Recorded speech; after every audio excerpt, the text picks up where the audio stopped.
action through Orchard Park. We want a cornerback that's no snot. Binary visit when the Titans call. Knox Allen that we got them all. 25 draft show. Madden student on today. 25 draft show. Do champions is just, they're just okay. Round one pace is slow, in the draft day trance. With McBean at the helm, it's been a fruitful dance. Trade up, trade down, or summon a ghost. Our anxiety better yield a podcast toast. 25 draft show. Madden student on today. 25 draft show. Do champions is just, they're just okay.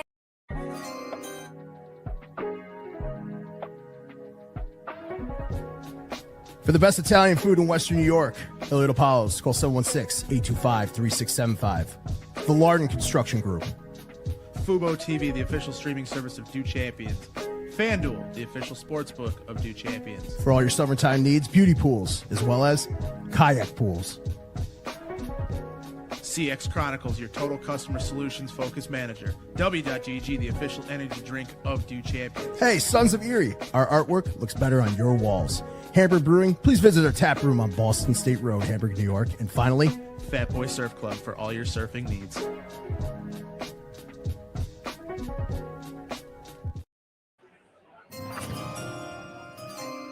Welcome. How you guys doing? Welcome to a special edition of Do Champions third and management podcast covering the NFL draft.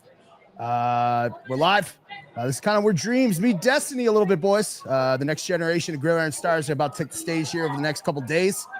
A couple franchises looking to reshape their success rate. A couple of them are just trying to main up at the top, and I feel like we are the latter. Not to get into it too fast, but this is going to be a long night, so we would like to welcome Mr.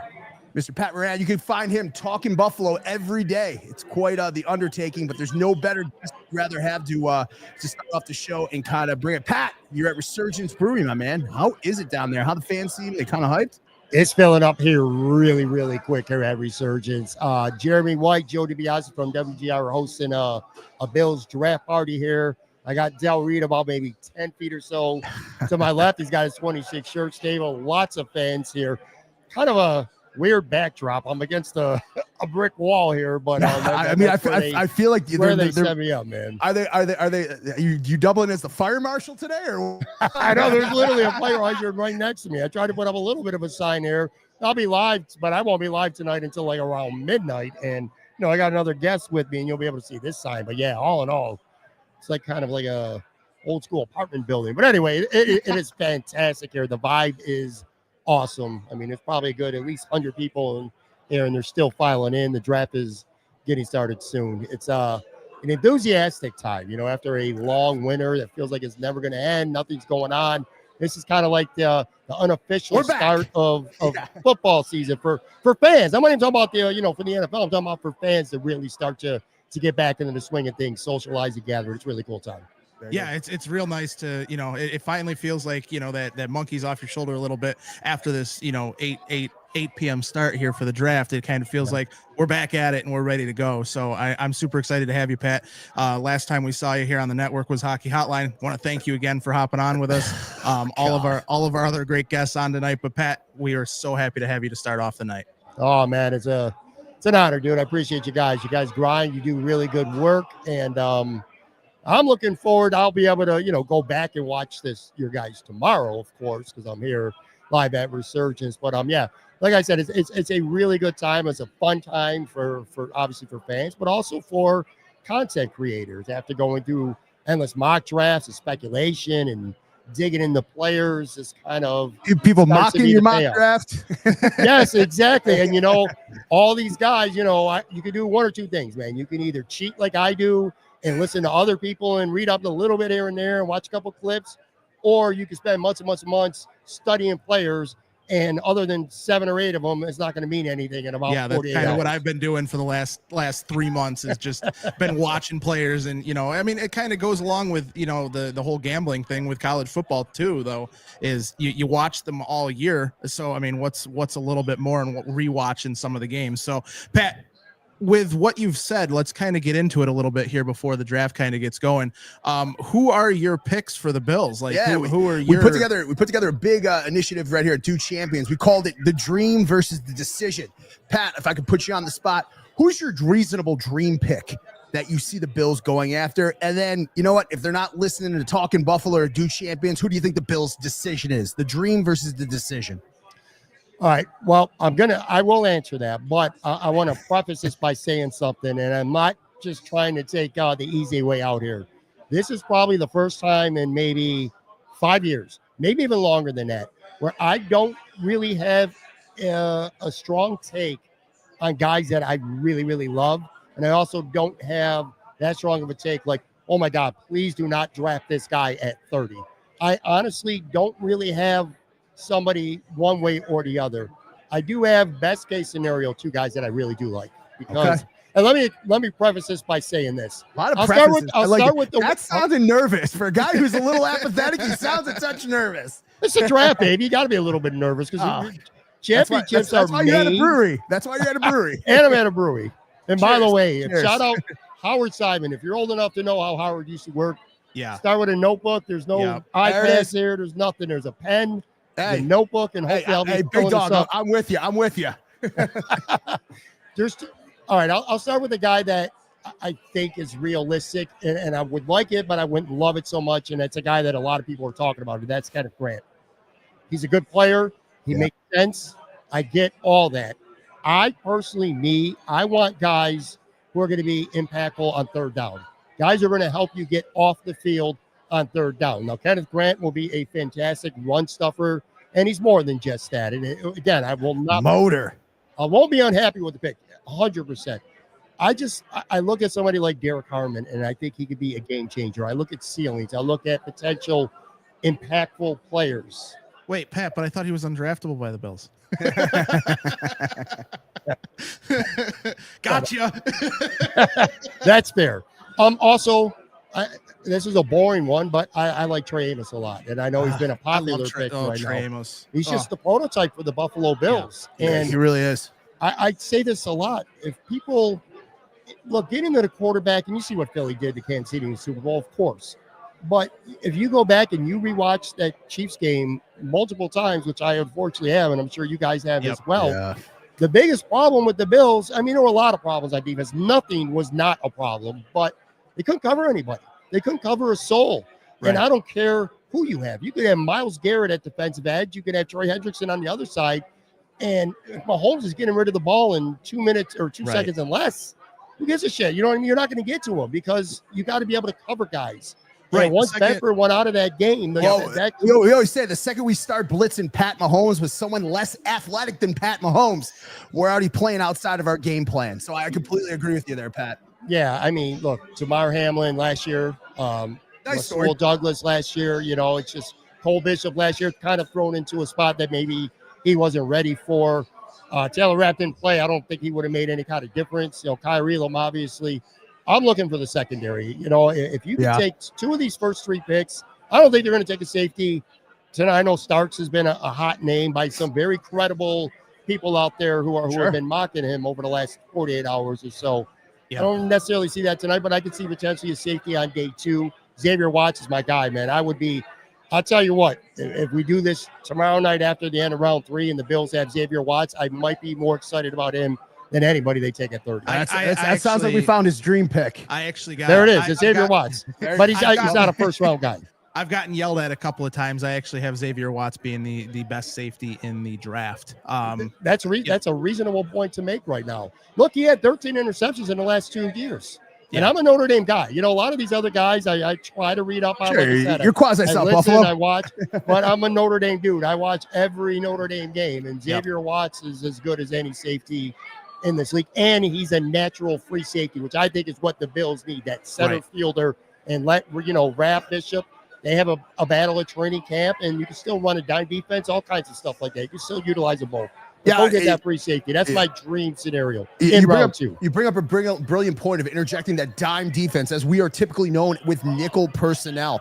I don't think by any means of how dynamic we've been with Bobby Babich that we're committed to anything rather than utilizing the players of which we already have. This is an amazing time to be a Bills fan where we can kind of alter some of the landscaping of some of the players that are plug and play. You know, we're not tethered too much what we have. This is kind of like an open call sheet of who do we want to be, not who we want to be with what we have. So I love that pick and how you're so staunch about going up and getting a guy who can play a true free safety, a guy who could fill the alley and offer run support while still playing that center field position. If we choose to play a Patrick Mahomes in like a cover one dog with a spy, a robber where that safety's coming down and baiting him almost in those throws. So that's why I think that Xavier call is an awesome dream pick. I think it's a well-educated dream pick, and I would vibe with that.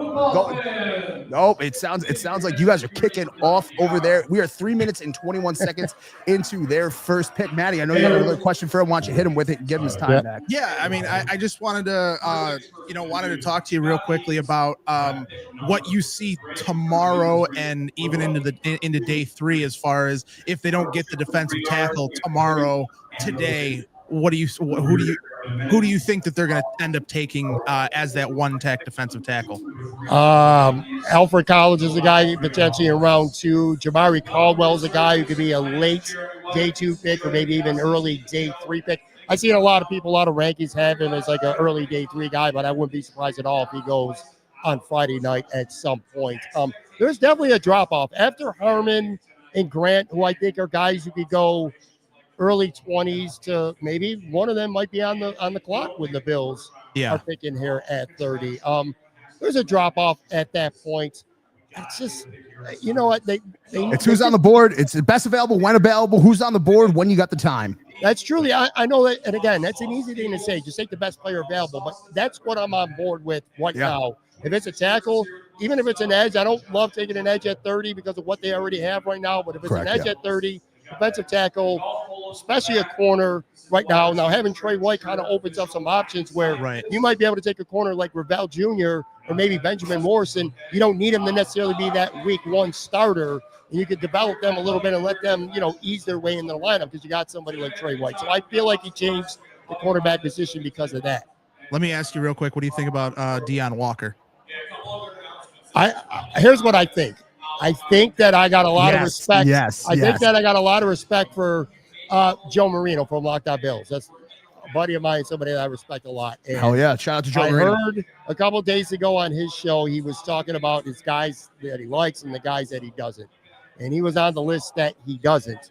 So I was kind of lukewarm on him to begin with. Don't know a lot about him either. Again, I want to put that right out there. But Joe kind of soured me on him a little bit. Did he say why? Because I didn't end up being able to catch you're bad. You're a Brad. Sometimes student, it's oftentimes teacher. Let me teach you. Listen to Joe Marino, Locked On Bills. Heed what Mr. Moran is saying here. And I played. That doesn't mean I'm more educated than anybody else. I do know that if I'm going to learn anything, Joe Marino and Pat Moran are the people here. I watch him most days. I wasn't able to. I just wanted to start off this draft show with a little bit of contention. I'm getting along with Moran a little bit too much right now, so I'm going to have to yell at you. Okay, that's fine. I can take the brunt of it. I have very large shoulders. I'll take it. Oh yeah, you and Dan Mitchell. So continue what you were saying, by the way.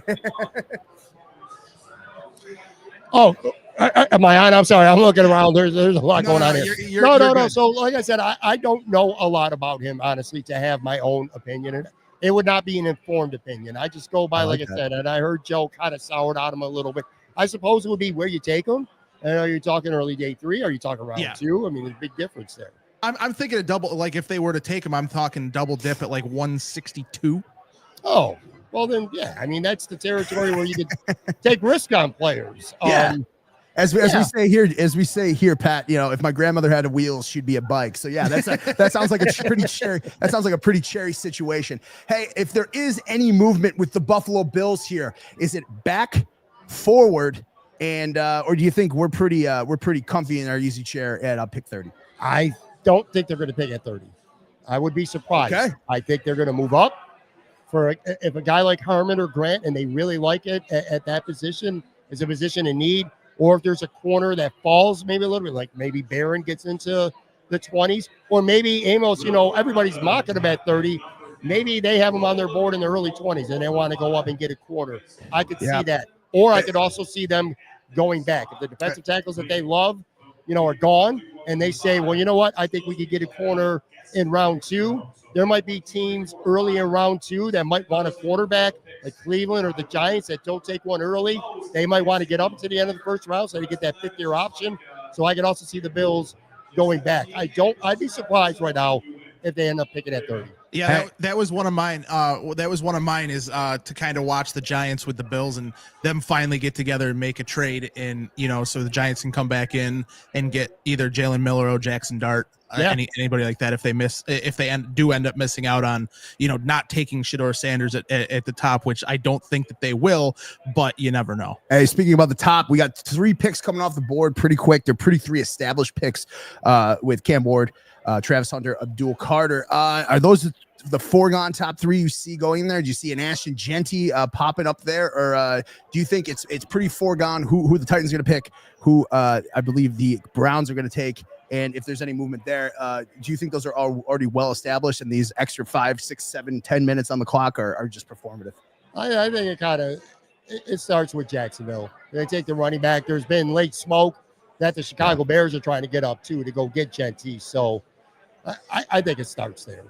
All right, Pat, as we round this out just a touch, you said you're going to be on midnight tonight. What's your weekend look like? If you can plug Talking Buffalo. If anybody doesn't know, he is one of the most relentless sources of content, information, and knowledge-based analytics, as well as just the feel of the fandom that you can find. It's Pat from Talking Buffalo. Where can we find you the rest of the weekend? Because this is going to be a place where information is coming everywhere, and you need to hear it from the right mouths in order for it to come from God to your ears. Well, first of all, I appreciate that, guys. Joe from Queens, the guy I do a show with on Sunday nights. We do a live show, video. He's a riot. Monday Pocket. He is a riot, and he's from Queens, obviously. However, he's actually going to be here tonight at Resurgence. Wow. He's on his way in the next hour or so. Oh, believe me, I lived in Manhattan. I lived in Manhattan for 15 years. I know how reliable that puddle jumper JetBlue flight is. So yeah. So the worst part is your Wi-Fi connection is shoddy at best. They might tell you, oh yeah, we got the corporate package, and you find out you have the Credent Pauper package in terms of Wi-Fi. So if he hasn't landed already, I'm sure, and that's Roger Goodell on that. It's funny too. You mentioned the Wi-Fi, because doing these shows like live and locations, like I'm at Resurgence right now. It's fun. The setup is great. There's a shitload of fans right now, just all over the place. Some of them are staring at me, wondering what the hell's going on. But anyway, but my point was the Wi-Fi is always shaky when you go do something somewhere else. Joe from Queens is going to be with me. We're going live, but we're not going live until after the draft. So I'm not even going to be on until midnight. By the time I get everything up, it's probably going to be 2 a.m. Then I got a long Friday of work, and then Friday night I'm going to be live again after the 3rd round on Friday night. Not sure who's going to be with me yet. We'll figure that out. Saturday, I'm just going to enjoy day 3 of the draft and relax a little bit. And then Sunday, we'll be live again as well. Hey, that's what we appreciate about you, managing expectations, both with info and your broadcast schedule. So, hey, we want to appreciate you thinking on it. We took about 18 minutes of your time, 18 minutes that I think the average fan, the first pick is in. You want to stay with us for this? Sure. There we go.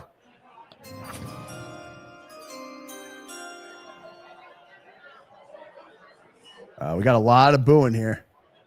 Small market. We got Lil Wayne on stage. I mean, we're really getting performative with this one. Let me say this too.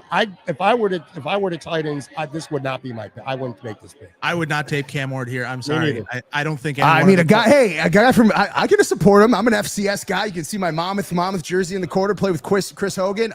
He started at Incarnate Word. Then he goes to Eastern Washington, and then he finishes out at the University of Miami. In the age of NIL, maybe that's why we're here. Maybe this guy is a day 2 pick if he has to stay in Incarnate Word. The transfer portal isn't what it is. But I'm kind of that volition. This is an aggressive pick. I don't think it's of the echelon of a Jamarcus Russell.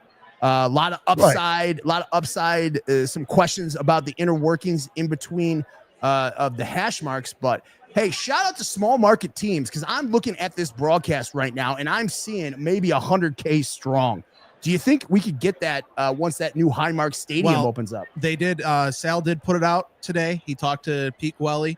They are shooting for 28 or 29 for the Bills to be hosting a draft. Okay. And it's very realistic too. It's a Yep. very, very realistic possibility. They're expecting it to happen. There we go. We got the first round pick coming up. Shout out to Buffalo, New York. A guy from Jamestown, New York, Roger Goodell, went to Washington and Jefferson University getting his Juris Doctorate. Shout out Pat Deneke, who's also there. Nick Sirianni, also a Washington and Jefferson guy.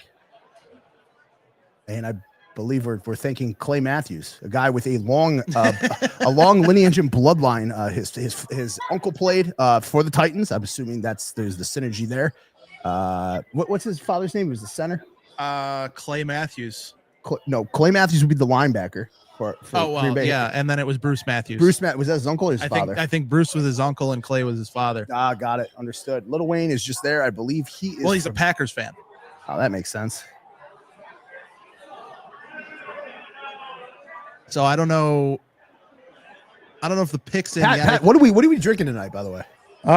You're a guy that does not shy away from that. Saturday is your day. Saturday is for the Bills. I mean, I'm good friends with I think a mutual friend of ours, Mr. Jixter, and he has a pretty high opinion. You don't ever stay for karaoke though at Sunny Reds.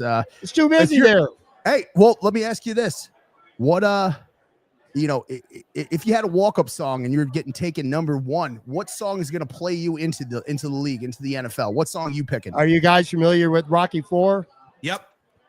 There's No Easy Way Out by Robert Tepper. Yep. Oh, okay. That's my jam. That's my walk-up song. I'll be fired up right away. I would have took you as a guy picking Bruce Hornsby. A lot of people probably being upset that you're drafted number one and you playing The Way It Is. That wouldn't be too bad. That wouldn't be too bad. That wouldn't be too bad. This is a Bridge Pills, by the way, from Resurgence. Nice, safe light beer. I think I'm going to get into a sour blueberry pie after this. Well, shout out to Eric. Dell's been banging a couple breakfast stouts over there at the 26 Church table. Well, with a breakfast stout, there is some synergy because this night is definitely going into the AM with how long this stuff is. Sure. Well, the Titans are officially on the clock. I wonder if this is going to be very performative. Yeah, I think it is, and I think we're gonna, in the words of Congress and the Senate, we're gonna let Pat reclaim his time. Pat, thank you so much for coming on. We'll definitely be tuning in tonight. One of the stalwarts in the space, somebody we definitely look up to seeing you in the future and creating some more content for the Buffalo Bills Mafia. Thank you again, Pat. Thanks, Pat. Appreciate it. Cheers, guys. Thanks. Appreciate you, man. Cheers. Hey, let's launch. That is Mr. Pat Moran. He's a good one. He's a way to start this off. We're still profiling a ton of Shedeur Sanders. And Matt and I got into this conversation about Shedeur Sanders on Saturday, about his jersey being retired. I'm not the biggest fan of that. Like, he's not even the best quarterback in his college to ever play, and they're not gonna retire. We'll get into that. We do have a question. We do have a question from Julie. Who do you think does go with Shedeur Sanders and the ego? What do you mean? Who do you think is going to take? I feel like I could not have been any more clear. And really could have Julie. I had buckle in. We got a long night, boys. I had to reread the question, but I honestly think if it's because I took in my final mock, I just got a gut feeling that a lot of smoke came out of the Giants. I think that they may take them, but you never know. I don't think so. You never know. But I do feel like I know. I don't think Joe Shane's only got a couple more years. He's only got a little bit of time left. Hey, at some point, somebody in the comments section, let me know when these sunglasses become a little bit too much for the night, because we do have a crazy Lake Erie Sunset draft coming here.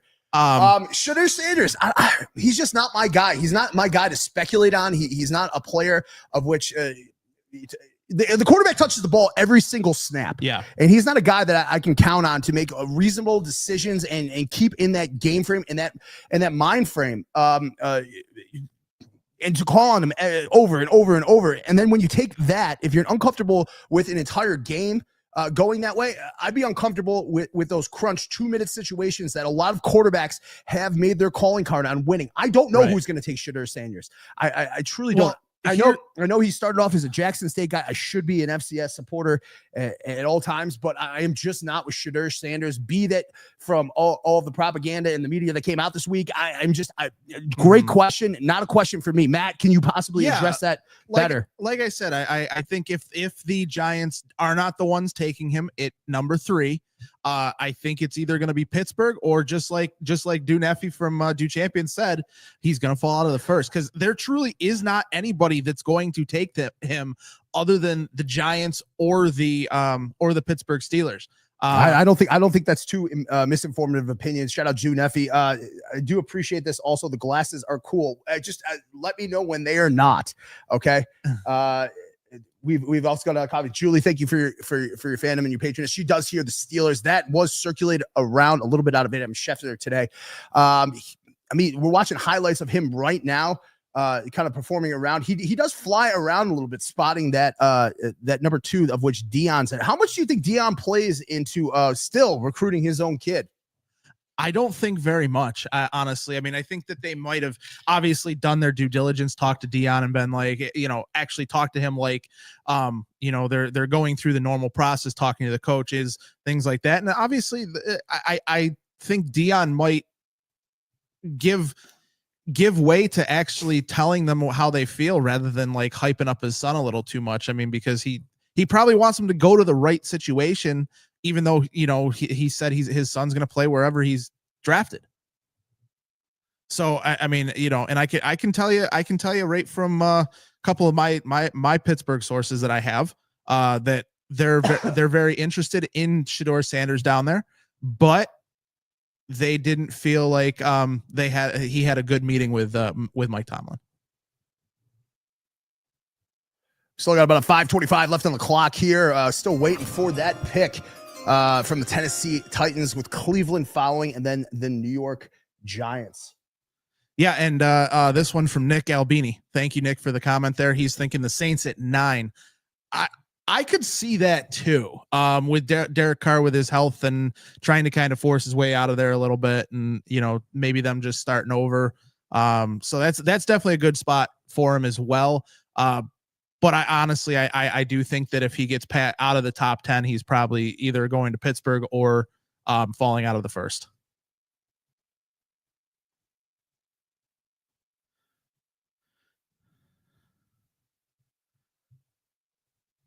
So, I mean, and I'll touch on this as well. Yes, I am going to do my my Pinto Ron. Yes, at some point this spring, summer, it will get done. It will be videotaped. And no, they are not the same ones that told me to take the Pittsburgh money line. That was my own gut feeling. Yeah, that was dumb. It was dumb, but it was a fun bet. It wasn't anything that was, it wasn't anything that was, any malice to it. We do have a question like on my Twitter right now. Student, what was your draft day like? I'll tell you this. My draft day was very uneventful. I was not even a consideration to be drafted. I knew that if I was going to get a shot playing, that I was going to be a day 2 UDFA. I think this is the time for the glasses. No, they still look good. Okay, we still rally glasses. Yeah, good question. I do appreciate that. When was my time for the draft day? I watched it with a bunch of friends and family, and Alec Anderson touched on it before. I knew that I was going to be, if I got a shot from a UDFA. I did get that from the Chargers. Oh, hold on. Hit the thing. The Browns are trading the number 2 pick to the Jacksonville Jaguars. Get the heck out of here. Who are most likely coming up to take Ashton Genty. Wow. That is not a shock, but that is a shock for me. What are they going to do with Travis Etienne now? What are they going to do with Tank Bigsby? I mean, oh boy, they got some players to move. They do have some players to move, and I mean, they got a balance sheet. They have a balance sheet of which they're dealing with. They have a problem with they took as Jimmy Haslam said, they took a swing and a miss. Here we go, and we got come on with it, baby. Come on with it, baby.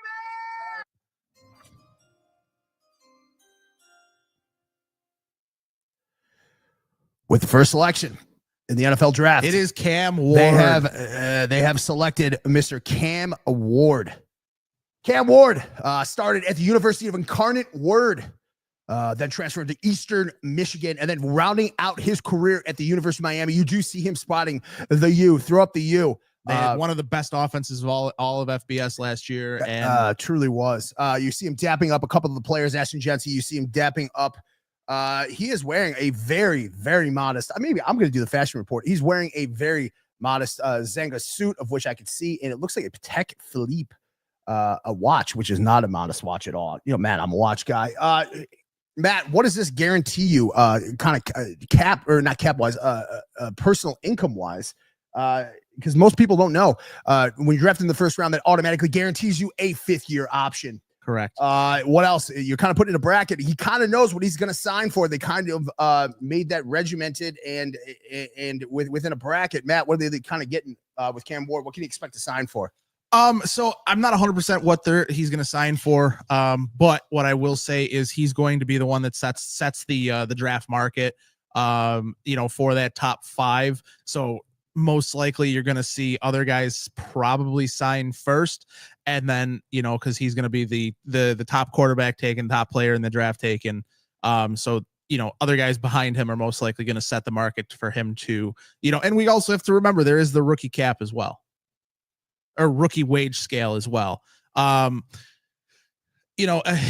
We have Jacksonville coming up right now. We do have Duneffy, asking the question of the Jags taking Travis Hunter. I mean, it would not shock me either, but I think that I think they've been through this first round rigmarole with that lad out of Clemson. I mean, you got to remember they just brought in Liam Cohen. Yeah. He had weirdest Duval I've ever heard in my entire life. But I fully expect that. I expect it to be Ashton Jenty, because you got to remember who he had in Tampa. Not talking about Mike Evans, which is why I thought that they were going to be taking Tet McMillan if they stayed at 5 or moved down. But with them moving up, it's either going to be Travis Hunter, it's going to be Ashton Jenty, and I have a feeling it's going to be Ashton Jenty to give them his Bucky Irving, his Rashad White. So I mean, we'll definitely see what they're going to do right now, and we got Mel Kiper screaming on the screen right now. So Count Chocula. Yeah, man. I mean, Mac. I mean. Oh, I have to remind myself I'm here willingly. Every time that guy talks, that's exactly what I'm thinking in my head. We had Julie coming up. She is less than impressed with that take. Cam Ward looks so blah, not excited about him. He has a big body quarterback. Sometimes I freak myself out when I see some of these guys, kind of on film. I'm like, are they wearing the flak jacket that Russell Wilson wears a lot of the time just to protect that rib cage? But he does look like a bulky boy. Speaking of bulky boys. So here, let me ask you a question real quick. Yeah, talk to me. We've been thinking Travis Hunter is going to go 2 most of the time, or 3, and not be there for the Patriots. What happens, like we talked about on Saturday, if this is Ashton Jenty and then the Giants end up taking Abdul Carter? I think that's a transformative landscape a little bit. I think it's a reasonable question to ask, but a question not a lot of people of the if and whens. And that makes the beauty of the draft, the if and whens, what's available, best available, when available, versus utility, versus development, versus depth, and versus weighted utility. Weighted utility. Yeah. It's a dynamic scale. And we would always like to caution people that think they have the inside scoop, especially on a night tonight. Know that these draft boards are guarded. They are guarded more so than the nuclear codes. Hold on. So Jacksonville received 2nd overall pick, 2025 4th round pick, and 2025 6th round pick. And Browns received 5th overall, 2nd and 4th this year, and next year's 1st round pick. That is a chunky package. Matt, when I see something like that, when you're packaging a 2nd, a 4th, a 6th in return with a 5th, 2nd, 4th, and 1st, that tells me that wasn't one phone call. Yeah, I mean, that's been going on probably all day. That tells me that wasn't one phone call. This tells me that was premeditated. That tells me that was guarded for a very, very long time. I got to find my marker here. Anyway, I'll find it. I got the mental acuity of a carpenter ant. So we do have the pick that is in. We're not gonna, unlike last year, we're not gonna tip any picks or anything like that. We do say Duneffy. The Browns did fleece them on this gut shot analysis. Yes, Duneffy, absolutely, no one to blame. We'll see how that works out. But no, getting back to that question real quick before we find out who's being taken here, and the question is moot.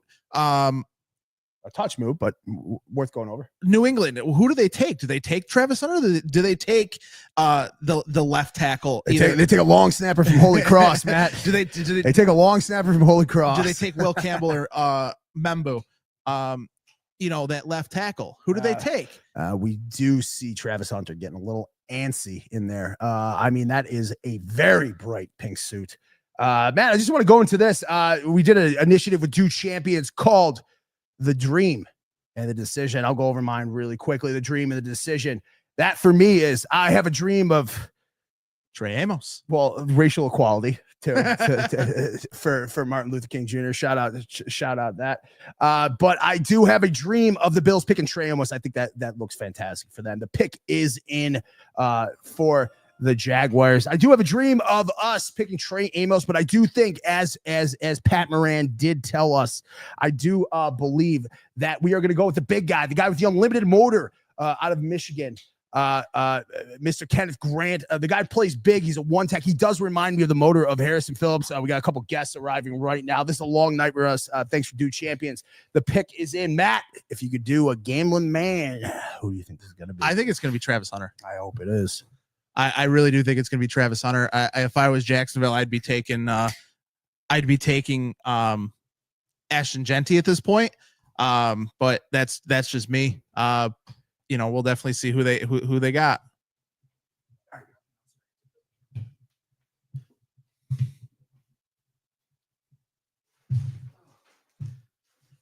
All right, let's see who that they're going to take here. It looks like Roger Goodell is on the podium here. He's announcing the pick.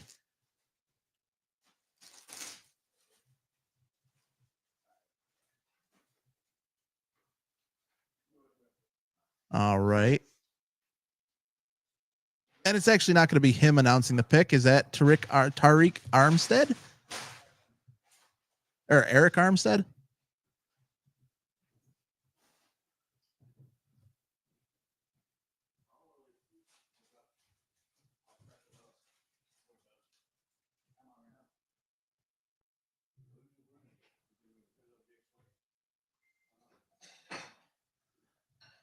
All right.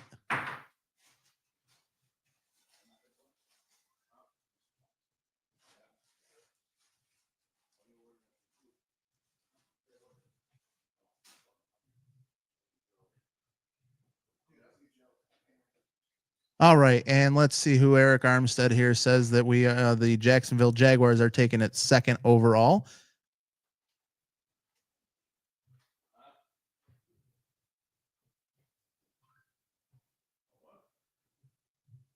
Man, they are playing this out a little bit, huh?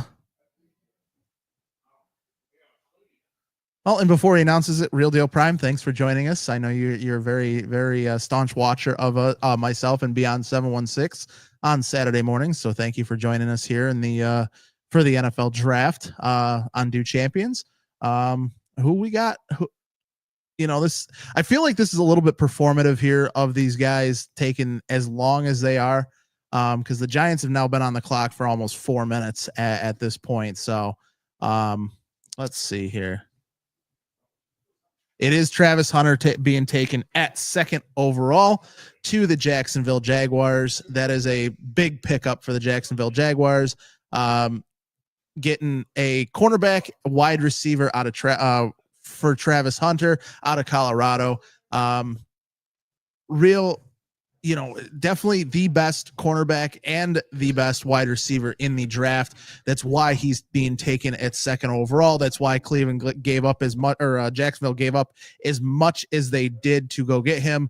Trevor Lawrence now has another weapon to go alongside, Brian Thomas Jr., who they took last year, and then now also with Gabe Davis and couple other players that they have there on offense as well. So Travis Hunter being taken at second overall. The Giants are now the ones on the clock as my headset got just taken out.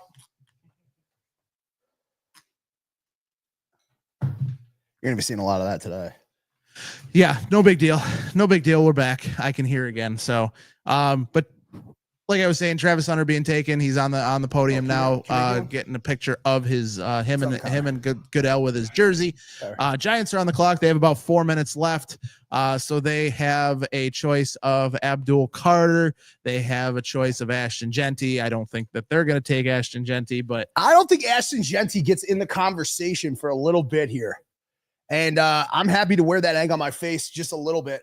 Switch up the hat. I'm trying to switch up hats. We'll try and go every 3 picks. Switch up the hats just to pronounce this. This hat is sponsored by Sons of Erie. There it is, Sons of Erie. Our artwork looks better on your walls. Thank you for all our presenting sponsors: Illinois Apollos, Beauty Pools, Kayak Pools, Fubo TV. Well, and while we got a second,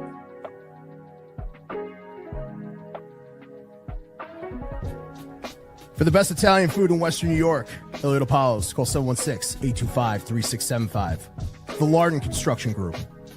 Fubo TV, the official streaming service of Do Champions. FanDuel, the official sportsbook of Do Champions. For all your summertime needs, Beauty Pools, as well as Kayak Pools. CX Chronicles, your total customer solutions focused manager. W.GG, the official energy drink of Do Champions. Hey, Sons of Erie, our artwork looks better on your walls. Hamburg Brewing, please visit our tap room on Boston State Road, Hamburg, New York. And finally, Fat Boy Surf Club for all your surfing needs.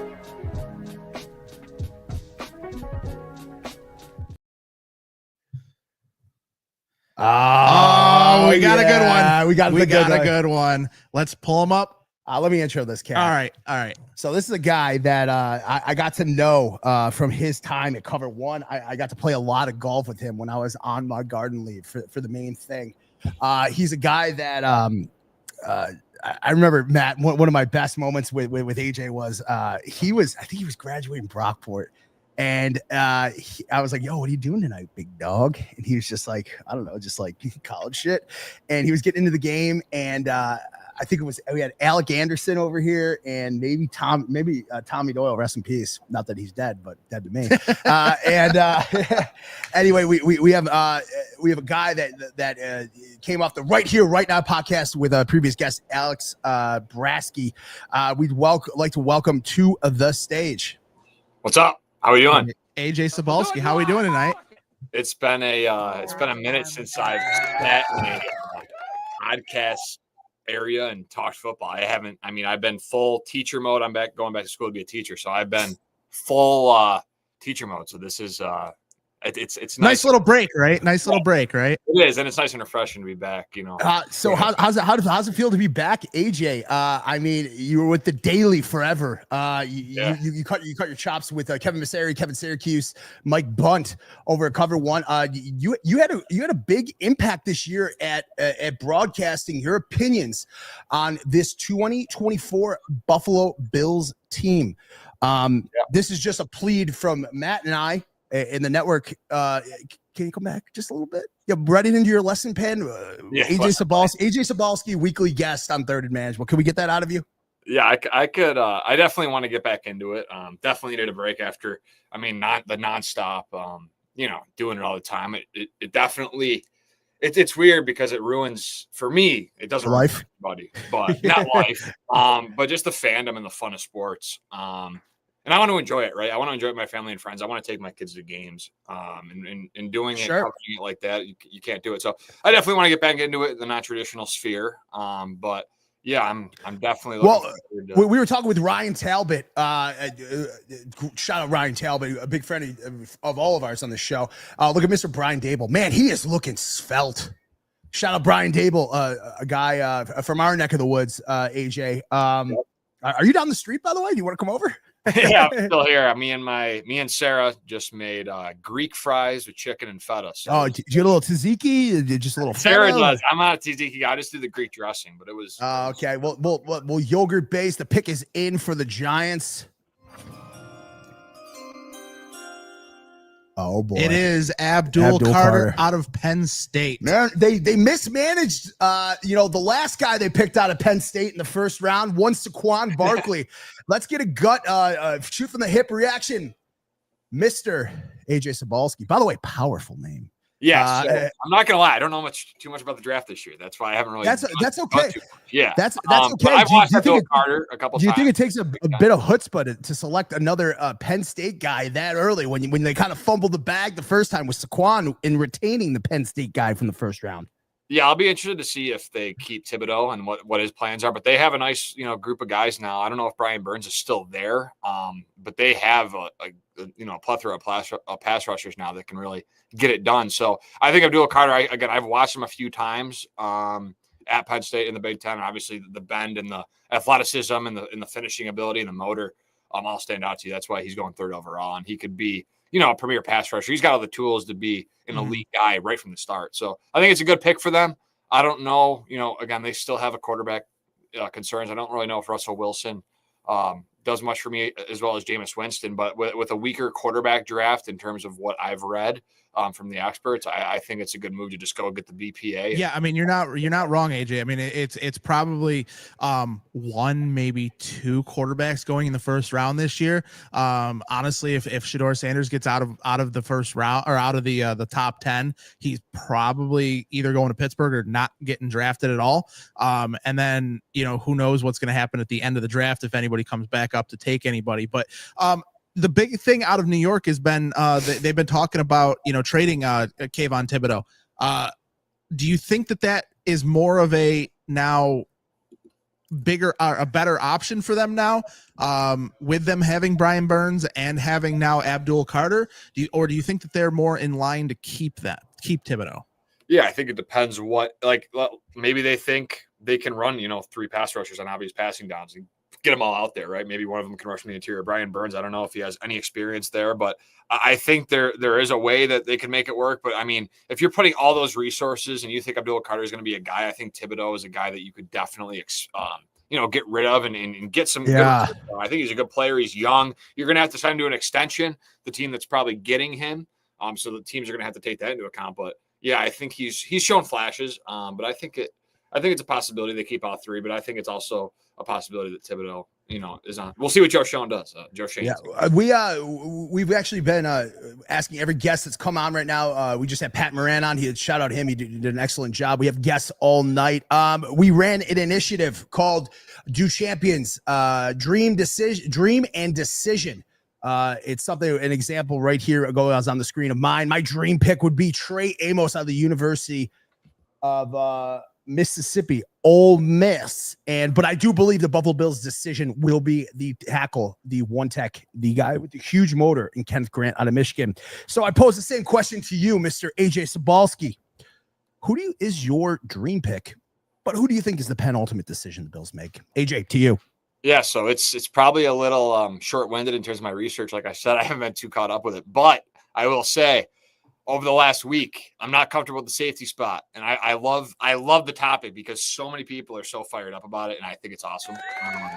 Yeah, it's such a big thing. But I think Malachi Starks would be that's a name the first time we've heard tonight. Yeah. I think his ability to cover, do everything they need him to do. He's an average athlete, but his instincts, his ability to cover that deep third, they don't really have that. Like Bishop or Rapp can do it, right? Like he can, but has he? Exactly. And with the injury concerns there, with Bishop, the uncertainty there, what they have, DeMar Hamlin, I think he's got a job in Buffalo because of his ability that he knows the system, right? He's a guy they're comfortable with, that he's been around. Obviously, free agency didn't really get him anywhere this year because he signed a very team-friendly deal to come back. So I don't know if many teams are interested in that. So again, I think this Bills team, the safety spot is so important in the Sean McDermott defense. You saw how good they were, when Poyer and Hyde were there. And I think Malachi Starks can be, a player of that caliber. That does sound like your dream. Lock that in. Malachi Starks is his dream. Mr. AJ, who do you think the decision is, though? I'm gonna go same with you. I'm gonna go Kenneth Grant. I think they want to address the defensive tackle position. A lot of uncertainty surrounding Daquan Jones and what he still is at his age. What are they going to do there? At Oliver, I think could benefit from Kenneth Grant. And I think they want a guy that can, play a lot of downs. And Kenneth Grant's a guy that can do that. He has pass rush juice, but he can also clog those running lanes. So I think Kenneth Grant makes a lot of sense. I think they haven't, it's weird because a lot of conversations around, have they put enough resources in the defensive line? I think they have. I just don't think it has worked. I'd like to touch on that as well. I think in your time, recant around 2 to 3 years ago when you were a young buck doing this. If anything, you're more of a stalwart now, even though you've taken a little rumspringa to pursue other endeavors. I would like to recant on a time where we got rid of a Harrison Phillips. He went on and did great things. Shout out to Harrison Phillips. And we went and we saw if we could replicate how we constructed the offensive line with the defensive line. And it felt a little bit like we were constructing our D line with a bit of toothpicks and duct tape, a very low cost 1-year veteran deals. And we shied away from that. And we just see an off season where we get rid of non-production contracts like a Von Miller, yet retain Greg Rousseau's and stuff like that. I think, AJ, if I can call to you, Matt, I'll go to you next. Are we done with the 1-year vet friendly deals that we're not building on? We're just seeing if they could add the je ne sais quoi to put us over. If you could touch on that real quick, do you think we're out of that phase in terms of management style with Mr. Brandon Beane? Yeah, so I'm actually of the opposite side of the totem pole here. I think they have put enough resources in. If you look at, what they've done, they drafted a Boogie Basham, second round, AJ Epinesa, second round. They drafted, obviously, Ed Oliver, top 10.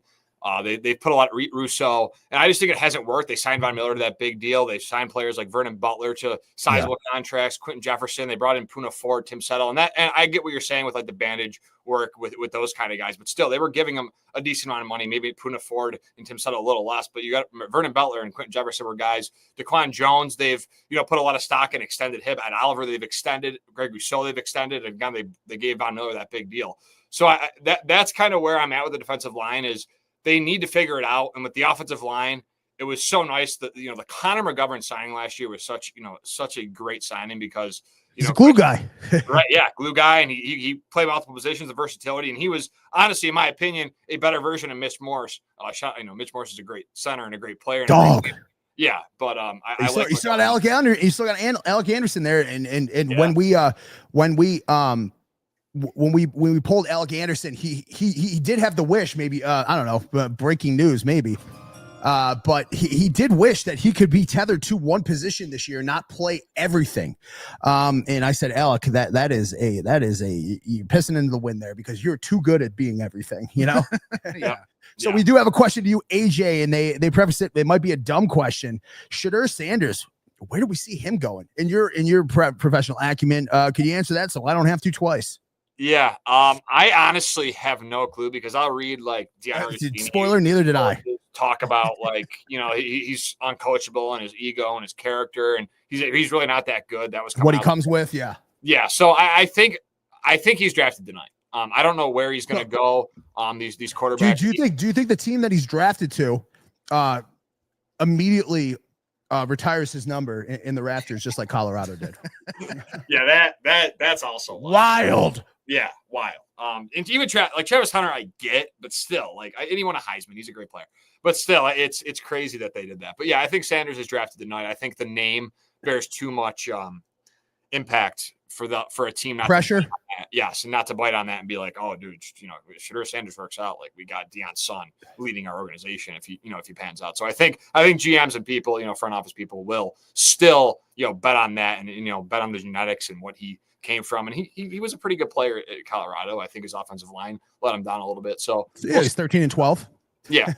So I think but he brought a lot of attention to the program and he did a lot of things. And speaking of attention to the brand, in the age of the NFL, especially when you're getting a couple top 10 picks, some of these GMs, how many drafts are you giving a GM if you can't get out of the top 10? Real quick, not to interrupt anybody, but the Patriots selected Will Campbell. Wow. Gut reaction to that, Will Campbell. Matt, go ahead. What do you got? Yeah, I mean, what? I mean, the guy has short arms. I don't think I personally had him lower than Armand Membu out of Mizzou. I think that Membu was more of a skilled tackle, but they like the what Will Campbell did out of. But that's not the Patriots' identity. they don't have identity anymore. I mean, it's Maybe that is it's Vrabel's team now. It's Yeah, not. identity is Stephon Diggs, boys. Come on. It's wow, fucking ricochet shot. Anyway, Julie asks, who do you think is the first mess up on the first draft pick? I think the first mess up in the draft pick is whoever Campbell's Taylor is, because that is a turquoise pinstripe suit, and I would go and get your money back and sell that for a blanket because that is not great garb. There's and with the white shoes, no, I'm good. I'm out on that. And that brings us up with the Browns draft Genty. I'm interested as well. AJ. Where's the beauty in the bits when you covered this team? What was the beauty in the bits, if not the draft? What was your favorite time of the year to be a part of this media enclave? What was the most fun time for you? And did you ever struggle with being impartial because your fandom runs so deep? Yeah. So favorite part was training camp, just the process, getting there early, making the drive. I love the drive to St. John Fisher. It's, an hour and a half, but it's straight throughway. You see, when you get there, you see all the Bills fans, and, it was surreal, right? Like the first time you're there, because I'm a fan. And that's one of the reasons, that's I'll get to the second part of the question. But, being there, get loose, do it. Yeah. And, being there and seeing the, the players and talking to them, and, you got to keep it professional. And I kind of knew what it was going to be like because I've been to training camp so much. And I look at these guys, I look at the Sal Capacios, the Matt Perinos of the world that are, doing this. I've been doing this for a long, long time that I, obviously really respect honestly. And that's the other thing, the respect I have for these people. There's so much behind the scenes stuff that goes on in sports media that, it's such an easy job. All you do is talk sports, write about sports. That's not true. There's so many, different parts of it that people don't realize. So, definitely training camp, favorite part. And then the second question, yes, it was no, it wasn't hard to remain impartial because I knew that's what I had. You have to get in that mindset. Yeah, I knew that's what I had to do, but it was also hard mentally because I knew I wasn't being who I wanted. I couldn't be my true self. So yes, I did it. I knew what I had to do, but I also struggled with it because I couldn't be in a press box during a game and Allen completes a 30-yard seam pass. Yeah, let's go. Everyone's sitting there quiet. So I'm like, I get a little fist bump and do that. But it's a crazy world, man. Sports media, it's wild. Hey man, well, we actually had the opportunity with your partner in crime, Alex Brasky, and I'll shout out if you're listening, Alex. I'm sure you're actually doing your job, but I will tell him that he was a very tough cookie to crack in our pre-production meeting because he did not know. I mean, me personally. We played a lot of golf together. Right. I hope. By the way, we need to hang out this summer for sure. Yeah, the East Aurora Country Club member. I mean, what do you? Can we talk really quick because there was some back and forth argumentativeness between myself and Brasky. You have a championship in disc golf. Disc Flex, which is also known as Can Jam, which is actually now. Oh, okay. Shit, I lost that one. Damn it. Can Jam. Damn. What goes into that? When did you take 8th grade PE and decide that I'm gonna go grasp some hardware with this? Because, well, I mean, you're a phenomenal golfer. I mean, when I'm sorry, this is my show. I'm gonna compliment you when I want to. You're right. I'm great, dude. I'm great. But I mean, after we got a couple cocktails in us, it was always like you were pin high and everything like that. Right now, of all Bills media, we do have a pick coming in right now. All right, since he's going to announce it, I already know who it is. The drama. Defensive tackle Mason Graham is the pick out of Michigan. So I think you're going to see two defensive. Browns fans are going to be fuming. Yeah. I mean, well, that goes to I get it, but also too, AJ fuming. Also too, I mean, they're now adding on Mason Graham, probably the best defensive tackle in the draft, and pairing. They're going to be fuming. Who cares? Who cares? I mean, it's how you build a team. We're sitting here talking about how the Bills are going to build out. If you don't see a quarterback in the draft in the top, you don't have a Josh Allen, you don't have a Baker Mayfield, you don't have a Sam Darnold, you don't have any of these guys that are going to be, franchise quarterbacks in this draft, except for maybe Cam Ward. AJ, if you can go back to a time of that draft with Mr. Josh Allen. I let out a little bit of I wanted Josh Rosen. Do you have any time in an NFL draft right now where you are just so dead wrong? My 2 dead wrong moments that I can own up to were give Rex Ryan, the foot god, 1 more year and go after Josh Rosen. Can you own up to any just absolutely inexcusable errors of which you've made during this draft time that were you were wrong? Yeah, I was in the same boat as you with Rosen. Whoa! I was a Rosen guy, the pure pocket passer, the precision, the accuracy. Guy had a hot tub in his college dorm. I was like, yo, that's a vibe. Yeah, 100%. And I'd also say I think I was, and it's still early. And he had a great rookie year, but Dalton Kincaid, I was higher on, and I know injuries have played a factor. And I think with the story for him still to be told. Skip Bayless was like inconsolable that we went and leapfrogged and went and got Dalton Kincaid. Yeah, and I love anytime he's screaming at Ernestine, his wife, and have to play his game of pitch and catch just to get the anxiety out. I'm like, yeah, we did that to you. Yeah, but those would be the 2 that Kyer, I never really had much. I know I wanted McDuffie, and then obviously he went before. Right. Kyer, I never really had much of an opinion either way. I just kind of wanted to see how it worked.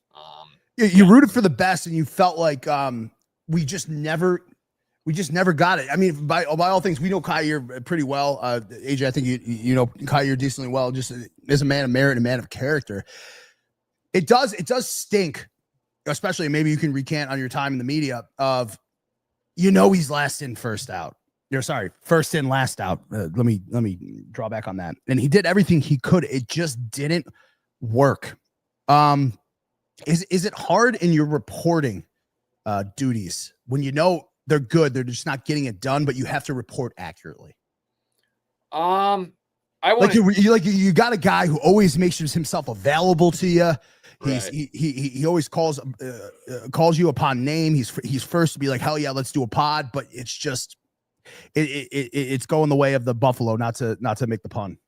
Yeah, reporting not so much, but I would say I would root for that player. And again, I was a fan in there, so I can't speak for the people that just do it because they love it and they want to do it. But I would say if a guy if Damar Hamlin was very friendly, right? When I was covering the team, he would always make himself available. He would interact. He would if I take a video and he saw my phone out. So there's guys that I root for that guy a little more because he is giving himself the time of day, and it's pretty cool. So yeah, I think reporting wise, no, because are they going to read your stuff anyway? Maybe. But I think that's the beauty of sports media as well, as you can just write what's actually happening and people can infer based off what you're reporting, what it is. So, I think maybe personally I root for the guy a little more, but in terms of reporting, I don't think it really affects me too much. Okay. Just as we round this up, just one more personal question, if I could. Real quick, because the pick is in. It is Ashton Genty. So the Raiders are taking Ashton Genty here. Something that they've needed for a while is a good running back. Let's not drone out. And we got a good guest. AJ, you just said dang. I said bang. Oh, bang. Talk to me, Westside. What do you think? That's a good. Yeah, I love Genty, man. He's so. I mean, those videos going around, that guy is like a freak. He's different. I mean, blue turf, blue collar. It's done.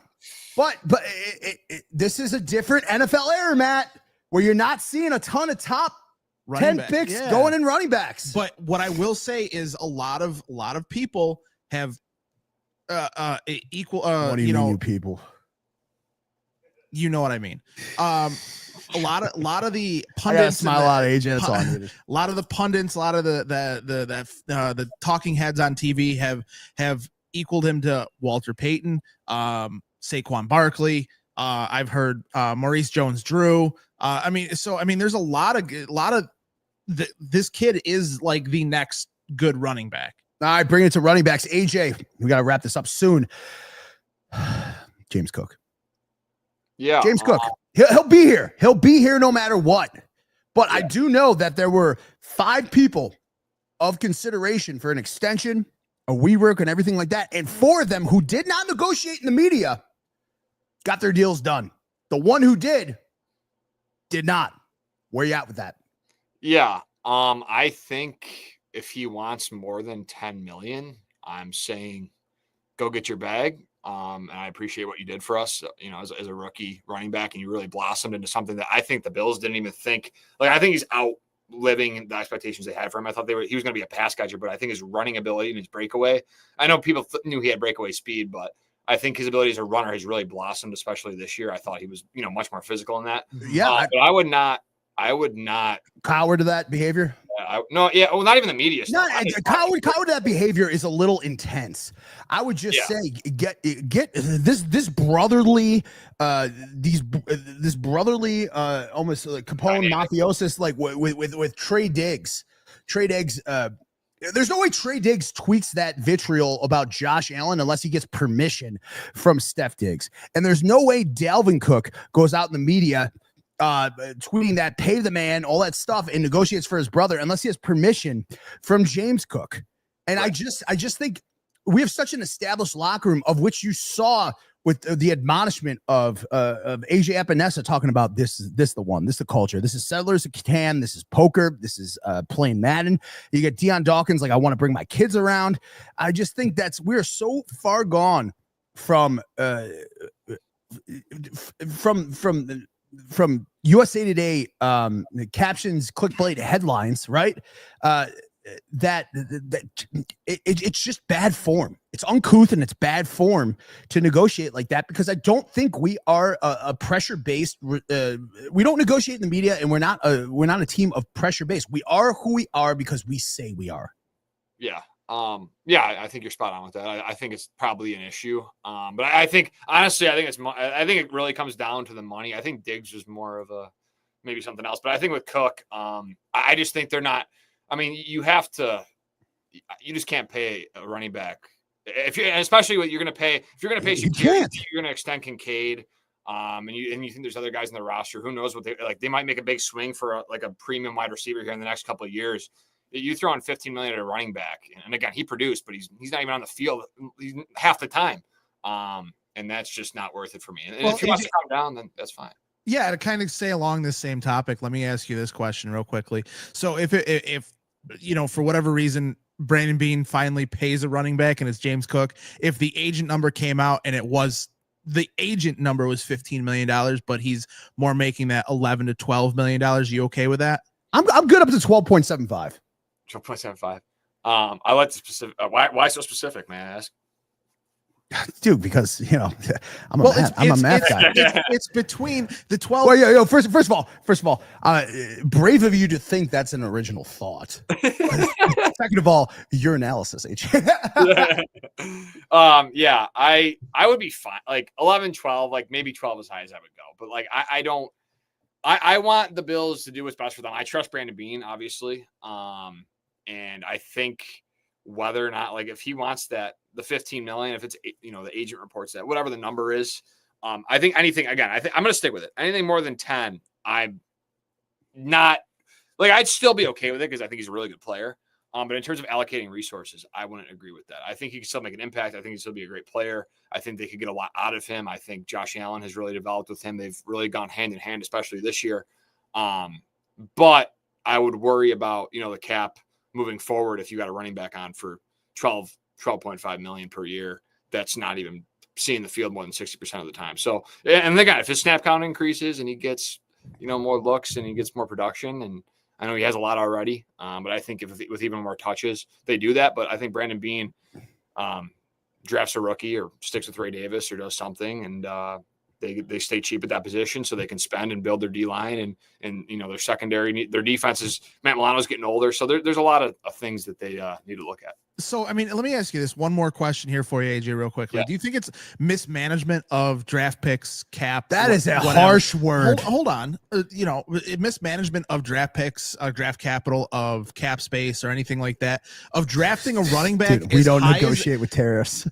Drafting a running back as high as they did in the second round and not paying him when he's now one of the top 5 running backs in the league? Yeah, well, it's tough because, like, you're seeing, like, the running back position, right? Like, I feel like it was really devalued a couple of years ago. Then Derrick Henry and Saquon Barkley come to the scene, and they're taking their teams to new levels. I don't know if James Cook has that ability, and I'm not saying they need to pay. Saquon, I know, makes a lot more than he did now. I know he got an extension. Do you know what he's making? Almost $20 million. Yeah. So like it's higher than Christian McCaffrey. Right. So I look at it as like, is James Cook in that tier? Maybe, but I think a second round pick, 4 years with his production, is it mismanagement? I mean, they used Devin Singletary for 4 years. They did fine. I just think the position, it depends how you look at the position and how much you like James Cook. If you really love James Cook, then you're probably willing to give him that $12.5, $13 million. If you like James Cook like me, you're probably saying, okay, I'm content with him playing this rookie deal out. If they can work something out where it's a little friendlier, maybe more guaranteed up front, and they both are happy, then so be it. But if not, and he wants that stingy number and he's not willing to move. It does seem stingy, doesn't it? Yeah, it does. And if he wants that, he should just go get his bag. And I would root for the guy, and I think he's a great player. But I think the Bills will be fine, and they can fill that position pretty flawlessly if James Cook were to go. I'm not too or even seamlessly. There's a lot of options out there. Yeah. So yeah. AJ, I do have to ask you, and it's a 2-part question as we round out this interview. Thank you for taking time with us. We do hope no problem, man. that we see more of you.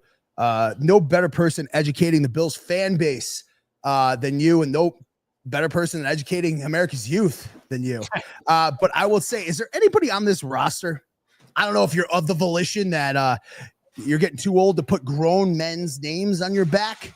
But if you did have to pick somebody on this roster to grab a jersey, I'll pan to Matt real quick. I don't know what I just did. If I do have to pan to Matt real quick, we got a Spencer Brown signed jersey there. That's a jersey I'd love to wear. We got a Alec Anderson friendship ball right there. Is there anybody on this roster that you'd be happy to go to that Fanatics store in sport, because you just really you'd love to embody what they represent for this team? That's my finishing question to you. Like, who are you really rocking with? Whether it be a pick we take this year or somebody that just really treated you kindly and just made your job a little bit easier. Yeah, I would say. I mean, I love Dion. Doc is another guy like that. He introduced. He's an unbelievable guy. And you can tell he's genuine, and he's a good dude, and he's a great freaking player, right? Like, he's a stout left tackle, franchise guy, community guy, nominated for Walter Payton Man of the Year. So that would be a cool jersey to rock. But right now, I would love to rock a number 47 Christian Benford jersey. Wow, that is like a 6th round pick. His story, how Trey White talks about him, how the team talks about him. His ability to just play corner fearlessly. He's an FCS guy. You see the Monmouth right there. Villanova. Yeah. So I think that's the guy that and he got his extension and he got paid, and he's really, he's earned his stripe, I think, on this roster, especially coming in with Khair, right? He's going up against first round pick. They brought in multitude of guys, and he always won the battle. And for that reason, we think he is. That's the guy. That's the guy I'd rock. And I love jerseys. I'll wear a grown man on my back, man. I don't care. yeah, dude. Yeah, I love that, man. Well, we want to thank AJ Sobalski for coming on. You better believe that I'm going to do my damnedest to get him on this Dude Champions Network as much as possible. He's a guy who's earned his stripes, and I feel like he's going to be like a Bengal because he has a lot more to offer and a lot more to stripe on for this environment. AJ Sobalski, any last words, man? No, appreciate you guys. It's fun talking ball again. It's like I said, it's been a while since like the start of the semester, and I got finals and all that research paper stuff coming up. But no, I appreciate Matt reaching out to me, setting this up, and student as always. Wait. Actually, with the student thing, can you validate the story that I was in a supermarket within the region holding a jar of pickles? You heard my voice just from Spaces, and you're like, student? Yeah. Is that a true story? Yeah, I called you student, man. That's the name I was. That's the name I was given on Twitter Spaces, and that's what I'm going to stick with. So, oh man, well, this is the time we've been given with you, AJ. I'll throw it to Matt for the pleasantries. Thank you so much for coming on. Yeah, AJ, thank you so much for coming on. I really appreciate it. Definitely taking the time out of the day. To just give us check him out where he lands. Check him out where he lands. Matt, I know you want James Cook, so I hope they keep him for you. I really do. Yeah, look at him placating you.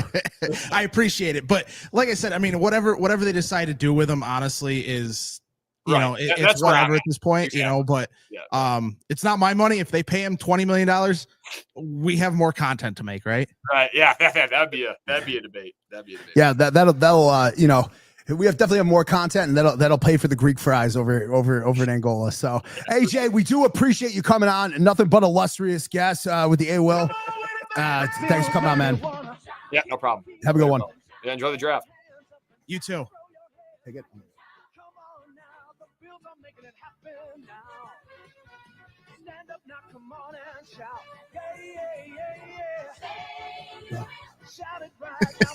God, I have to coach this guy. I have to coach this guy when I'm taking a piss or not. No. You're good. You're good. So we've had a few picks. I mean, the Patriots took Will Campbell. The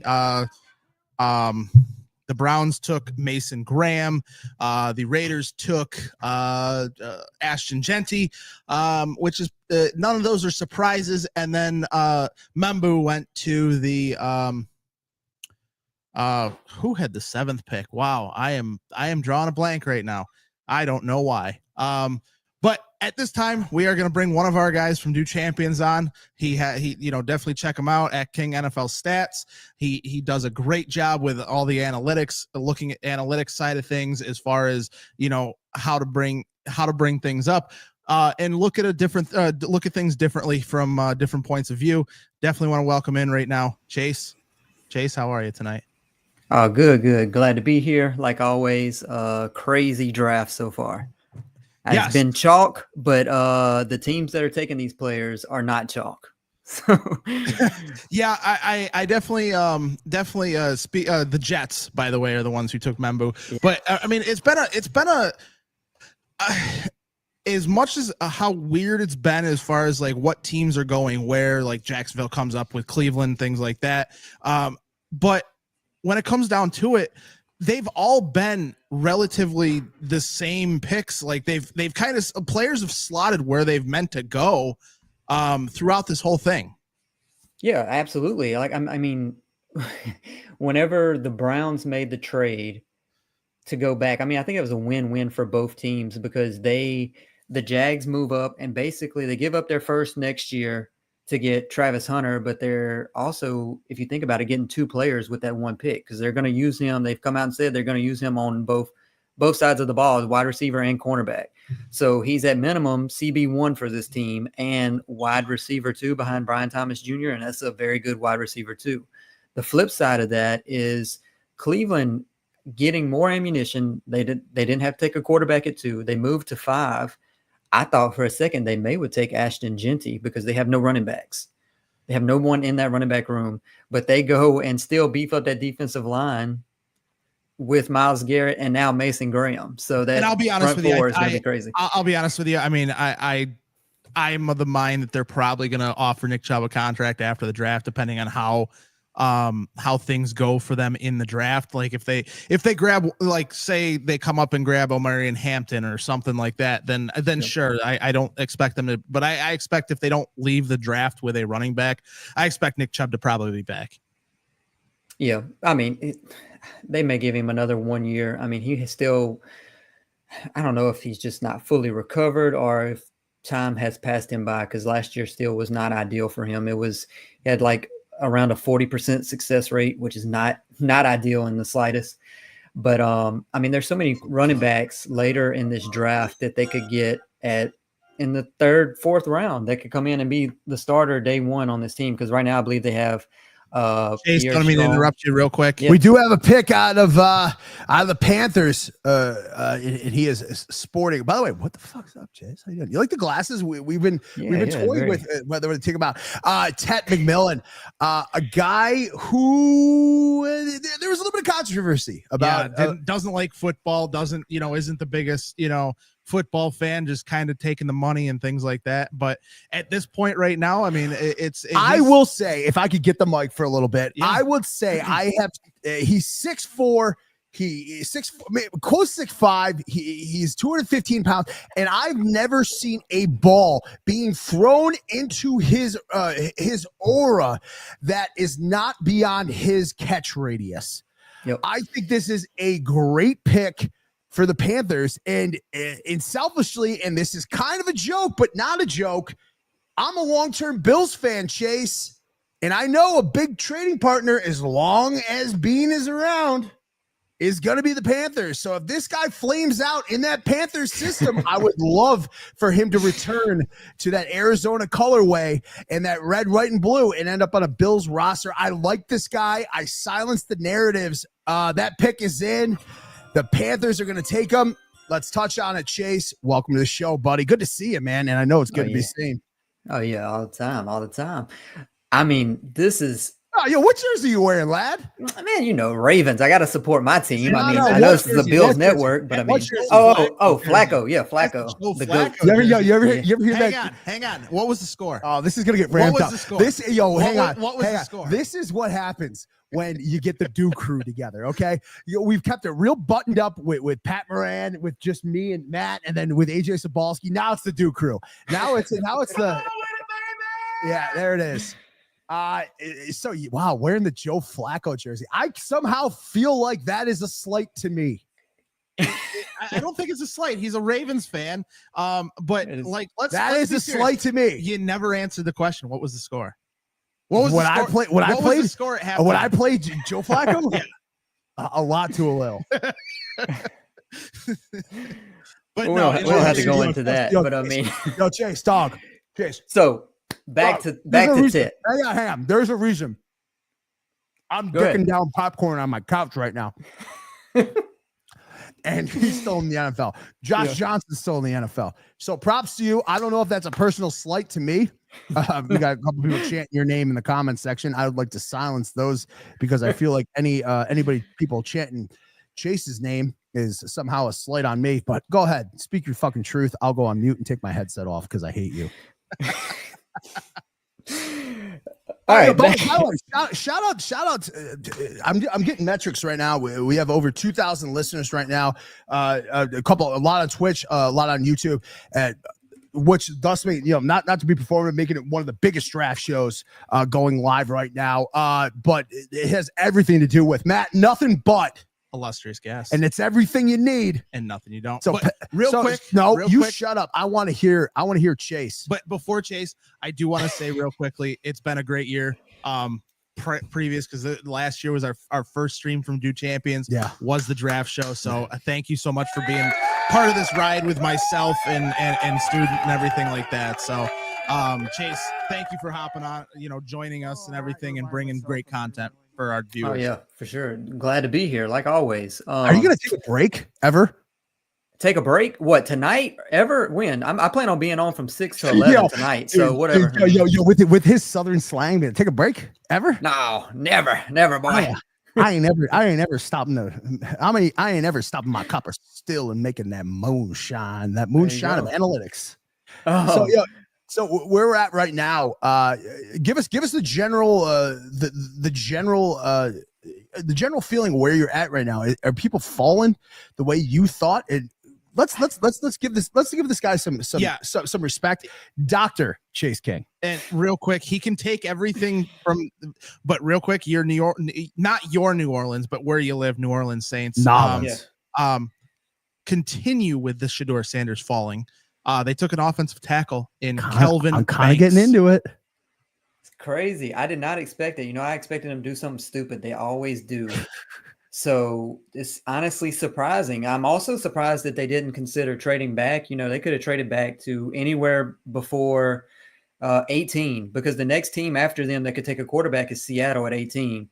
And I mean, no one else is. So, I mean, they could have traded with the Bengals. I mean, does the Bengals want one of these top players that could be left? I don't know. But that's a Bayou cadence. Does the Bengals do the Bengals? I do like that. But we did run a big initiative that we're talking to everybody about tonight. It is the Do campaign of the decision versus the dream, and we do have Chase's loading right now. Chase, you hit us with your dream for the Bills. Being an outsider and ancillary fan, we do have a pick coming in right now for the Saints. They do take Kelvin Banks Jr., offensive tackle from Hook'em, baby, the Horns. But to go back to this, Chase, you did let us know that your dream pick for the Bills would be Mike Green out of Marshall, but you did think your decision would be Trey Amos. Just speak to us a little bit on that. How did you arrive at those two dichotomies? Dream. I mean, I have Mike Green ranked as number 11 overall prospect. I don't think he falls that far. Yeah. I just believe that his college production translates to the NFL. He explodes. He can go from speed to power. He has active hands, and he's a former linebacker. So, I mean, he has that ability to drop off in coverage if need be. The only thing that worries me is the off the field issues, but you bring him into a structured locker room, like the Bills. A big show. Yeah, I mean, that kind of lessens those things. You don't send in one of these crazy teams that are picking top 5, top 10. The culture is not there in those teams. So I would love to see him there to pair him with Greg Russo and the rest of that front four and just get after the quarterback in the playoffs. So that's my dream for the Bills. So how'd you arrive at the decision? The decision is I just feel that they need – don't hate me for this, but I feel like they need another cornerback. Don't think anything you haven't already. No, I mean I started by just showing the jersey.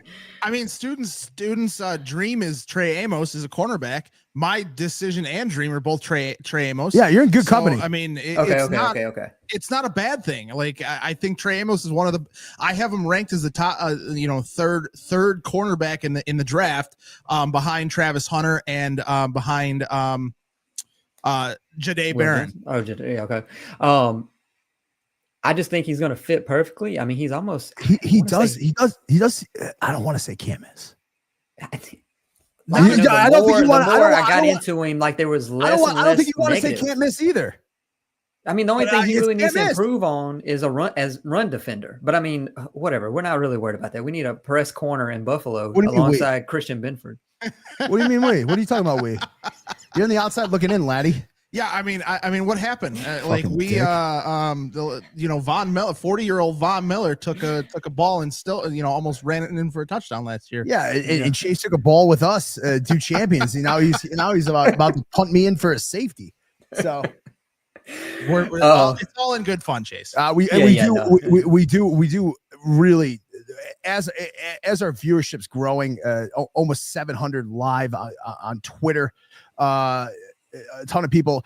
We do have a couple questions for you in this. We're getting this over and over and over again, and it keeps coming across our desk. Is about Shedeur Sanders, man. Shedeur Sanders, and where do you see him going? And is there any uncomfortability right now that this is going to be analogous to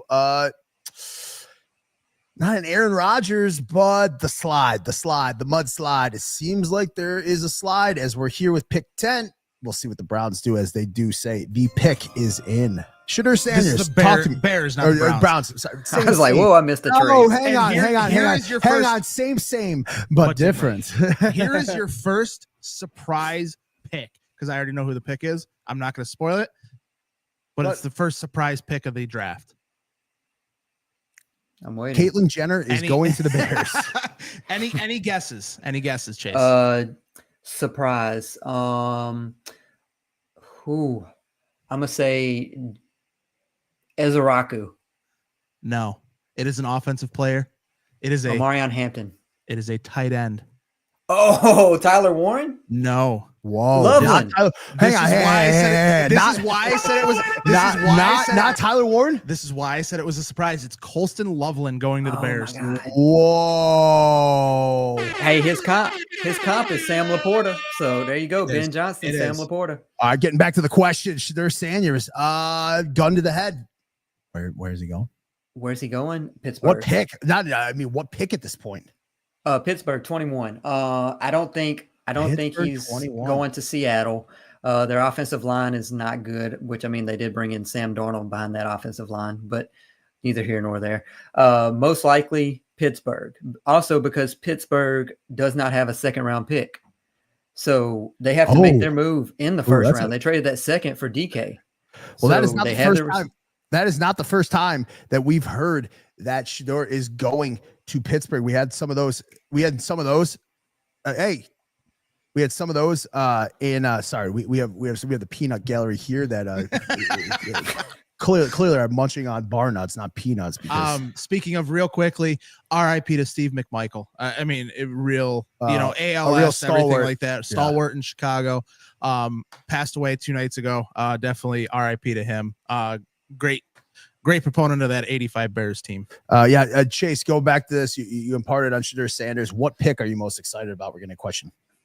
Upcoming or upcoming? Don't be selfish. Oh, okay. Yeah, I'm not worried about the Ravens. We're gonna lose in the playoffs regardless, so it doesn't matter who we draft. It's a real defeatist mentality here. Yeah, I mean, prepare for the worst, and nothing can be any worse than what it already is in your head. Stop, man. Stop. Like, you've had a good run, man. I mean, let me get it. Is that where we're at? Like, we've all had a great run, right? Mm-hmm. And you've seen the Ravens be the darling, and then the damned, and then you've seen the clip that we've seen the Bills be the darling, and then the damned. When did the Lions exit darling status and become the damned? Outside of the nice story, but the team that just can't cross that river like George Washington did. When did the Lions become the damned? The Lions, man, we were just talking about the Ravens. I mean, everybody's just damned I'm at saying this you point. started it. You guys were the darlings to start. Yeah. And then the damned. And then the Bills were the darlings. And then the damned. Now it's the Lions. Yeah. Yep. I believe and then everybody's still on their knees. I mean, I think everybody has their 1 to 2 year window. And then if you don't get it, then everybody in America turns on you. That's all there is to it. Next is going to be, let's see, who's it going to be next? The Commanders. Commanders got a year or two. They don't do it, they're going to be the damn next. Most exciting pick, going back to that, is probably what are the Bengals are going to do. I want to see which defensive player they're going to take. I'm excited who hops up and selects Jordan Phillips. So high. I mean, he's a 3rd round pick. I mean, I don't think he is. I do. You want to put a couple shekels on it? Yeah. Grown man bet. Chase, you want to get involved? I'll take your action. $5. I'll say late 2nd round. Okay, but I'll take 10 if he's early 2nd round. That's you like fine. Those terms? I'll give it to you. Take a report. You're done. Chase, to you. He says 3rd round. If I get him in the 2nd, if anybody gets him in the 2nd, Jordan Phillips out of the University of Maryland. And I'm departing a little bit on my ethos, which is kind of a corny ass ethos, is that if I see you're a big boy, you're a big human. Shout out Greg Thompson. If you're a big human and you're wearing large human, and you're wearing a single digit number, pick is in, by the way, for the Niners. Colson Loveland. That was to the Bears. Well, the Bears. I'm sorry. If you're a big human, I would say, and you're wearing a single digit number, I would say that you're a selfish human. I think he goes 3rd round. Okay, so take a report there. So I got $5 done with you, $5 done with you. Yeah. Okay. Man, how the money have fallen? Like Neffy in the chat said sold. Okay, you could take a report as well, real quick, just so I can consummate this trade. Yeah. Hey, Neffy, take a fucking report. Done. So you guys been kicking it watching the NFL draft with us. Chase is going to stay for a little bit just because, man, we really like this guy. This is the NFL draft here, sponsored by fucking Do Champions. Worked really hard on this. It's been an awesome thing. Thanks for tuning in the show.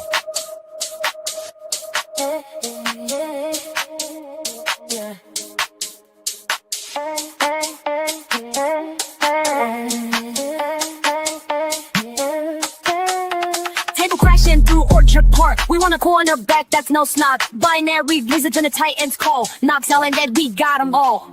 25 draft show. Madden student on today. 25 draft show. Do champions is just they're just okay. Round 1 pace is slow. In a draft day trance, with McBean at the helm, it's been a fruitful dance. Trade up, trade down, or summon a ghost. Our anxiety better yield a podcast toast. 25 draft show. Madden student on today. 25 draft show. Do champions is just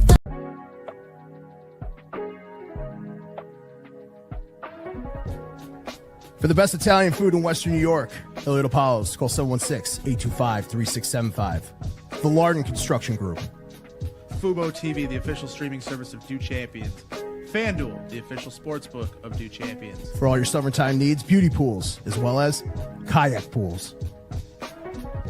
CX Chronicles, your total customer solutions focused manager. W.GG, the official energy drink of Do Champions. Hey, Sons of Erie, our artwork looks better on your walls. Hamburg Brewing, please visit our tap room on Boston State Road, Hamburg, New York. And finally, Fat Boy Surf Club for all your surfing needs.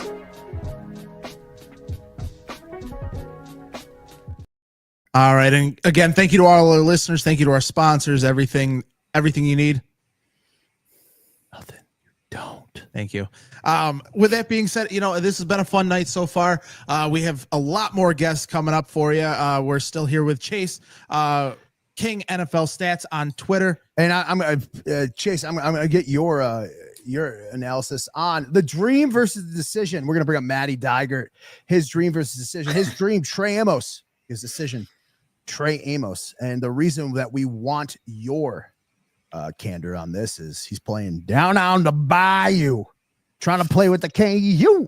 Talk to me, West Side. What do you think about Trey Amos? And, I really want him, man. Yeah. I would give a lot to, I would do a lot to have Trey Amos in this team. Well, we don't have to, discuss, sexual proclivities. I didn't say anything sexual. I just said I did. So first off, you think Ole Miss is the Bayou? It's No, that's way too far north to be the Bayou for us. Really. Yeah, no. But no, Trey Amos. It sounds like someone got food poisoning from a bad gumbo. I don't even know if they do gumbo that far up there. Yo, what is more Bayou? Crawdads, gumbos, or Mardi Gras? What's more Bayou? Not someone saying crawdads, that's for sure. That definitely excludes them. Okay. What? Sea bugs? No, crawfish. Just crawfish. Oh. Crawfish. Is it kind of like when someone says buffalo wings versus just wings? Does that kind of give you the myth? It gives me the tourist. Yeah, it kind of gives me the ick a little bit. Oh yeah. Shout out to Allie Brady, that fired fuck. But with that being said, honestly, I do have to break some news here real quickly. Yeah. The Bills just put it out. Schedule release date for the NFL is May 14th, Wednesday, May 14th. We're going to see what the NFL schedule looks like. So probably a couple days before that, let's dance that out a little bit. I got loyalty, got royalty inside my DNA. Stroking quarter beat, got war remedies inside my DNA. I got power, poison, pain, and you gotta be dancing, DNA. Come on, Chase. Ambition flow inside my DNA. I was born like this, immaculate conception. Nothing but illustrious guests. So Chase, he's got Trey and Trey. That's what he wants right here. That's his dream. That's his decision. Recanting again, the Dude Champion, sponsored by Elliot Apollos, the best Italian food in Western New York. Call 716-825-3675. Matty Diegert, his dream. Trey Amos. Matty Diegert, your decision. Trey Amos. What do you think about that, big dog? He's either going to be extremely happy or extremely upset. I love it though. I'm never upset. Let's be serious. I mean, like I said earlier, he's that press corner that you want alongside Christian Benford. When you look back at the past, there could be a lot of reasons, but their losses in their last 5 games, 33-ish points per game allowed. Got to stop the pass. I mean, we got passers in the AFC. I mean, is it going to be Lamar? I mean, I know they're a run-first team, but he is the passing threat. Patrick Mahomes talked about today wanting to get back more to the deep pass threat. Joe Burrow, if he can get a defense. CJ Stroud. Hold on. Not to interrupt you. The 49ers have now selected Mykel Williams out of Georgia. Damn. I actually had him going to the Falcons at 15. So he's think actually going on the coast. Cowboys 9 o'clock. Yo, Chase, what we got you here? What is one prospect you just can't get a handle on? Maybe something with the most upside, but you just you it's like a bad bank loan. Like the property's gonna transact, but you don't know if you want to be the owner of it. Who confuses you the most in these first 2 rounds? What prospect? Shamar Stewart. He could have gone Talk to me anywhere about him. from 10th to 40th, and I would not be surprised. I mean, I No, just don't. it's kind of like Whittle. Whittle could either be a 35-year-old man or he could be 62. You know. Okay. But with Shamar, Well, I got we got over 2,000 people watching this. I got to promote some people. yeah, for sure. Yeah, but how did you arrive at the answer to that question for Jamar? I thought that is an interesting thing to say. I mean, he's got all the athletic traits, and he's had the athletic traits. He's physical, he's explosive, he's got long arms, he had the best broad jump, second best vert at the combine. But then people make these excuses for, it didn't translate in college. Like his numbers don't reflect what he truly did. Why is that? Why did Nick Scorton, who is deemed by most people a worse prospect than Shamar Stewart, why were his numbers better? You look at Shamar Stewart, he had just 11 tackles for loss, 4.5 sacks in 3 seasons. Like, if you're someone that's a first round talent and it takes you 3 seasons to get those numbers and you're as explosive as people say, I don't understand it. Maybe. And that's the other thing, though, too. We just talked to Kentley Platty the other couple weeks ago. Shout out to him, great guy. There's two guys this year that were 10 RAS overall, and it doesn't happen very often. But 10 RAS overall, and one of them was Shamar Stewart. The other was Nick Eamon-Worry, who I've dubbed the Super Soldier. I don't know why. I questions as to how he acquired that nickname. He was just like, yeah, it is what it is. I was like, all right, man. But no, in all seriousness, Shamar Stewart, there's nothing serious about this show right now. Before the year before had a good amount of sacks, good amount of pressures, and then he fell off. Cowboy pick his end. He fell off this year. What happened? That's my question, and I don't understand. That's $1 million question. Real quick before you answer that, Tyler Booker. Man, corners are falling for the Buffalo Bills. This is Hey, Maddie, we said it. If there's gonna be a position run, Maddie, Chase, we said it. Thank you. If there's gonna be a raucous run on a position group, Maddie, who did we say? Corners. Man, might be time to get aggressive. Chase, I hope you stay on with this because right after this Miami pick, we will have a very happy Coach Fuller, or we will have a very angry Coach Fuller. So very excited for that. And we also do have Thigh Doctor coming up as well. I'm very nervous about that. So Chase, I do have to ask you, and I've been posing it to a lot of guests, and me self-admitting to my own lunacy. I got the Josh Allen pick wrong. I very much wanted a Josh Rosen out of UCLA, and to pair that, I also got it very wrong. That speaking of the fact.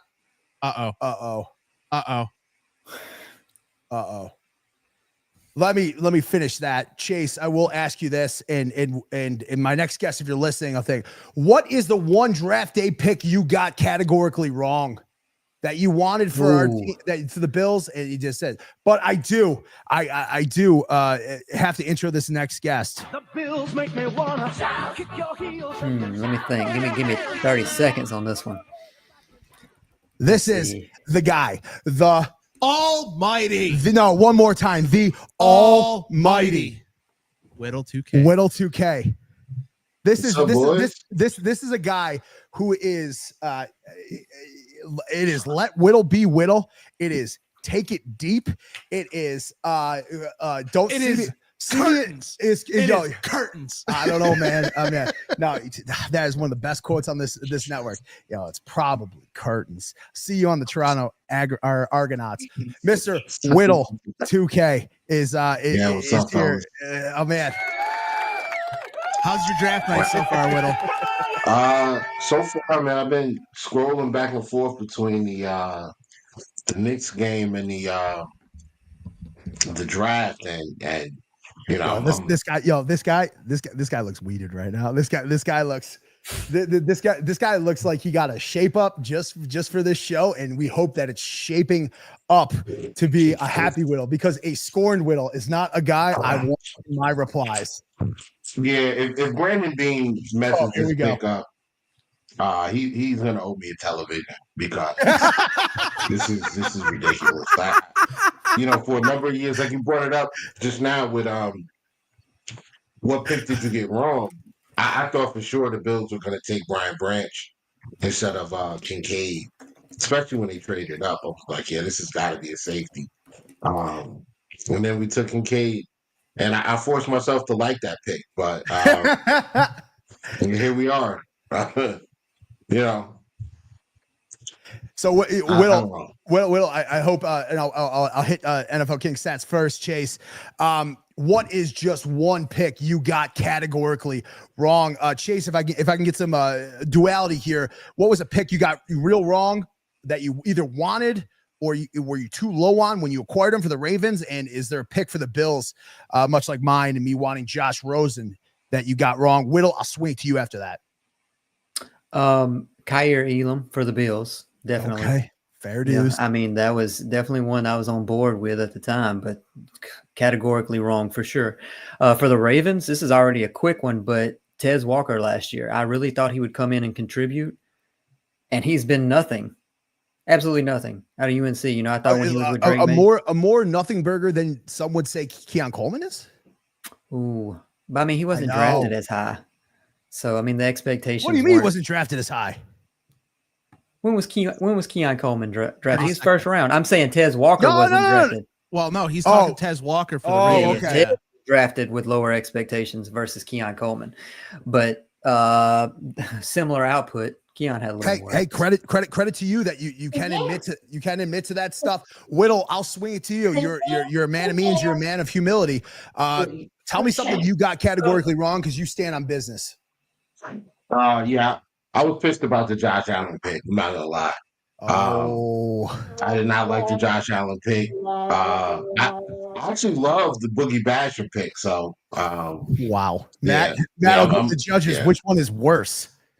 I think the Boogie Basham probably is the worst. Absolutely, the Boogie Basham. Boogie Basham was terrible. Yeah, there's nobody like.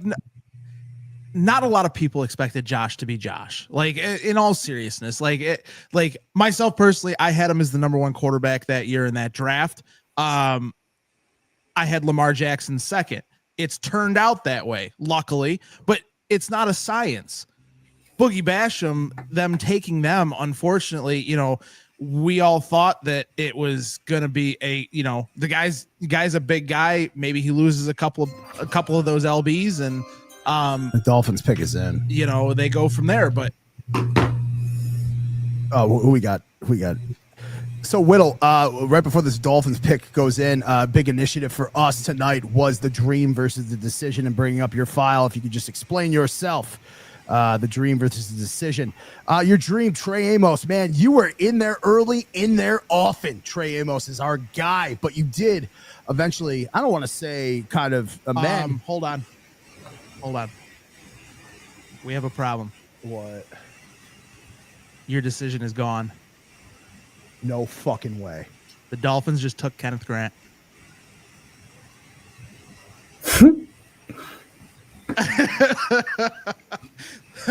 Oh, just go to Whittle. Boy. Just go to fucking Whittle. Oh boy. Just go to fucking Whittle. That's about that too. Oh my boy. God. Are you serious? Yeah. Dolphins just took Kenneth Grant. I'm not. Hang on. Don't talk. Don't talk. Don't stop. Stop speaking. Stop speaking. Whittle. I want raw Whittle. He's touching his forehead, as I am. I got a 5 head though. Whittle, where? That's a problem. I'm not. It's not disappointment because I knew Kenneth Grant had the potential of going high, but. Not that. I don't have faith that we're going to draft a corner. I think they're going to go like edge, or they're going to take Harmon and try to force him to be something that he's not, which is a nose tackle. And it's just not going to work.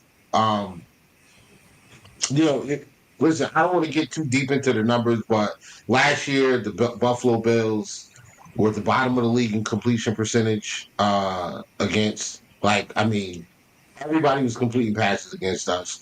Third down defense, we were terrible. 4 out of the 6 corners had a QBR of 100 or more when targeted.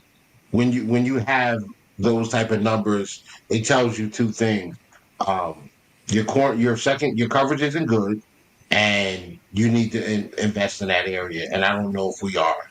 So I'm up in the air. Brandon Bean is a menace to society on draft day. So I don't know. And I feel naked without a hat. I mean, it sucks because I like, guess I didn't know how bad I wanted him. like, and here's the thing. I guess I didn't know how bad I wanted him, Whittle. Like as much as I guess I didn't know. As much as we wanted to say, you know, I wanted Trey Amos and everything, I would have been perfectly fine with Kenneth Grant because I guess I didn't know how bad I wanted him. I mean, to see his motor plays, Whittle. I'm talking motor. I'm talking he's being the dog. Yes, 6'3" and a half, 330 pounds, and he chases down running backs. And he was what, a 7'6" Raz, and that's, you know, talking to Kentley Platty, you know, 3.5 is good for a defensive tackle. So I guess he's a 7'6". So Whittle, we'll pivot to here. Your dream decision right now: Trey Amos versus Landon Jackson. Yo, tell us, big dog, the almighty Whittle 2K. Hey, Matt, real quick, Whittle, just dog, but he is the almighty. He is the almighty Whittle, and I'm gonna keep that going. How'd you arrive at Trey Amos and Landon Jackson? Whittle, talk me through it. All right. Well, the Bills pick a top 30 visit every year, and you know, I'm not necessarily in the first round, but they end up drafting the top 30 visit. They've been talking to Landon Jackson since like the college season ended. And also that report came out this week that the Bills could move up and take a linebacker. And to be clear, your decision pick came out far earlier than that report being released. So kudos to you, Whittle. Yeah, if they draft a linebacker at 30, just let Brandon Bean know he's got to square up with me when we open see. Like I need a fair one. That would be a ridiculous pick. Ridiculous. A linebacker at 30, that would be ridiculous. We got to get better. We got to get better in the secondary.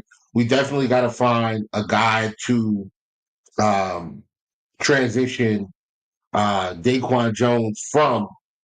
But my dream is Trey Amos. His ability to play zone, his ability to play man. You know, his route recognition, like he understands where the ball is going based on the route combination the offense is using. Now, Whittle, he knows where the quarterback wants to go with the football.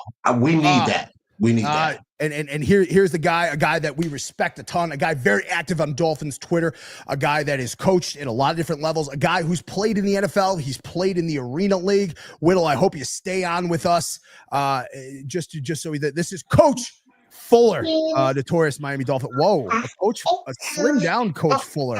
I think this draft and this, I think beard's this gone almost. Like, what are you doing? What is? Hey, Coach Fuller, I'll start this off. I did not know how much I wanted the big guy out of Michigan. I got to tell you, man, kudos to you. Good pick.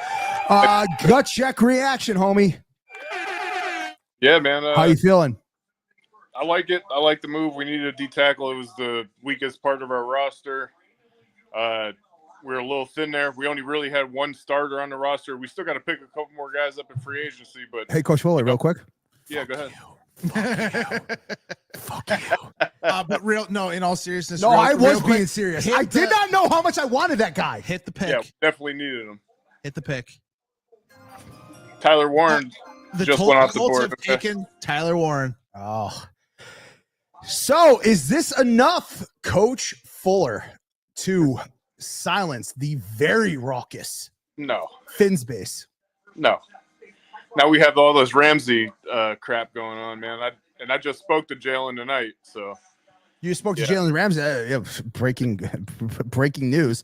Jalen Ramsey does speak to people in the Dolphins fan base. He does speak rather than just solely in the media. So, Coach Fuller, and I'll swing it to Whittle because Whittle's going to have Whittle is the almighty. He's going to have some opinions, but I'm not sure Whittle and I knew how much we really I like this pick for you, and that pains me. Oh yeah, it's a good pick. I think he's going to be a good player in the league. Very good. Whittle, I'll swing it to you. Real quick. Any questions for how Coach Fuller is feeling right now? Is a stalwart Dolphins fan. You can find him at Coach Fuller on Twitter. One of the best people to engage with. I'm sure you guys have had your interactions. Whittle, any questions for Coach Fuller? No, I mean they got a great pick. I mean, this is exactly what you need next to one of the better, more underrated defensive tackles in the NFL, Zach Seiler. Chubb Robinson came on really well last year. You still have Chubb. You're going to get back Jalen Phillips at some point. And they may even go with another edge at some point, today. And the key right now is what they're doing is they're saying we're going to contain the run up front with 4, and we're going to get after Josh Allen. That's what this pick tells me. So I hate to lose out on the opportunity to take a Kenneth Grant, even though he wasn't my first pick. It was an acceptable choice in the first round. I thought for the Buffalo Bills. Whittle, you're so cordial. Acceptable. Yeah, no, I mean it was not my top pick. You know who I wanted. He's still out there, but to lose out on him is one thing, but to lose out on to a division rival is yeah. I mean, it kind of hurts a little bit because it kind of at this point replaces. I'm just shocked about how I did not know how bad I wanted him. By the way, A Will text me, you good for golf this weekend? A Will's in town. Yeah. Shout out, happy birthday, Aaron Williams. But damn it, I didn't know how much bad I wanted him. Yeah, Fuller, he's got the motor. He's got the desire to be where the ball is at. And I think in some of the games you guys played, you guys lost a little bit of the drive when games seemingly started to become out of reach. Do you think this could be a culture shift in drafting a guy like this? It could be, man. Chris Greer has constantly ignored the trenches on both sides of the ball. We have all the flashiness. We have all the skill players. We just don't have any linemen. And it's been like that for 5 or 6 years. It's about time he did something with the line. So let me tell you something about Grant. Dude's mitts are heavy, man. When he gets his hands on you. Call that the big cat paw around here. Oh, yeah. When he gets his hands on you, he gets separation. You're in trouble. And we want to welcome in at this point somebody who also wanted Kenneth Grant. Oh. Hi, Doctor. How are we? Look at you laying down on your bed. How are we tonight? It looks like you just exited a Diddy White party. Wow. It is. So we got this is truly a fucking meeting of the minds here. Aaron Williams is here tomorrow, brother. A meeting of the minds here. How do you think you sit? Is there a congratulatory slow clap for Coach Fuller with a great pick out of the University of Michigan? Or how do you think we're sitting pretty right here? Does this make the Dolphins any more of a threat? Whittle, I'll throw it to you. Does this make the Dolphins any more of an interdivisional cause for concern? Yeah, I mean, the game is about scoring points and stopping the other team from scoring points. This puts them in a better position to do that. I hate the pick for them. I mean, I hate the pick for us. It's a great pick for them, though. But Josh Allen's still daddy, so we'll just leave it there. Thigh Doctor, I throw it to you. Does this make with the pick, the big man, the big cat paw, the unlimited motor of the University of Michigan? Does this make the Miami Dolphins any more of a formidable opponent? Also, good to see you, buddy. Like you're just so cool. I think they reached for him. It's a little early for Grant. They definitely should have went with the offensive line. I'm still not too worried about the Dolphins after that pick. Very good, Coach Fuller. As we sign you off here, man. Who do you think the Bills, in your professional acumen, do end up selecting now that a couple of the big targets are off the board? Do you think it's do you vibe with us that it's going to be Trey Amos? It could be, but I think you guys might try to get there and get to Zabel. We'll see what happens though. I do appreciate it. That's Coach Fuller. You can find him at Coach Fuller, notorious Dolphin stalwart and a guy worth following if you want to keep up with the guys who are trying to usurp the throne of the AFC East, of which we've had it's definitely yeah. Go ahead. One quick thing. One thing. If you call me Elvis Costello with these glasses, I'm going to kill you. So far in this draft, the person you got to feel the worst for so far is Armand Mambo.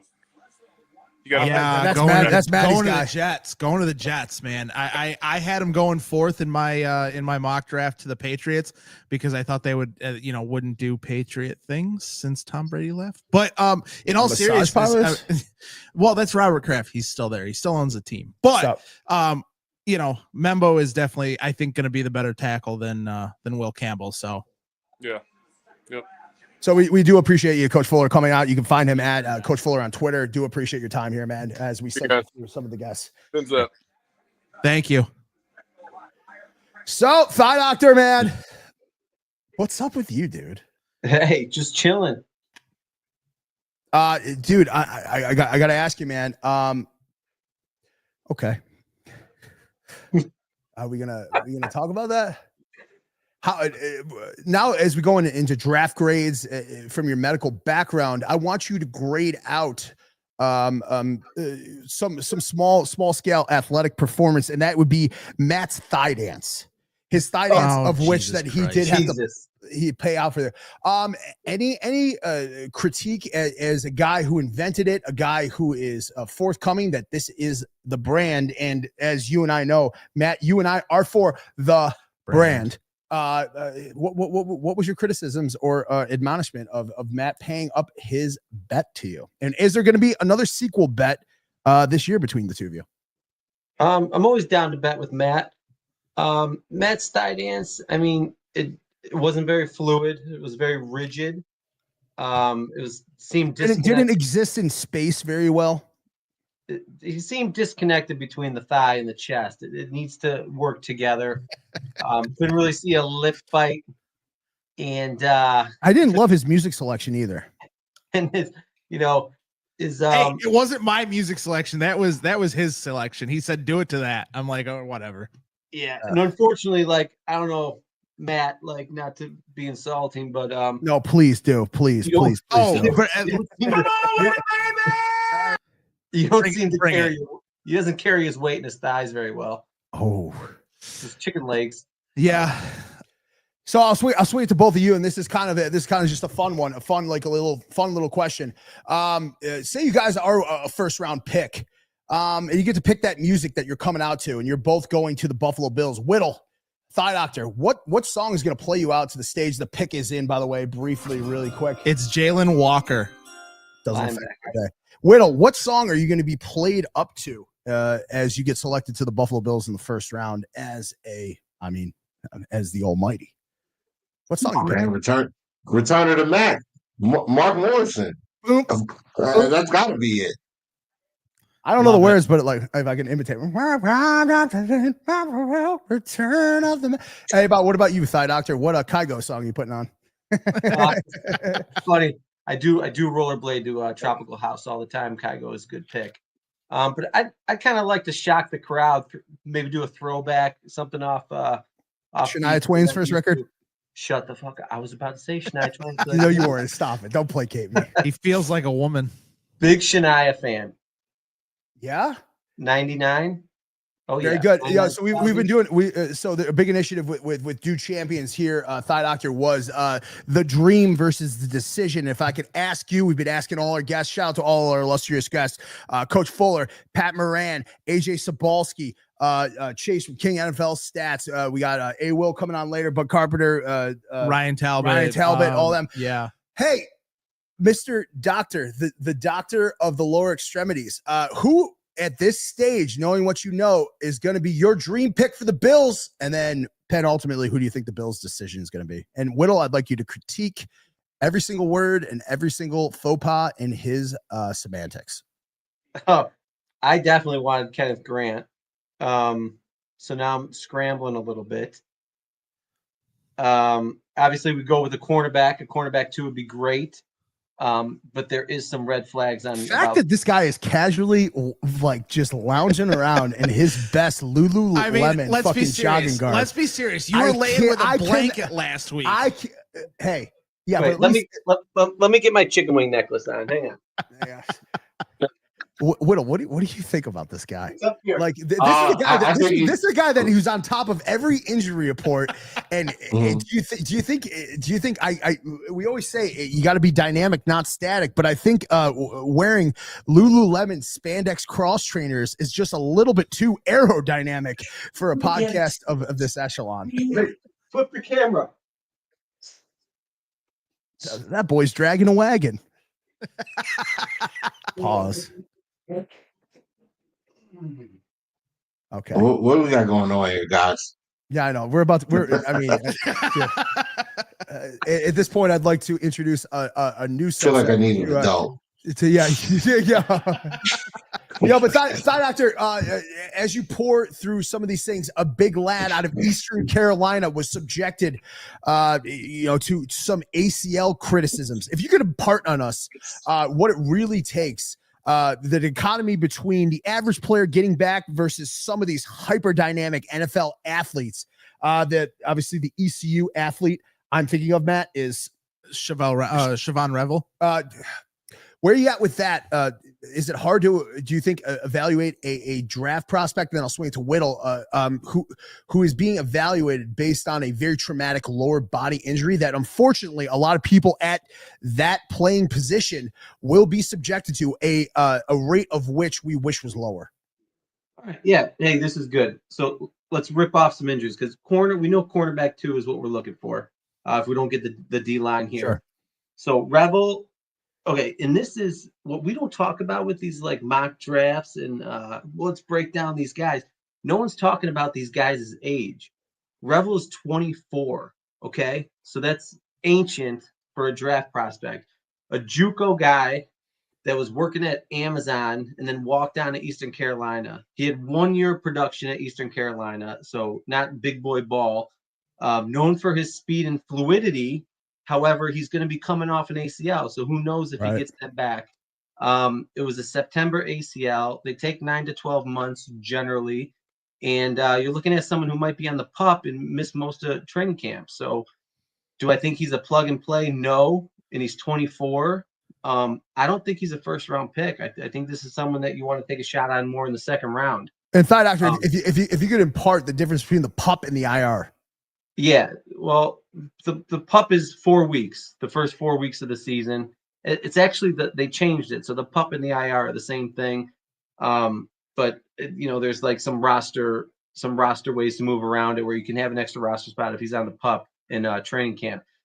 But this is a guy who might not get through training camp. He might still be on the rehab train. And then what? We're going to plug and play him. He's a rookie, hasn't played in a year, and his only true action was 1 year in Eastern Carolina in 2023. I just don't buy it. So there's two other good cornerback prospects that are also injured. If you want to start talking about Will Johnson, because he's dropping pretty fast. So as you guys must know, his tape is phenomenal. He's a great cornerback, but he's slow. He had a knee scope in 2023, which was in the spring, so he missed 3 games in the 2023 season. And then this year, he was like a consensus preseason All-American, but then he got a turf toe and missed half the season. So now they get to the combine. Hey, and a turf toe is a finicky injury, man. It's a very finicky injury. Yeah, you're either really screwed or it just takes a year. So we'll see. That's going to take the team's medicals.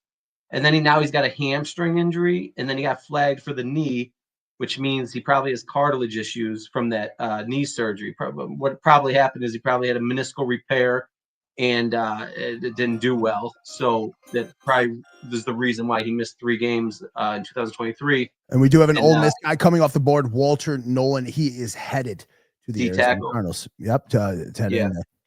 So anyways, Will Johnson's like almost to a point where like you don't really want to touch him.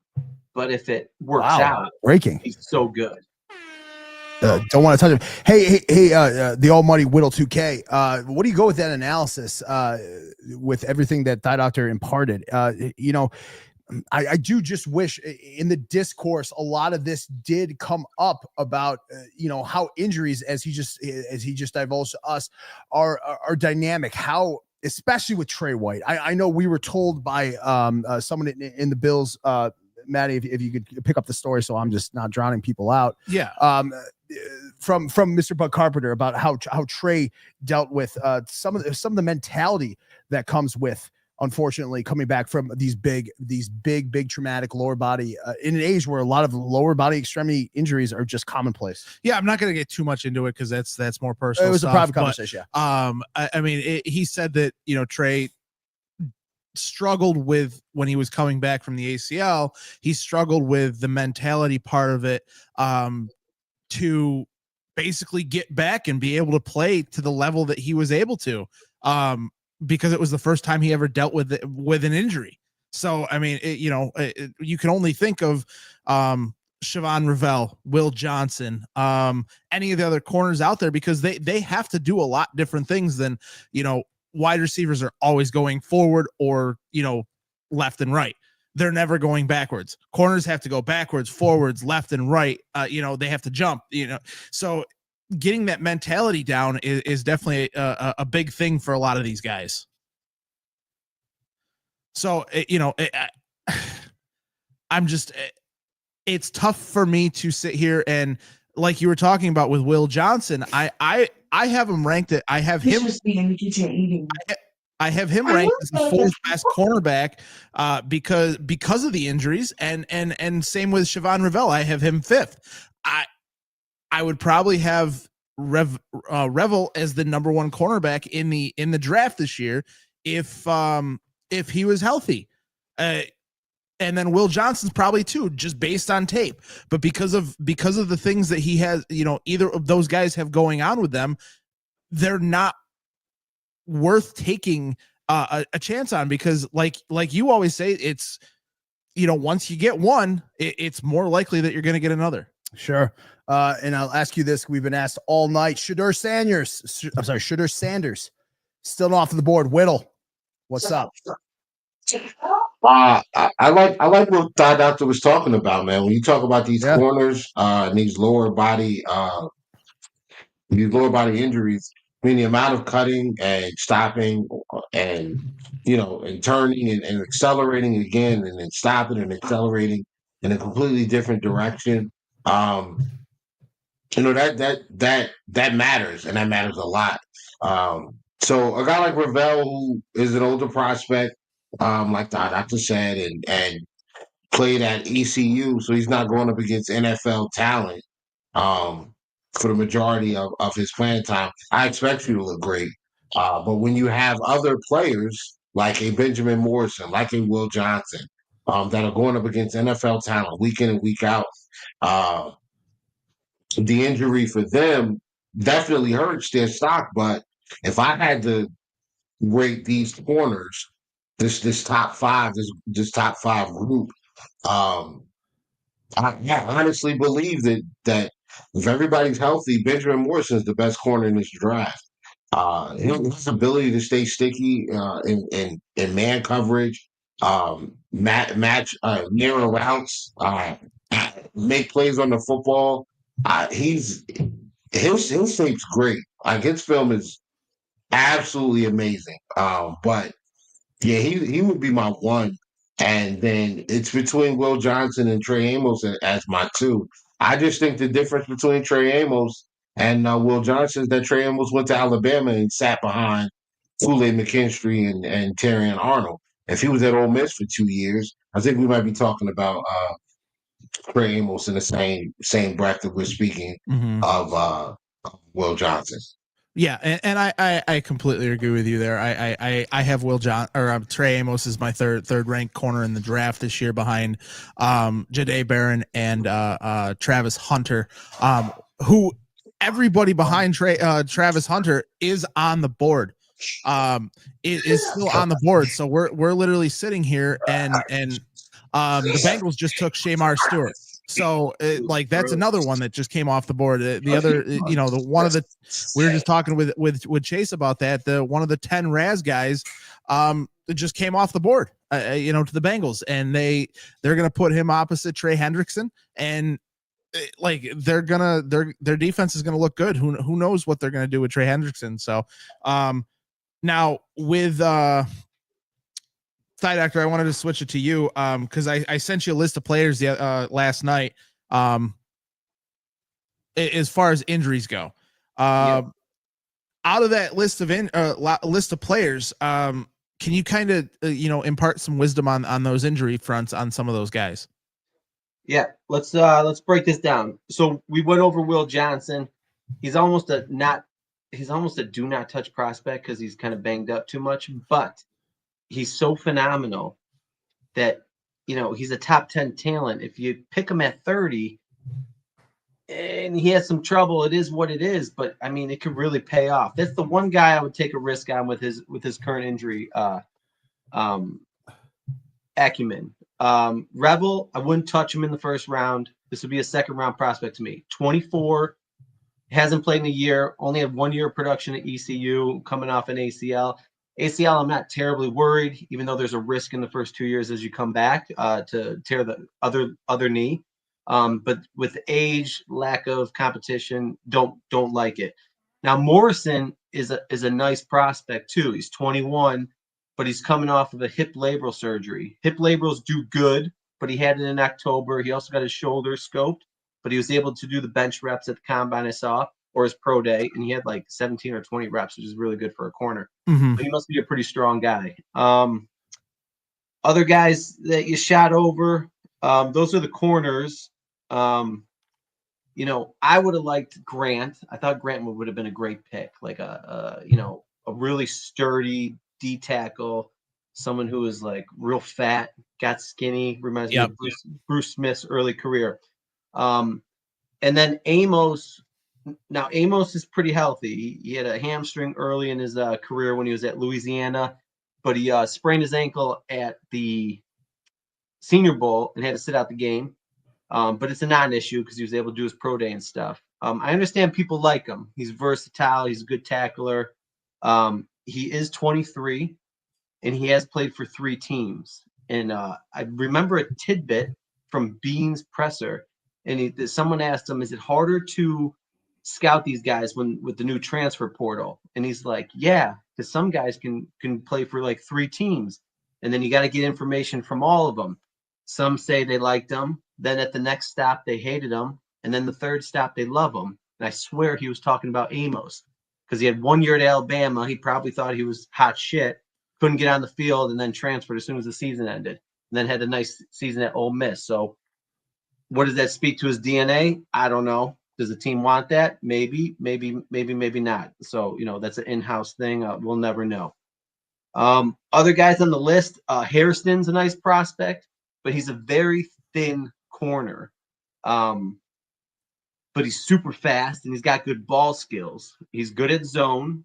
But he this is not a guy who can play man press. So keep that in mind. And he also had a shoulder injury this year that kept him out of 5 games. And apparently he played through it for 2 games, which would scream to me like AC joint.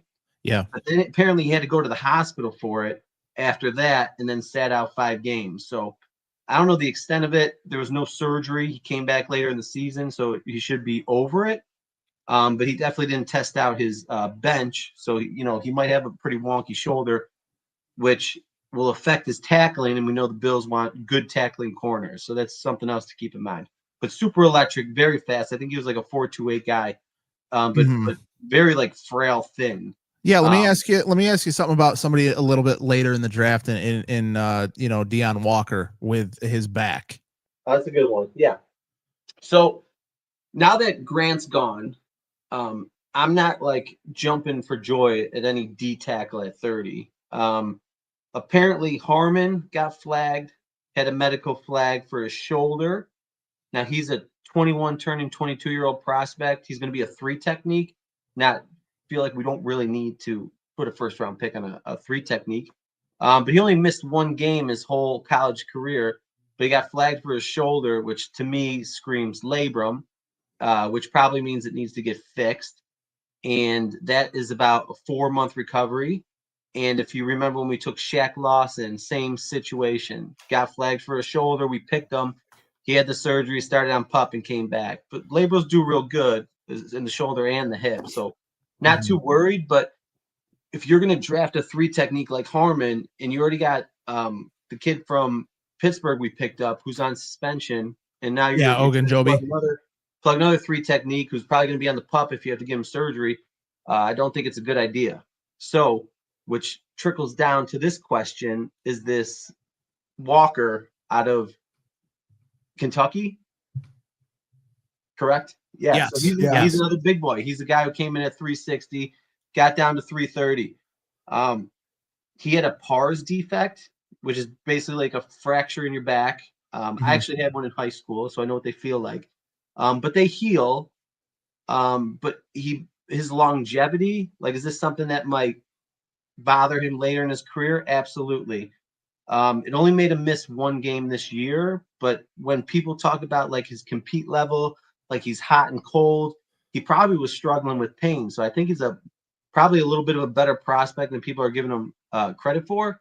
So I don't know if that means he's like a 2nd round guy or a 3rd round guy, but now with a guy like Grant off the board in the 1st round, I think you should go secondary and then maybe get a 1 technique in the 2nd, or maybe trade down, get a 3rd round pick for a guy like Walker would be a good idea.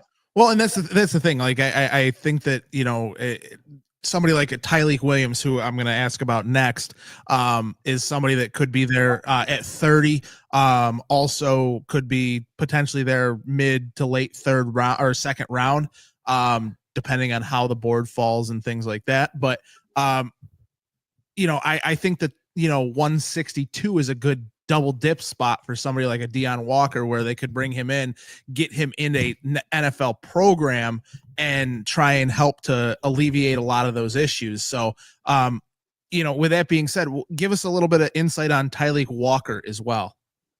You mean Tyleek Williams from Ohio State? Yes, thank you, Tyleek Williams. Yeah, good question. Yeah. So he's another humongous athletic guy, just like Grant. I'd say they're now Walker's huge and not fast, but he's got good agility. He's got the basketball background. Tyleek Williams is still a little more athletic than Grant, but short arms, and he plays more like a 3 technique.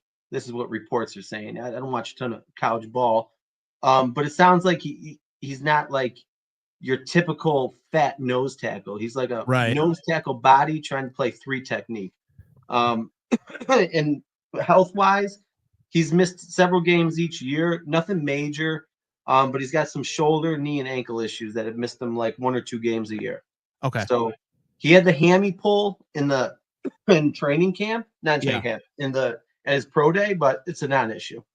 Gotcha. Well, we do have some other guests coming on. Thigh Doctor, we want to thank you so much for coming on and providing all that information for us. We appreciate you, lad. If you want to sit here with us while they're drafting, wait for the pick, you're more than welcome to. But we do have some other guests we have to get to. Love the chicken wing necklace. Dude, no, get them off. Just kick them off. Yo, thigh us out real quick. Thigh us out real quick. Come on. Give me a song. Give me a beat. You need a beat? Okay. Hold on. Hang on. I can help you. Right. No. Don't start too early. We can help you out. Ready? You ready for this? Yeah.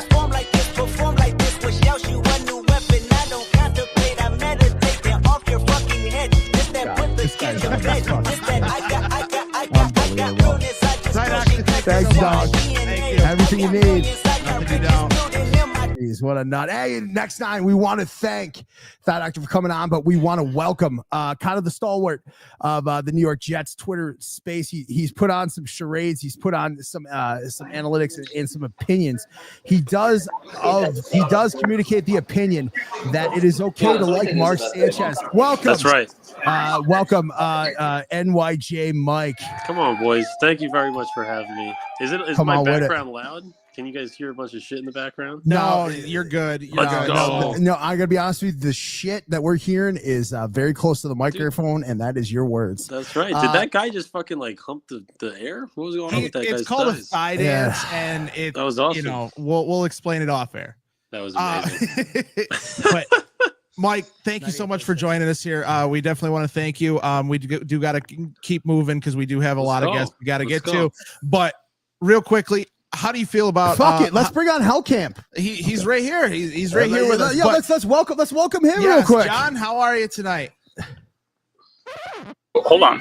Hey, how's it going? There we go. Sorry, I muted you so we wouldn't hear anything. You are in the draft media room tonight. I'm very, very jealous of you right now. So, big bucket list item for myself. One day I'll be there sitting with you. But that great beard. Yeah. Holy shit. So actually, let's do a reverse interview here. New York Jet Mike.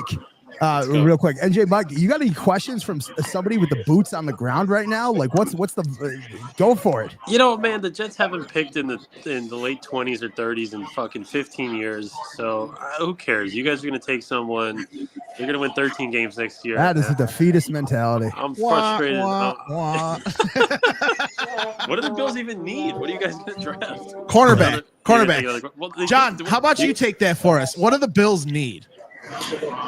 It's corner. It's corner defensive tackle. I mean, obviously, it's Derek Harmon is still very high on my list, and I'm no trust in he's going to Trey keep White. slide. No, not long term. He's a safe floor at cornerback too. But no, is he trusting in Brandon Eccles? Brandon Eccles, man, he's gone. Where did he go? Did the Bills get him? Come man, on. Brandon Eccles is Tua's father. He just has 2 pick sixes of Tua, but no, he's gone. He's signed elsewhere. So, with such a stalwart here in all these guys, I want to field one question for the almighty John right now. What questions you have from a guy with boots on the ground right now? Anything you can ask him right now? What's the vibe? Yeah, where is Brandon B, and what is he thinking? Because I don't have a lot of hair left, but I'm gonna pull it out if he takes like Landon Jackson or Carson Schwarzenegger. John, your retort. Yeah. No, I'm completely in agreement. I don't want a safe pick. I don't want like Tyreek Williams at 30. You know what I mean? Like I want something better than that. I've been sitting here clamoring for him to trade up as I've been watching some of these guys fall. Every corner not named Travis, sorry, there's a lot going on. Not named Travis Hunter is still on the board. So I'm like, hey, if you got one of them that's a tier or two above, go get them. You got 10 draft picks. Let's compile them together and go make a move. And New York Jet, we'll swing it to you for a guy who has boots on the ground. Talking to John, the Almighty, a guy who's reported for a lot of different people. Any questions for a guy with boots on the ground? You can even be selfish and ask about your own team. I'll ask about my own team, man. You know, like the Bills and the Jets are an interesting matchup. Josh Allen was a bit erratic the last couple of years, but has really settled down. What is going to happen with James Cook? Are they going to give him a long-term extension? He wants $20 million a year. Are they going to draft another running back this year to kind of, get their leverage back? What's going to go on with that? Well, here's my bold take. This is not insider information. This is just me spitballing based on what I think could happen. My bold opinion is that James Cook gets traded tomorrow to the Dallas Cowboys. Whoa. That's my take, because they passed on skill player in the first round. They went with offensive linemen. They have $34 million in cap space. They need playmakers on that offense, and there's no way that Brandon Beane's going to pay him, especially not after Dalvin Cook just tweeted the $20 million per year number, let alone the 15 that we've been talking John, about. Don't mean to interrupt you, but we have a pick that's in with the Buccaneers. They took the wide receiver out of Ohio State, Ibuka. Nice pick. Yeah, I love that. I don't understand that. They have a lot of receivers, but I guess they're getting old. It's more of a pick for the future, and apparently maybe they don't like Jalen McMillan very much. But Emeka Ibuka is like my favorite wide receiver in this class. He's so pro-ready. Like, he's just so savvy. He can win at all levels of the field. I love it. Whittle, what's your gut reaction on that pick? I just thought that was I thought that this was a really good spot for them to take a corner. They do need corner help. Edge makes a lot of sense here as well. Jahad Campbell would have made a lot of sense. Jahad Campbell would have made a lot of sense here as well. I just think, when you have Mike Evans, you brought back Godwin. Godwin. You got Trey Palmer. They drafted Jalen McMillan last year. I mean, it's a lot of receivers there already. You bring in Emeka Ibuka. I mean, I don't get it. But I do feel that, John, is you're kind of an impartial guy. We've been asking everybody the dream versus the decision. Who was the dream pick right now with the Bills as we creep up closer to that? And who do you think ultimately is going to be the decision with all the information you have currently at hand? Well, it's tough because I don't think that Will Johnson should still be on the board. Like, I would like to say it's, Derek Harmon, whom I love, but to me, I don't understand Will Johnson sliding at this point. If he's somehow still there, or if Bean decides to trade up and go get him, you're getting an elite corner. Like, that is a very, very talented player. It's degenerative injury, which actually Thigh Doctor just imparted on us. That the degenerative injury in his knee. Oh, talk to me about it, because I wasn't on your stream for that. No, that's okay. He said that it's something that may not affect him right away, but it is something that is going to creep in on him long term. Interesting. Well, if the knuckles don't check out, then yeah, that changes things.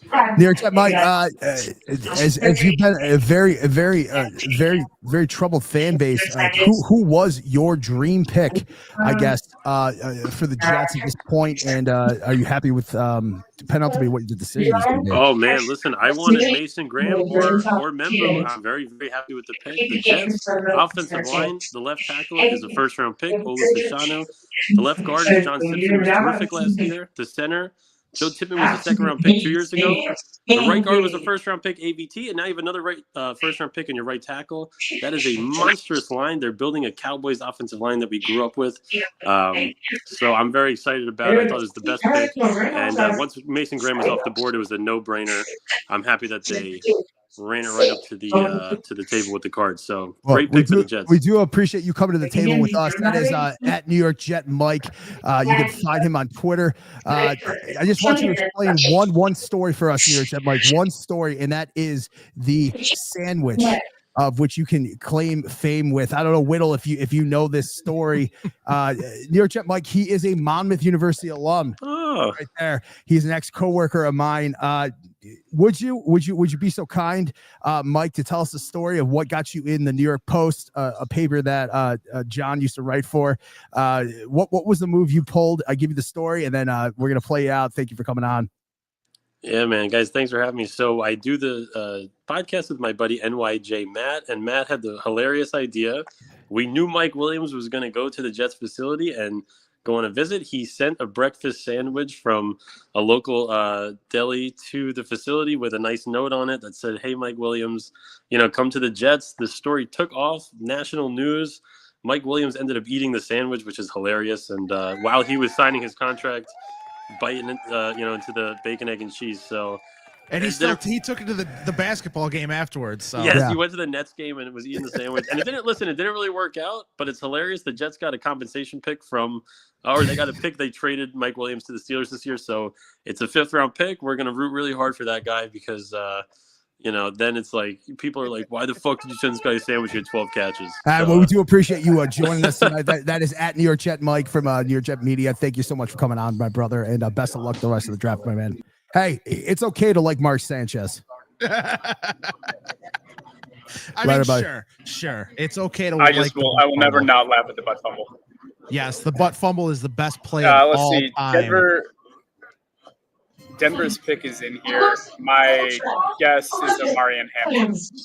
Yeah, that's who I actually had them taken in my mock draft. I mean, let me say this. Honestly, I was 17 of 30 last year on picks. This year, I think I'm maybe like 4 of whatever pick we're on right now. Like it's absolutely crazy how obscure this draft is this year. Just a lot of offensive line has gone early. Lot of like Colston Loveland going before Tyler Warren was absolutely crazy. But I get it with the comp that he had to Sam Laporta. But also at the same time, I think that Tyler Warren was might be the better pick. I'm not mistaken. We've only had the one first round trade, right? Correct. We only had the 5 to 2. Yeah. Yep. Which is weird. I mean, typically we average like 5 to 6 first round picks get traded every year. I mean, the second half of the first round typically is where you see more action. So I'm wondering if that's going to come. Yeah, and you got players like Will Johnson still sitting on the board, Derek Harmon still sitting on the board, Matthew Golden still sitting on the board. You got Trey Amos still sitting on the board, Jedi Barron who's still sitting on the board. There's a lot of talent. Like there's so much talent on the board right now, and I don't know what to say. Like I'm at a loss for words of what's going on right now this year. Mike Green still out there. Yeah, Mike Green is still out there. I actually had him going to the Bengals, but they ended up with Shamar Stewart. Yeah, which is all trades. I'd pass on that one. That's a no thank you for me. Yeah, I mean, and we had I said it multiple times. You good with Aaron Williams? You good with Aaron Williams coming on? Yeah, of course. All right. There might be some spirits involved here, just judging from his. As long as we get to come on with it. Question for John. Come on with it. Yo, by the way, Whittle, Whittle, your analysis, by the way, with the being a chef and the Dollar General ingredients versus going to Whole Foods was one of my favorite quips. John, I'm not sure if you heard it, but if you could give us a synopsis. And honestly, we say a lot of things tongue in cheek here. By the way, the Broncos pick is in. I mean, I don't know. Is this another Manning's son that's announcing this? I have no idea who this is. Right. Yeah, he looks very uncomfortable. He looks like me having to public speak in front of my congregation. Okay, there goes Jedi Barron. Barron is off the board. Oh, but Whittle, your gut reaction, Jedi Barron, somebody that you spent a little bit of time on. What do you think about that one? And then John, I'll throw it to you. We're going to compete against. We're going to compete with a run on corners right now. There is a run. Yeah, we're going to compete with every elite quarterback in the AFC now. You got Riley Moss opposite of Surtain. You add a guy and Barron who can honestly play nickel. You can throw him back at safety if you like. I mean, I think it's a good pick. I didn't see this happening, but it's a good selection. It's a good selection for them. They keep adding to the defense, and I don't blame them. You're in a division with the Chiefs and the Chargers, and you're in the conference with Josh Allen, C.J. Stroud, Lamar Jackson, Joe Burrow, et cetera, et cetera. So yeah, it's like you got to continue to build. It's an arms race in the AFC. Yeah, absolutely. We just brought up that we're going to see Aaron Williams tomorrow and hopefully tonight. This is another guy at the University of Texas standing at 5'11", 200 pounds. There's no such thing as 5'11". Come on. I mean, you're either 5'10" or 6 foot. Yeah, well, trust me, just to make this show about myself as I make everything, I got in an argument with a fine lady at the DMV. I measured in at 6'3" and a half, and I put 6'4" on my license, and she said, well, you can't put 6'4" because you're not 6'4", and I said, well, I'm also not 6'3". So the guy's out of Corpus Christi, Texas born. He won the Jim Thorpe Award. He is the Peach Bowl defensive MVP and a consensus All-American. There is a run. There is an arms race of which we predicted about the cornerback room. John, does this feel like a run on cornerbacks? Is Trey Amos still in play? Are we going to have to start thinking about 30? If Trey Amos is not our guy, we're going to have to start getting vertical and starting to trade up at this point. Honestly, I wouldn't be shocked to see that, but I also know who the Steelers pick is, and we're not going to like it. Oh, do you want to break it on air? Yeah, from what I saw, it's DH. It's DH. It's Derek Harmon. Wow. It is 100%. Go right to Whittle. Whittle. With that information firsthand, Derek Harmon off the board. Your thoughts? So, I'm not a Derek Harmon to the Buffalo Bills fit type of guy. Pat, clip that. Sorry. So, what say you? Yeah, Go ahead. No, I'm just saying I've never been a. I mean, maybe early on like a Derek Harmon guy, but as I watched him, I just saw. I mean, too many times against high level NFL talent, offensive lines in college. These guys getting stood up against, stood up on one-on-ones, and combo blocks. They're just like escorting him around the place, like a drunk person at a club is just getting escorted out the door. It's honestly impressive how ineffective he was against double teams and combo blocks. And people thought that this guy was going to come in and be a nose tackle. So I don't know. I'm glad he's off the board because that kind of limits the options for what Brandon Beane can do. And I'm all for I'm cornerback all the way at 30. So Yeah, we're shaping up pretty good right now. What is the pulse over there, John? Are people starting to get a bit exhausted with it, just kind of waiting for this to get in, or is there still a buzzing about what's still left and an excitement about who's going to get aggressive at this point? Because we have not seen very much aggression at this point of people being very staunch, and that's our guy.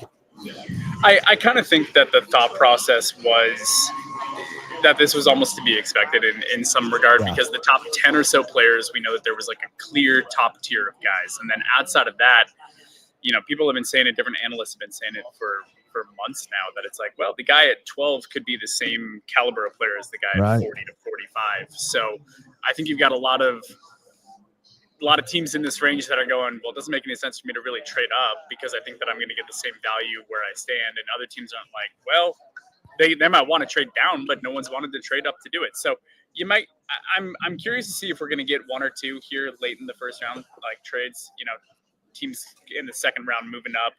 Maybe Buffalo gets aggressive. My kind of thought at this point, though, is that I think Brandon Beane's pretty much going to just wait this out. Now, do you think the recipe to trade up or trade back? John, I'll ask this, and Whit'll ask you second. I think the recipe to trade back is that we have an equal draft grade or evaluation on somebody, and we're in a good position to get one of the two. We want to scoop up some of those proverbial pennies in front of a steamroller. That's the recipe to trade back. But if there is an indelible prospect that is altered, that alters our identity or our season, that is the recipe to trade in. And I'll ask you that question, and then we got a big one coming on. I hope, John, you stay on. I hope, Whittle, I hope you stay on, because we got one of my favorite fucking people coming on.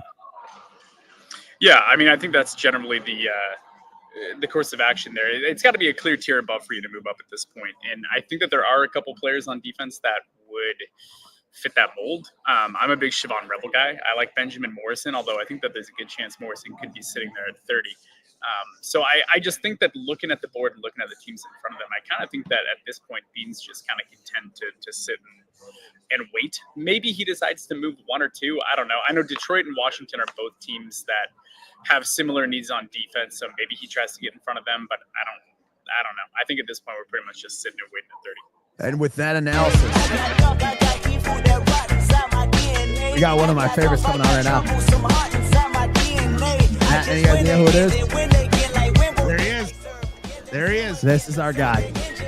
How's it going, guys? Out podcast. No, let's get a quick dance in real quick. Come on, pan the room. Get a quick dance in. All right, let's give it. Oh, there it is. Hey, here we go. Let's do this. We got Mr. the Ryan illustrious Ryan Talbot. Ryan! What is up, my man? From the Shout podcast, you can catch him with Matt Perino. You can catch him being a good guy.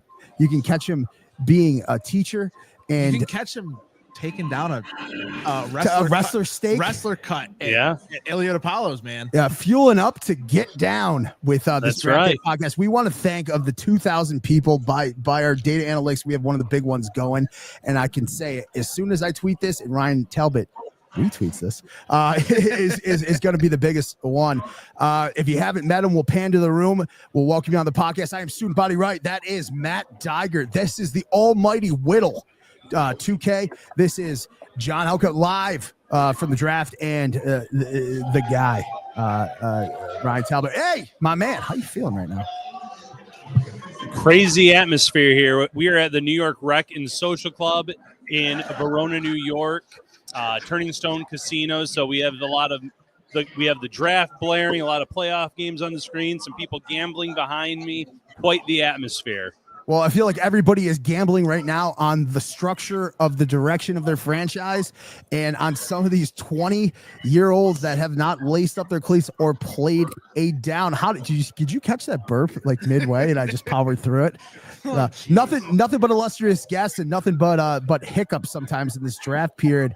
I'll start with you. We've been asking every guest, Mr. Talbot. Actually, I can't ask you that. Never mind. You're an objective opinion. Never mind. I've learned from talking to you before. Well, his dream and decision, like we know what his dream is. It's Maxwell Harrison. But what do you think the decision is gonna be? Your dream pick and your decision pick. So dream pick, is that what I heard you say? Yeah. It is Yes. Dream and decision. Dream versus decision. Trey Amos is still my dream pick for the Bills at number 30 if they stay put. Obviously, there's been a little bit of a run here on players that I think the Bills potentially had their eye on. Jahdae Barron was a player that they were linked to a lot the last few days. Obviously, just went off the board. Derek Harmon just went off the board. So now you sit there, and Will Johnson's another player. It's the health issues, though, that worry me. If he's fallen this far after being talked about as one of the best corners in this draft, he's still there. I think the concerns have to be somewhat legitimate. In terms of a pick that I would absolutely hate, he's actually already off the board. It was Shamar Stewart. I was really worried about him. Ooh. I love the intangibles and the athleticism, but the lack of production scared me. I know there's been a handful of players in the last decade that have been high picks that have come in and played well, but rolling the dice on a player like that made me worried. Hey, Ryan, real quick. What draft number is this? And have you ever seen anybody with the chutzpah covering their first big draft wear Elvis Costello glasses like this because they don't want to see anybody cry if someone moves up and takes Trey Amos? I love that. I love the glasses. I love everything here, guys. It's been a fun night, though. A lot of these picks that you've seen off the board, the huge trade in the beginning of the draft was unbelievable. Wow. The Browns making a rare, great move. So it's been interesting to see. I got a lot of flack on social media for saying that was a big win for the Browns. I'm as big of a fan of Travis Hunter as anyone in this draft class, but the next year's draft is supposed to be better in terms of the quarterback. That's what the Browns need. With Cam Ward off the board in this year's draft, they weren't going to get a difference maker. Now they have their own first round pick, as well as the one they acquired here. So I really like that trade for the Browns. Hey, it sounds like there's some music being played in the background. I don't hear it being the electric slide, but speaking of slides, Shedeur Sanders, John, Ryan, Whittle, what's going on with this slide that we're seeing with Deion's blood kin here? John, I'll start with you. I think it's kind of to be expected. I think that Pittsburgh was the last pick this round that makes any kind of sense. Now, the one thing that you do kind of want to see, and it happened with Lamar Jackson, teams that trade up into the back of the first round in order to get that fifth year of team control. So if there is a team in the second round that is interested, like the Giants, for instance, that they could want to make a move, Buffalo could be one of those teams that's a good suitor there to slide back into the early second round so that they get that fifth-year option on a quarterback. That's something that I think that we should kind of be looking for. But, I mean, obviously none of these teams left have quarterback needs. So I think that Pittsburgh must have Aaron Rodgers in pocket, I guess. I don't know what the plan is, because you're not rolling out Mason Rudolph and trying right. to get to the plan. So, and Whittle, I'll go to you. Do you think that Mike Tomlin does feel like he does have Aaron Rodgers in his overalls? Is that do you put any credo to what John just said? Yeah, I think so. I mean, I don't believe that Mike Tomlin's a guy that goes into these situations unprepared. I think if he felt that he couldn't depend on Aaron Rodgers eventually finding and being the quarterback for the Steelers this year, I think he would have made a move for a quarterback at this point. So I trust he'll be there. But he stinks anyway, so yeah. Yeah, and Ryan, to you. Yeah, so I'm hoping we're still talking about Shedeur Sanders here. That's what I heard at first, so I apologize if we're not. But I look at maybe the Rams being a sneaky pick potentially for a quarterback. Matthew Stafford getting up there in age if you're talking about a team still in the round one. But to Matt's talking point, the Giants, a team like that trading back into the end of round one for a QB makes a lot of sense. And if I'm Buffalo, I would be intrigued if the Giants called me and said, we want to get back into round one. we'll give you one of our day 2 picks. And maybe like a Thibodeau, now that they don't necessarily need that additional pass rusher, 11 and a half sacks 2 years ago, coming off of an injury now. But what did Brandon Beane say a few months ago? These pass rushers don't, just fall into your laps generally. They cost a lot of money. You have to hit on them in the draft. Well, this is a rare opportunity where if the Bills want to address pass rusher and then have 3 picks to work with tomorrow in the draft, they could potentially do it. Now, obviously, takes 2 to tango. I don't know if the Giants are high on Sanders or Jackson Dart, but the slide didn't surprise me. A few months ago, I told Matt on a show I had Sanders as a second-round QB, and at that point, he was being mocked second overall, first overall, and I got a lot of comments on it. But I'm kind of, doing the old Conor McGregor walk right now as I see him still sitting here on the board. Relax and take notes. One more take. You, Matt. Yeah, I mean, honestly, I actually had Shador Sanders as my 75th ranked player in the draft this year. I figured that somebody would take him in the first round. But real quick question for you, Ryan. And does them signing Trey White tip their hand at all? Like he's going to provide the tutelage that we're going to be committed there. It's a tricky, but I know this. You don't have to rely so much on good information, but good feel because you've been covering this team so much. Does that at all tip its hand? Is the direction we're going to be going in about 7 picks? I don't think it tips their hand necessarily at the cornerback position. They like Trey White. He knows the system. But he's dealt with some serious injuries. We don't know if he'll ever be close to the same player that he once was. They bring back Dane Jackson. I think in Buffalo's mind, especially with the contracts that both players sign, they're depth players, they're depth roles, not a ton of guaranteed money. You feel good if you need them in a pinch. But for me, if I'm the Bills, I'm sitting there saying I still need a long-term solution opposite Christian Benford. And as you sit here, you see, Will Johnson with the injury concerns, but the talent's there. They like Trey Amos a lot. That's another option at 30. And then they did a lot of due diligence on second-round cornerbacks, Benjamin Morrison, Revel Jr. out of East Carolina. So they're definitely looking with one of these first 3 picks to address the corner because they know, in my opinion, that they don't have that cornerback opposite Christian Benford on the roster just yet. Hey, Mr. John Elkamp, same question to you. Do you think that us bringing back Trey White at all tips its hand to the direction of which we could be ticking in about 7 picks? I don't think that it changes anything at all. I think if they wanted a corner, they still want a corner. I think if they didn't, they don't. We know that they're interested. It's just a matter of how the board falls. At this point, there's only 1, 2, 3, 4, 5, 6, 7 picks until Buffalo's on the clock, and there's like 5 corners that could be in play.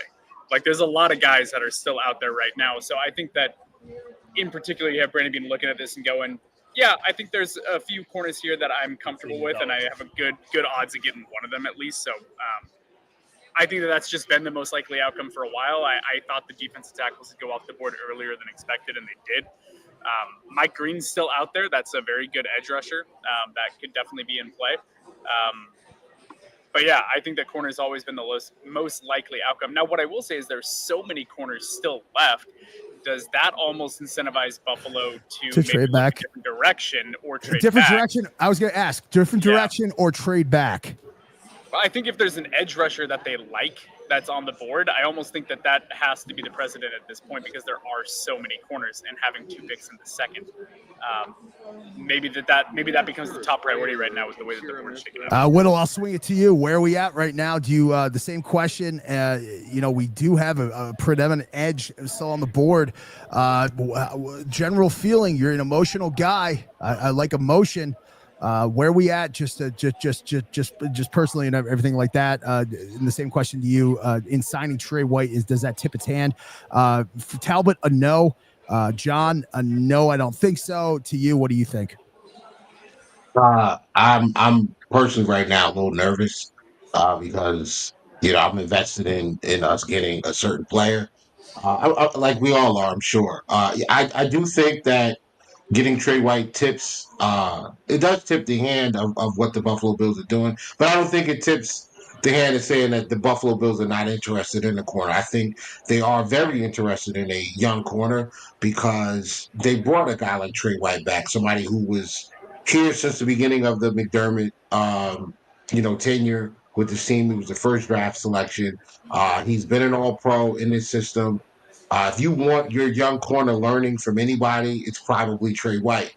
Like they did last year with Micah Hyde, bringing him back to work with our guy Cole Bishop. So I like the move. Anything to raise the floor level of what we have on the roster at corner, and I think this is a step in the right direction of us taking a corner early and getting that corner on a fast track to being a plus level starter at the very least. And I'll ask Ryan Talbot right now, what are we not considering right now as Bills fans as we get closer and closer to this pick? What are we not considering that's on your mind currently? Because the one thing about doing this live, and we appreciate this seemingly, Matt, being the biggest draft show on right now in social media. We can't thank you guys enough. Over 3,000, 4,000 by one analyst. We're getting a little bit wrapped up in emotion. We literally have two of the best guys between John and Ryan. Three with the Almighty. Yeah, Almighty Whittle. What are we, Ryan? What are we not considering right now? There's got to be something. So, I mean, you're sitting here, you're looking at the board. I mean, safety was a hot pick as of late for the Bills. I don't think a lot of people were considering that just because of how high this team is on Taylor Rapp and Cole Bishop being a second-round pick from 1 year ago. But they didn't necessarily bring in any difference makers. I like Derek Forrest and how he played a few years ago, but that's more of a special teams move, in my opinion, first and foremost. DeMar Hamlin is fine in that backup role. But if you have a Malachi Starks or a safety that you really like, fall into your lap at 30 and you're Brandon Bean and you're sitting there saying, I got to stick to my board and I have a true first round pick on this player where I didn't think I would get someone because, there was a report that the Bills had about 12 players with the first round pick. And whether we find out if that's true or not, we'll see. But if someone with the true first round grade falls into their lap, you have to consider that. As a lot of the wide receivers have gone off the board, or a few wide receivers have gone off the board, but there's still obviously the speed options. Unless I missed it, Matthew Golden is still there. Matthew Golden's still there. Hey. I have a feeling that Green Bay is going to end up taking him right now. Right. But I mean, you never know. I mean, they could. This whole draft. Shout out to fucking Green Bay right now. A categorical small market quasi-public team is packing this to the gills. You're seeing aerial shots right now, and John, you're there. How many people do you think are there?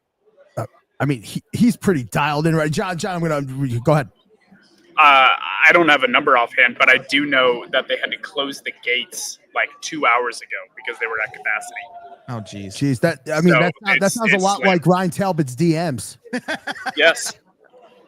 Yeah. Now, one thing I do want to throw out there as a potential, what about a Luther Burden? May I interest you in that? Because we know how much this offense would that be something you're interested in, Matt? I am an okay. Like I get it. Like people have compared him to Jamar Chase, a little bit. Not having playing at a smaller school like Mizzou.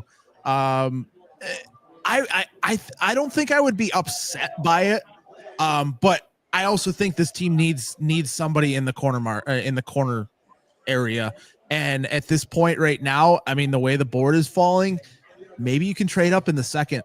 Use some of those 9 other picks you have and go get somebody at the beginning of the second round. I have seen just on the back end for us that the comments and the questions have kind of fallen off a cliff a little bit. I think a lot of people have put their kids to bed. The women and children are to bed, and the grown men are sitting on their couch being like, this is probably going to alter the rest of my week, what the Bills do here.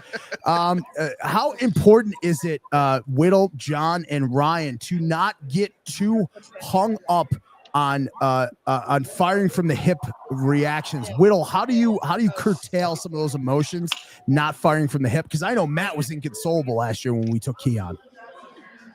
Crown Royal. with a splash of Coke. Yeah, that's, you know. Talbot's leaning in to hear what he said. He said the reason he's able to curtail some of those off the cuff and high emotion Monday morning reactions is Crown Royal. How important is it, John, to not fire off the hip and kind of lean into the process with reacting to emotion of who we end up taking in about 7 picks? It's incredibly important. I think you got to be patient. Not to interrupt. It's Matthew Golden who they took. Yeah, Matthew Golden, Green Bay. Off the board. Yep. I see the anxiety already on Talbot. Talbot, I already see your anxiety. Talbot, how are you able to remain pragmatic and not firing for the hip? Let John answer first. Sorry. Let me John finish. Yeah, you just got to breathe through it, guys. I think the big thing is that all these players deserve time to prove us either right or wrong. You know, it's easy to fire off, and like I just wrote a piece on SI about the Tyler Booker pick for the Cowboys. That's one that's getting like widely panned by a lot of people because they were previously linked to other positions. But what if it's a good one? Do you hear what's going on behind me? Yes. I have Packers people in the building that are very happy right now. Yeah, Aaron Rodgers probably doesn't feel that with them never drafting a first-round wide receiver for them. I know, and now they just seem to get wide receivers every single year. It deserves patience. We let's wait and see how it pans out. I mean, players that are supposedly locks flop all the time. Players that go in the 5th round become superstars. You just have no idea how the board's going to shake out in its entirety until sometimes years down the road. So I know that's a lazy thing to say, it's not lazy. It's a perspective of a guy who's been there before. Ryan, how do you stay pragmatic and stoic and not fire off that tweet of overreaction? Yeah, it just comes down to what these guys have said. It's all about patience and seeing how these guys develop over the next few years. There's been many times where I thought a player was going to be a star in this league, and maybe they became a good player, but maybe not an elite player. Maybe they were a bust altogether. You just never know. So it's really important that even if your favorite prospect didn't end up getting picked by the Bills and they are on the board, they've done a lot of scouting. They've done a lot of due diligence. You got to kind of trust what their process has been over these last few months. Ryan, speaking of the process, you have your own process. Who was the draft pick in the move that you were just categorically wrong on in all your years of covering this draft? Who is the worst one? Mine was Josh Rosen, paired with giving Rex Ryan another year. Who is the worst one where you just doggone just wrong? Can you repeat that one? Who was on this big draft day? What was the one decision or lack of selection that you were just doggone wrong on? You just got it wrong. It ended up panning out or didn't pan out. Like, when have you been most wrong on this day one draft day? Overall, I would probably say Aaron Curry years ago. I thought he was going to be a superstar in the league. Went to Seattle, just didn't play anywhere close to the player that he was in college. So he was definitely my biggest miss. I had him as my number 2 or 3 player in the entire draft class. So definitely my biggest miss of my time kind of covering the league in the draft.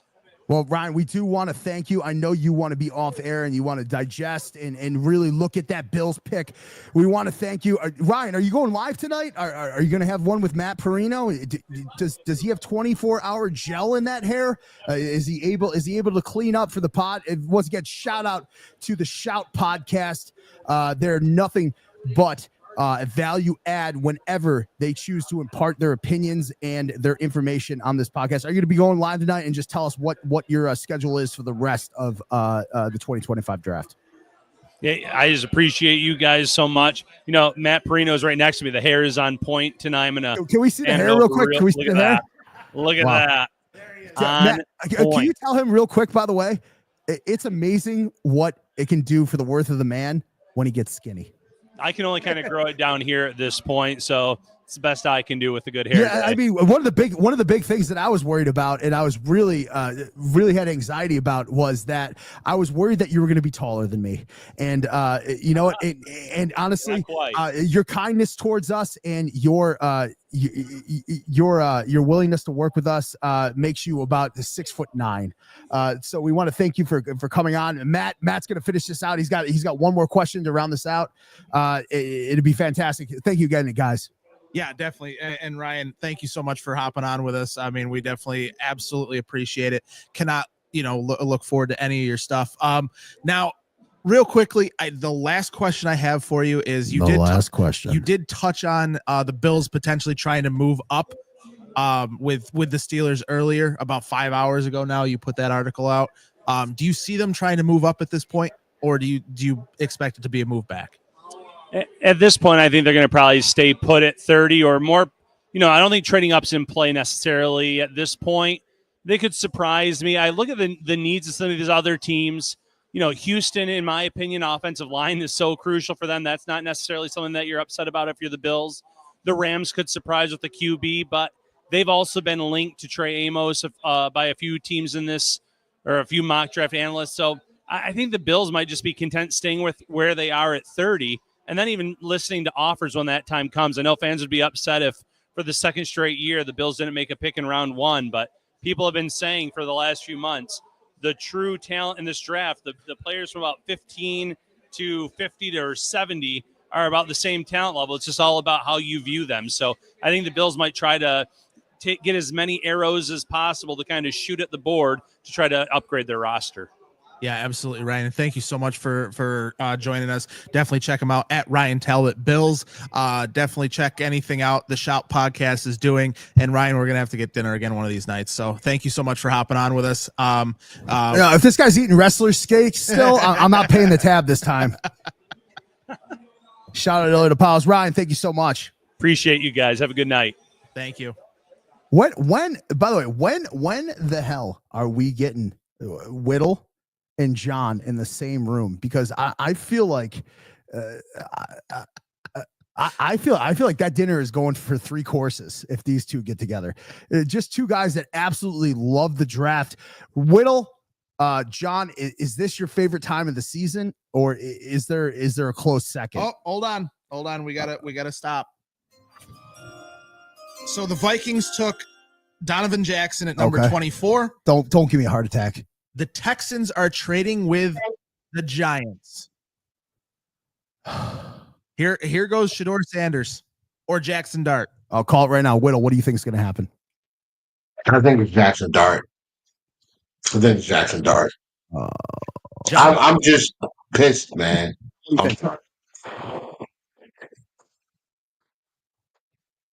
There's a lot of smoke around it. But either way, this is exactly what I said. Giants getting up into the late first for a 5th-year option. Yeah. John, you get a part in some of the casual fans. How important is that 5th-year option for some of these teams?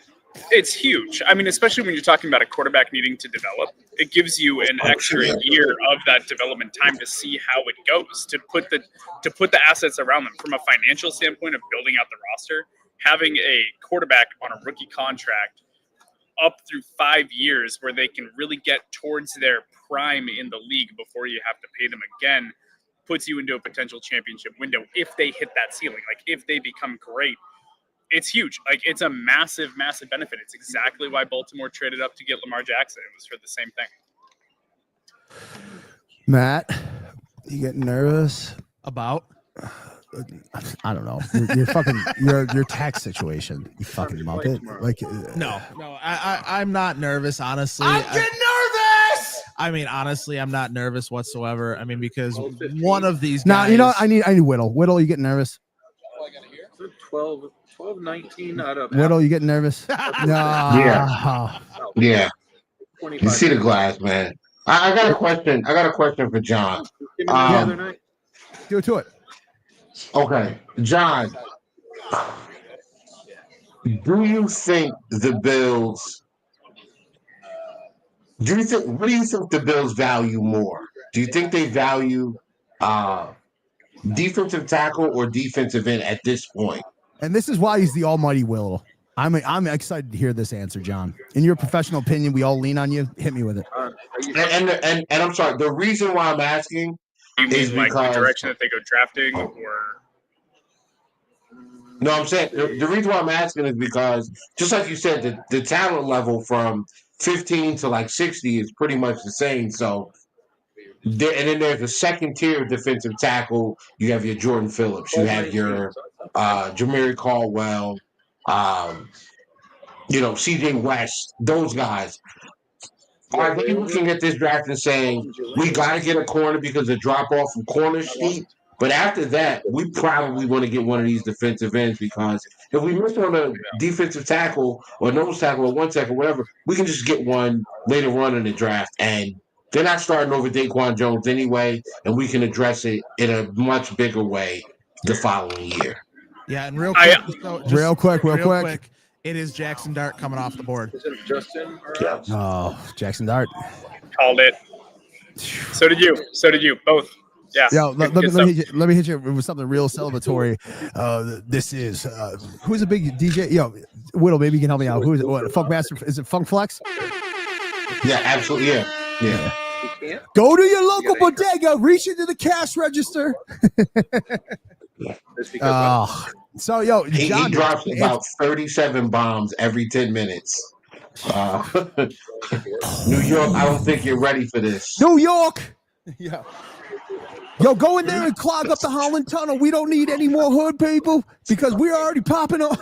Dude, I lived in New York 15 years, and every cab I've ever been in, I'm either asking them to put on Keith McPherson, shout out Keith McPherson, WFN, or Funk Flex. One has the most stoic opinion. The other one is the most unhinged people ever. But I think this is a very centered question. John, Whittle, if you could repeat it real quick for John, the question that you wanted him to answer real quick. I was asking at this point of the draft, does he think that the Bills are valuing edge more than defensive tackle, or defensive tackle more than edge? Because there is a talent logjam between 15 and 60 where pretty much all these guys are kind of rated the same.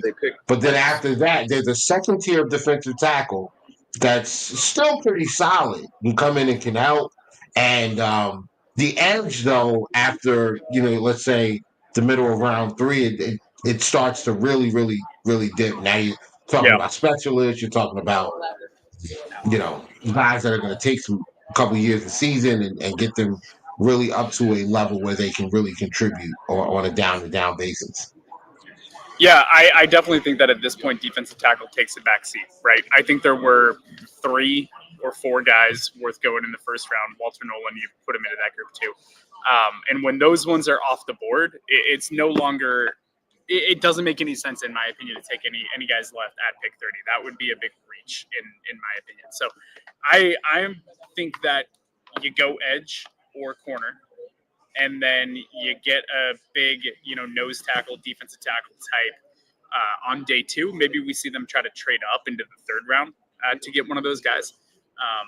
I think there's a few ways to go there in terms of addressing defensive tackle, but in my opinion, edge dries up really, really fast in terms of the talent gap. So I'm prioritizing that, especially with like Mike Green still on the board. Like that's the one name that keeps coming to mind for me. My dream scenario, John, my dream scenario real quick is Trey Amos, Tyleek Williams, and Xavier Watts. Yeah, I would like it. Tyleek Williams is just a dude that messes up the interior. Like that's what he does. You're not going to get a lot of pass rush out of him, but he is physical at the point of attack. He can take on double teams. He can stuff the run. Like if that's what you want in your defensive tackle, someone that can eat those double teams and create havoc so that your linebackers can fly downhill, then that's what you get in Tyleek Williams. Right, and that's kind of what the Bills need. Is they don't need that because they got Ed Oliver, they got Daquan Jones, they got why am I drawing a blank? Open Joby. I love it. Dwayne Carter. Y'all hear this room? Y'all hear this room? Ogunjobi. Who's the kid they just drafted last year? Dwayne Carter. Dwayne Carter. Thank you. That's the one I was drawing a blank on. Like all those guys are like true 3-tech guys, except for Daquan Jones, who can play both spots. And I think that they need that Tyreek Williams type player that can keep the linebacker. Abdul Carter and Jackson Dart. That's filthy. That's an absolute steal for Joe Shane. Absolute great day for Joe Shane. That's dirty. That's dirty work. That's really nice. Absolutely. But yeah, no, I agree with what you're saying in terms of the prototypes that they need on the interior. And honestly, if you look at Derek Harmon and the reason he produced as well as he did last year at Oregon, it was because he had a Jamari Caldwell. You need to have the big anchor one tech that takes on the double teams right to free up the 3-tech, 4-eye, whatever you want to put the alignment at, to go and get after the quarterback. So this defense needs someone in that middle position to free up at all. Like that's what it needs more than anything. And I think that Tyreek Williams solves that problem. So I don't like Tyreek as much at 30. Like if that's the pick at 30, I'll feel like that could have been better. Right. But I like him a lot in the second. I mean, John, I do have to ask a point of privilege really quickly. When is the last time you've texted your chick? Or does she know that you're on Do Not Disturb right now? Like you are like despite the culture shock right here from Ogden, Utah to New York. I leaned over and was talking. I've been texting her this whole time. She actually turned the draft on at home, even though she doesn't. Mom, the meatloaf. Yeah, exactly. Oh wait. Well, no. Wait, what happened? No. Atlanta just came up. You're exactly right. That's a great point. Atlanta just came up. They traded with the Rams. Can you not? No. Is that the kid from Kentucky? What is Atlanta doing? Is it Will Johnson? It's got to be him. Or is it Mike Green? They went. I mean, I'm at a loss for words right now. Why Atlanta would come up? They went Jalen Walker early. So I know. Would they go Mike Green? Would they double dip on pass rushers? I mean, with him lasting this long, who knows? Got to be edge. I mean, not edges. I think this is a corner for the Falcons. You think they're taking Will Johnson here? I think it's Will. That's my thought. Nah, I mean, Or are they double dipping? Are they double dipping on Georgia? That could be. Campbell. Wow, Malachi Starks. Oh no, Malachi Starks. Yeah. It's Malachi or the kid To from Marshall. put him with Jesse Bates. Or what position? Although Jahad Campbell's a big value at this point too. Yeah, he is too. He is absolutely. I mean, listen. If Starks doesn't come off the board here, he's going to the Ravens. They're running that big in. I would. Yeah, I mean, I'm at a loss for words right now because that just popped out of nowhere. Like, does Los Angeles not take anything in the first round again? I mean, that's crazy. Matt, our Trey Amos agenda is really, really catching steam right now. We have to win it ourselves right now, man. I need it. I need it like I need air. Yeah, I'm like I don't have anywhere to like pray, but like at this point right now, like that. It's got to happen, right? That's a shocker. I gotta give him that. I feel good about trading up for Tyreek as well in the second round. Yeah, I mean, if they can leave the second round, like I'm perfectly fine with them not having a third round pick. If literally their 3 picks are Trey Amos in the first, Tyreek Williams in the second, Xavier Watts in the second, like I am, they can end the draft right there, and I'm perfectly happy. All right, Falcons pick.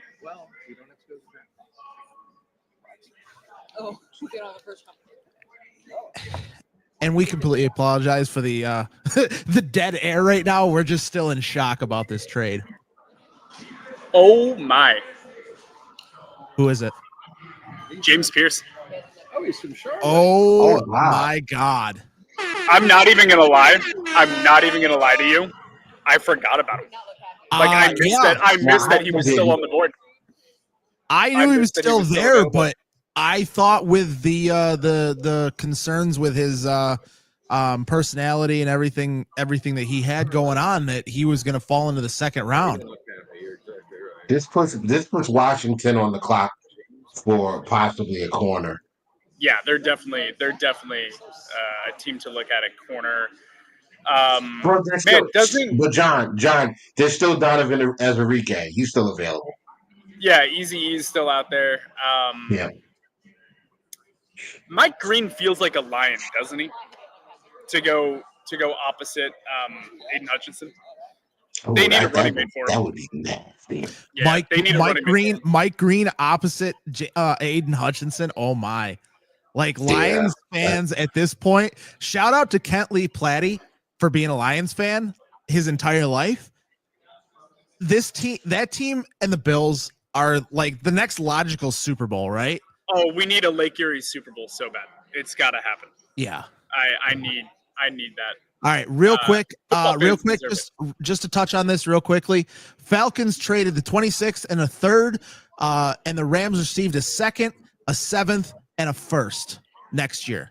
Like they got a future first. Wow. Yeah. Wow. Whoa. Yeah. That's crazy. Oh that's a hell of a job by is it still Les Snead over there? Yeah. Yeah. That's a hell of a job by Les Snead over there. They kind of have changed their trade. Let's trade every single first round pick for every single, great washed up player that has been, to now building through the draft. I mean, that's a good shift for them. I went to Vance. Okay. That's he a went great to Vance, which is up on boy. the north side, James about Pierce and right Jalen where Walker. Vance High School is. Yeah. They're getting after the quarterback. That South, that NFC South is going to be probably the Falcons. Falcons division to lose. Yeah. Well, they've been horrible in pass rush for like 3 years in a row now, so they just decided to fix it all in one first round, I guess. Yeah. I mean, good for them. They, who did that last year? The Texans. Yep. Okay, so Baltimore. They were heavily linked to Gray Zabel, but he's gone. Correct. Gray You know who's Zabel's still off the there? board You know who's already. still sitting there? Who? Malachi Josh Starks. Simmons. I didn't see any Grady. No, Simmons is gone too. When did he get taken? Wait, oh no, I'm sorry. That was Donovan Jackson. No, Simmons. My bad. Simmons is still sitting there, man. Yeah. I would not be surprised if that's Baltimore's pick. I would also not be surprised if one of the 2 running backs out of Ohio State was their pick. I honestly, at this point, I am not surprised by anything. Hey, listen, if Baltimore doesn't take Malachi Starks here, I mean that would be malpractice. That's so malpractice. here's my. I'm gonna. Whoa, hang on a second. Fucking Whittle, the almighty malpractice. No, it is like that defense is so much more nasty when you put when you had oh jeez, now I'm drawing a blank through this guy's name. Malachi Starks. Safety. No, yeah, I know the safety. what What's you're his saying.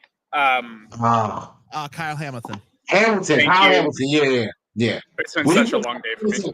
Remember week 4 last year? They put Kyle Hamilton on the edge. It was disgusting. Like, we couldn't do anything. Now you can permanently put him there because you have Malachi Starks back there. That's going to help their defense out immensely. If they don't take him, that's, All right, I'm gonna go Malachi Starks, Mike Green, Travion Henderson next 3 picks. You think Washington's taking the running back? I'm saying they go Travion Henderson. Yeah. You don't think they're going to take a corner? I think they absolutely could. I just think that they're looking at their phenom quarterback and going, let's give him as many weapons as we can. Yeah, at this point, I have no idea. And their ground game was very questionable. Hold on. There it is. Malachi Starks coming off the board to pair him with Kyle Hamilton. That's absolutely crazy. I do not want to be Josh Allen next year, unfortunately. Now I'm drinking for a different reason. Yes. Yeah. That defense just got a whole hell of a lot better. Oh God. Maybe it wouldn't have started. And that's the thing. Like I had Xavier Watts as the number 1 corner in the draft, or number 1 safety in the draft. when I'm looking at like, going to the Bills, things like that. But Malachi Starks, I didn't think fit the Bills scheme unless they moved him to corner or playing other positions as a chess piece or anything like that, which started coming up yesterday and today, 2 days ago, is something that they could have done and something teams were talking to him about doing. But going into a 3-4 defense with the Ravens and everything like that is just really small. that defense is going to be disgusting this year. Yeah, I don't like that at all. Okay, I don't know what's going on. I'm gonna give it. And we'll still beat him in the playoffs because Lamar's going to turn it over twice. I would be willing to bet you're right. There you go, Whittle. That's a good way to look at it. Kidding. I know by your personality, you'd appreciate it. So we have I'm Malachi Starks. I'm getting nervous now. Yeah, Malachi Starks coming off the board. I really don't want the Bills to take Will Johnson. Please, somebody else take Will Johnson. That's a draft board there. And now that we're gonna add someone else from the Do crew here. This has been a great network effort. I do want to bring up to the stage, Mr. Don. Hey, brother, laddie, friend, compadre, essay. How you doing, brother?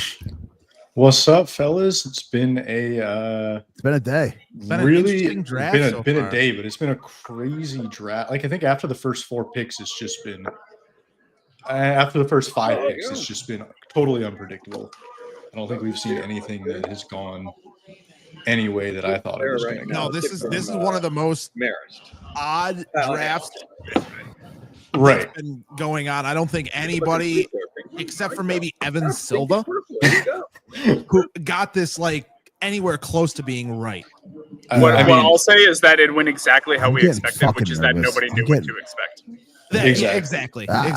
Just a point of privilege right here is the guy who runs this network. I no longer am calling people up to the stage. If you have an emotion that you'd like to shout out, please take over a microphone because Hey, I'm getting nervous. God. Oh man. So who's your I love this is why I love John is he's picking up I'm laying down a bunch of very highly acidic mustard onto my hot dog and he's just like let's counter this with some hot dog like hey maybe let's not let's not lubricate the sausage wheels too much. I've been here too many times. Yeah. As you're in the draft room right now, have there been any jeers lately? And if there have, where have the jeers been most palatable for what pick? Let me look back and kind of think about. Well, the Jackson Dart reaction was. How is this guy so chill? Who, me? Yeah. I don't know.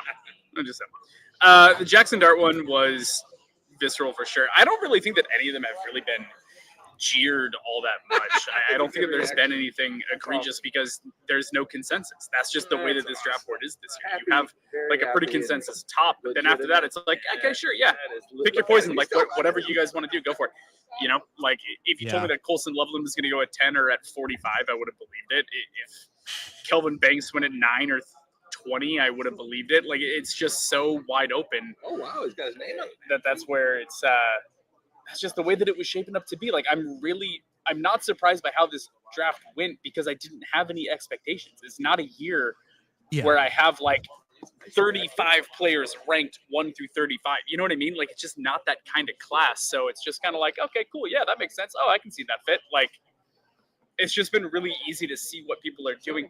The Giants crushing it by getting back up into the first round to get their quarterback in Jackson Dart is an awesome move. Atlanta double dipping at edge, although they gave up a treasure trove for James Pierce. He better work out. Like that was a lot to give up for a late first edge rusher.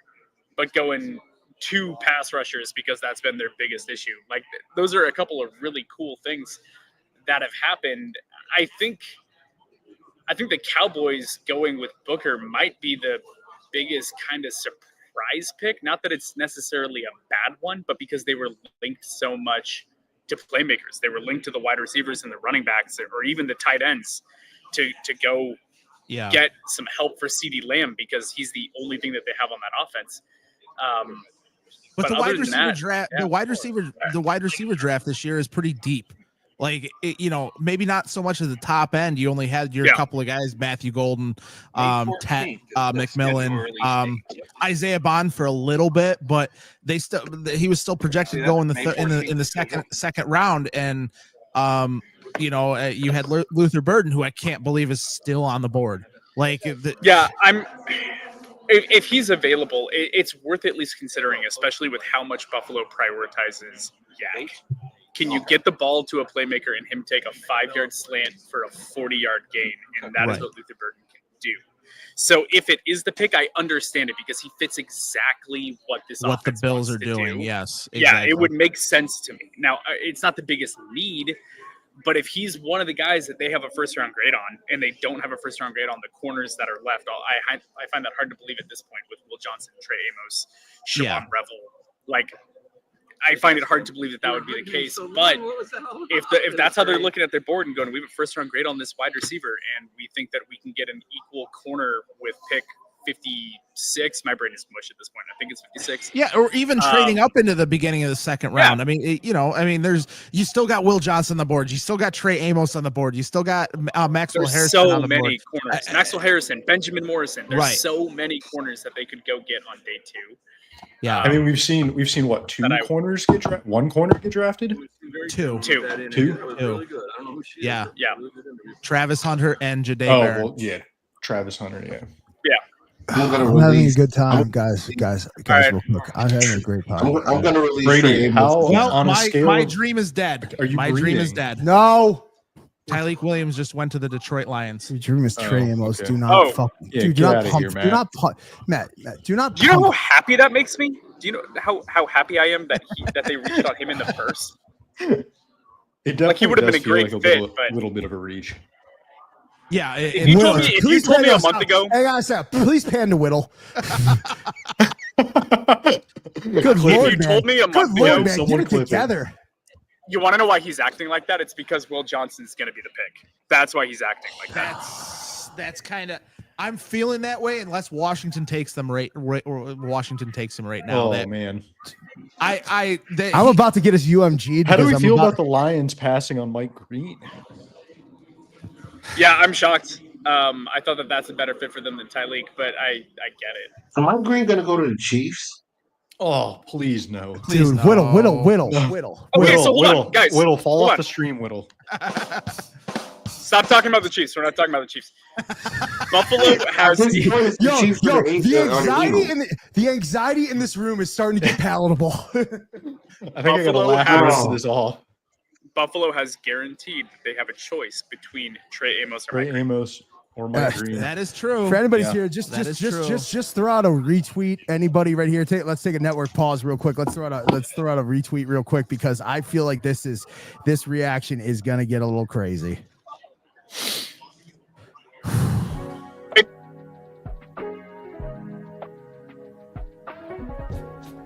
For the best Italian food in Western New York, Elliot Apollo's, call 716-825-3675. The Lardon Construction Group. Fubo TV, the official streaming service of Do Champions. FanDuel, the official sportsbook of Do Champions. For all your summertime needs, beauty pools, as well as kayak pools. CX Chronicles, your total customer solutions focused manager. W.GG, the official energy drink of Do Champions. Hey, Sons of Erie, our artwork looks better on your walls. Hamburg Brewing, please visit our tap room on Boston State Road, Hamburg, New York. And finally, Fat Boy Surf Club for all your surfing needs.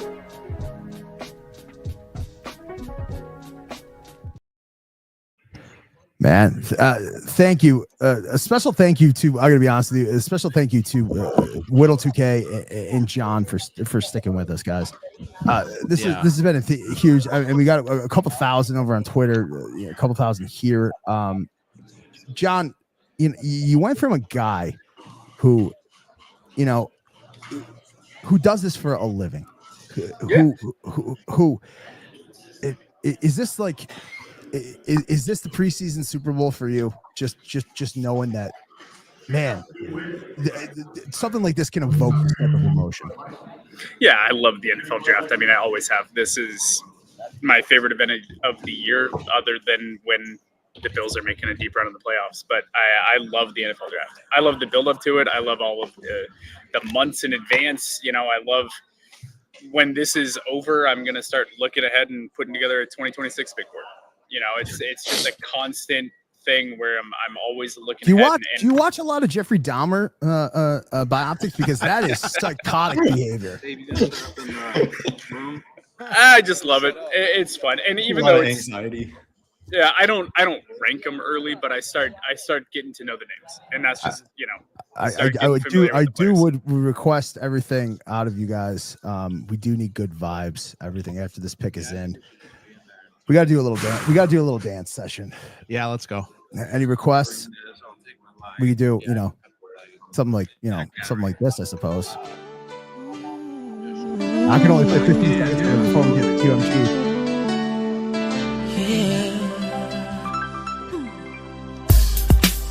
Listen, guys. That's all I can play before we get UMG. So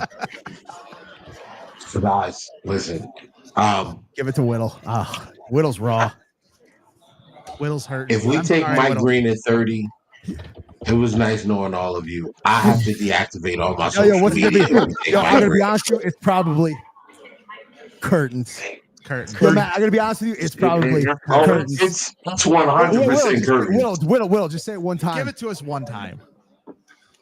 Probably curtains. Yeah, my social media presence is curtains. If we take Mike Green as 30, I have slandered Mike Green to Buffalo since the Senior Bowl. Probably curtains. There, we got to pick in. Oh boy. I'll tell you this much. If it's not Amos, I think that Amos is our pick.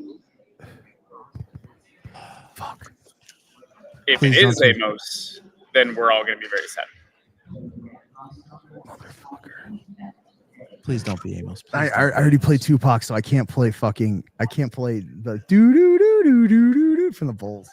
Go right to Whittle. Just pan it right on Whittle. I will. Oh man, don't do this to me, man. No, sorry, Whittle, dude. This is why we pay you the big bucks. And welcome to the Do Champions broadcast. Oh my God! Oh, stop! Oh my God! I'm tipping this pick because no, you are not.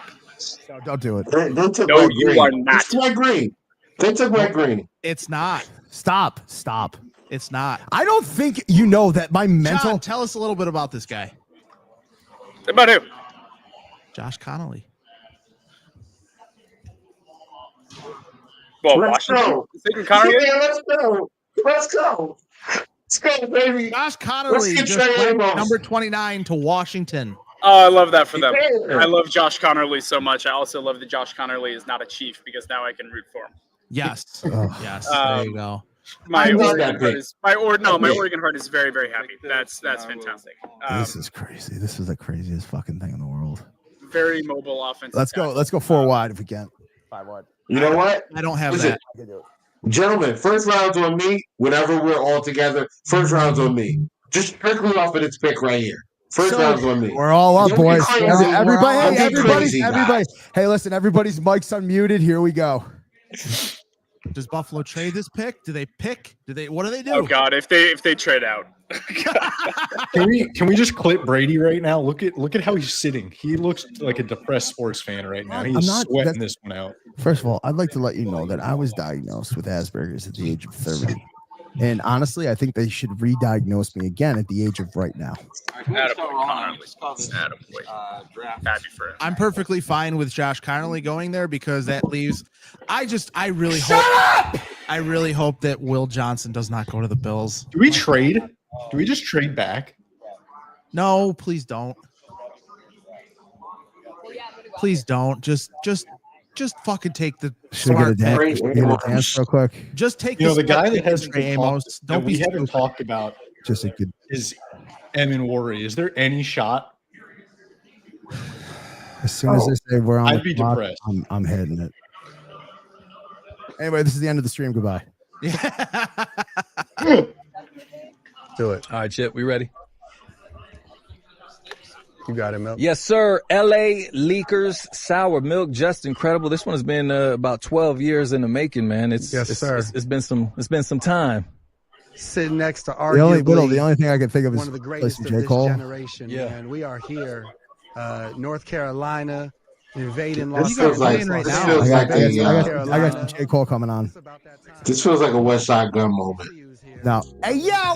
Let's go ahead and get to it. What's up, man? What's popping? J. Cole I'm very, very is here with the LA Leakers. Yeah. You just vibe a little bit? Freestyle 108, baby. Let's get to it. You did one of these in so fucking long. Please don't get us CMG. I don't want to get a CMG either, but I got some out. Yeah, rest assured, the best is here in the flesh, and that's for sure. The rest of where my vest, I'm set for war, nigga, press record. I send niggas to address the Lord. Same flow to put your neck to Oh, man, this is not making me feel better. Then turn it off. I am. What do we got the Bills doing? 5:49 left on the clock. Can we go 6 wide with Zach?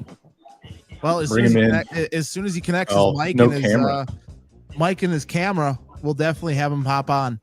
But just so everybody knows, I know almost 1,000 of you guys here on Twitter. We are still have the giveaway of the Christian Benford jersey. Sure do. And Don is going to announce that after this pick, after the Bills pick here. So Real quick, a story just came up about Derek Harmon's mother being on life support in the hospital. Oh no! So Jay's going over there to tell her now that he got drafted by the Steelers. So prayers up for him and his family. Wow. Sorry, guys. All right, put on a little third dimensional music.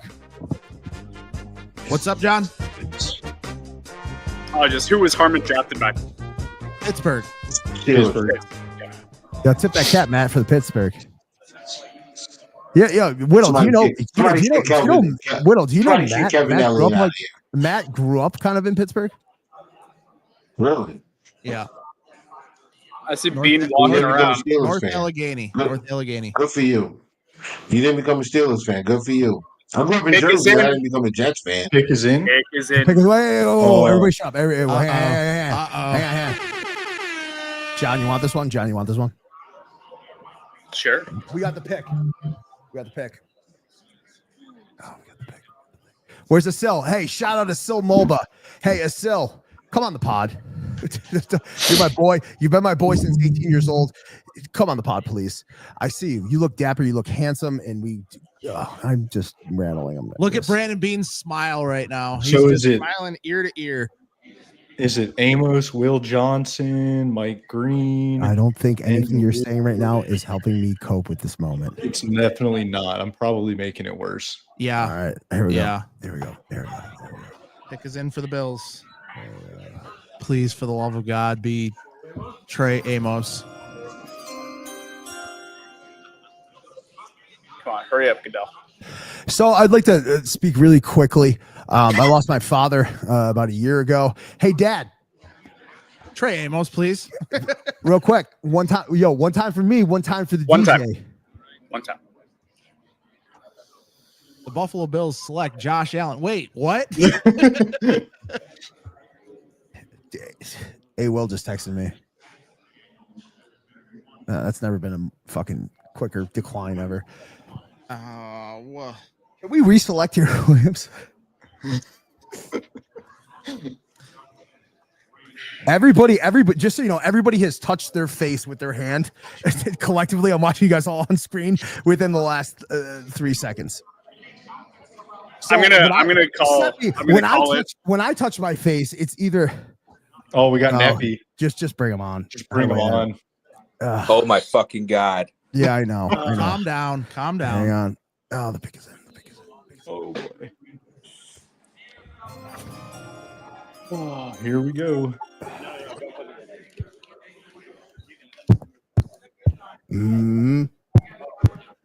Smoke some more in New Jersey tonight.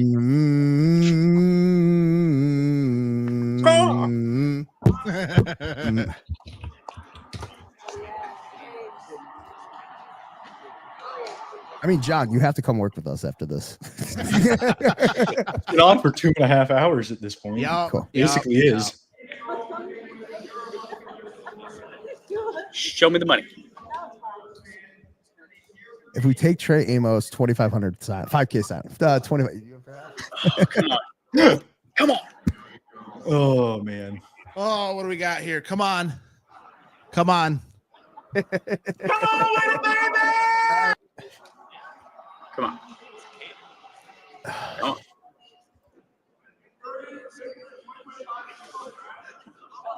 This guy knows less than we do. Okay. Oh, that's not good. Don't like hearing that. What stupid pick do they make, John? I don't hate it. Oh, I'm good. John, you want to let him know? Great, bro. You want me to say it? Yep. Yep. Spoil it. Cornerback, Maxwell Harrison. Okay. Is the pick. All right. Is that a dude? All right. Gotta give credit where credit's due. All right, so they went for the juice. All right, we'll start it with juice. first, John. Your analysis. Go ahead. Go ahead. What I'll say is that back in January, I put out a tweet that said that Maxwell Harrison was on my short list for the Bills at 30. He's very athletic. He's very instinctual. He is small. Yes, he is. Which is not ideal, especially if you're going to be transitioning into a press man. Super lean. That lean. concerns me a little bit. Yep. I guess they are banking on the athleticism and the instincts and the ball skills, being able to accommodate for that. Personally, it's not the best fit, in my opinion, for where the defense is going. Not right off the cuff. No, it's not. It feels available- almost like We have a trade, by the way. The Eagles. I just know traded. Eagles and they Let's stick with this. swapped. I will shout out Jesse in the campaign of Dream versus Decision. Our Nailed it. gambling expert Du Neffy does get that right. He does call it with Maxwell Harrison. Good for Jesse. I'm actually going to cut your salary now. I don't know what to feel how I feel because then we'll throw it to Whittle. Whittle. It kind of feels like a Kyer Elam pick almost. Whittle hasn't said a thing. Yeah, well, whoever's phone's on the desk buzzing, keep that buzzing up because that's man. Oh, I have messages here. All right, Dudon, give it to me. Your thoughts? I'm a little speechless, man. Like, I don't have too much to say. I mean, I feel like we were all pulling for Amos. I mean, Whittle hasn't said a thing yet. He's still staring off. Oh, give him time, man. The Almighty, You know, the Almighty can preach his sermon when he sees fit. I guess like John said, they're banking on his ball skills and his traits, but like he's lean, he's undersized. I mean, he's fast. Maybe he bulks up a little bit, but like it's definitely not in the direction we thought the team was going to go, which was kind of like a more press man defense. It's definitely not that. So we'll see. I mean, maybe he bulks up a little bit. I don't know. I don't think there's a lot of bulking to do there. I think what he is what he's going to be. Hold on. The Eagles and the Chiefs traded? Yeah, they swapped. They swapped picks. Well, that's dumb. For like a 156th or something. All right, so I swear to God, if the Chiefs take Trey Amos and he They becomes friggin' Trent McDuffie, I'm gonna drive. What? No, what are you gonna do? I'm gonna drive Brandon Bean to the damn airport myself. What's he gonna go to? Is his 5 vacation homes for being the best at this? No, it's about time that he would retire then. Oh yeah. Why would the Eagles? Why are the listen, Eagles jumping? It's got to be for Mike Green, right? Listen up. I do think if they do take Trey Amos, the one thing I'm not looking forward to is the perpetuation of the narrative that Bean falls asleep in the first round. That is one thing I'm not looking forward to. No, absolutely not. But you see it. You do. I think I just developed gout. Are we more nervous that the Chiefs take Amos than we did now? that we didn't. I don't know. I don't know what they're gonna do. I will say congrats to Nephi for calling this one, but I mean, the thing that all of us got wrong was Kenneth Grant was ever in the fucking plan. He went so early. Yeah. I mean, he might have been in the plan, but man, did he go early. Life is dynamic, not static. What's the mood over there, Mr. John?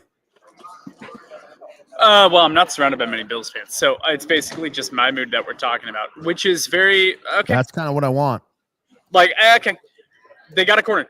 They identified the corner that they wanted. There are a lot of corners still on the board, and this is the one that they want. So it kind of goes back to what we were talking about earlier when we had Talbot on. Yeah. I'm not going to overreact to it right now because we don't know who he's going to be. Like, listen. Yeah. Sorry, dude. That was actually quintessential timing. That's on me, coach. That's on me, coach. Continue. What was that for? I really wanted Amos, man. I don't. Yeah, you know, listen. Hey, maybe we'll trade a 3rd round pick we don't have to go get him again. Eagles podcast, by the way. John, what I will say about Harrison though is that the dude can tackle incredibly well for being as small as he is. So he does tackle well, which is great, and he has good ball skills and he has recovery speed. So there are things to like about Maxwell Harrison. I'm not panning this pick. I think that he's a talented dude. I think that if he was bigger than he is, he's a top 15 to 20 type guy. I think he's just small, which is why he's still available. Right.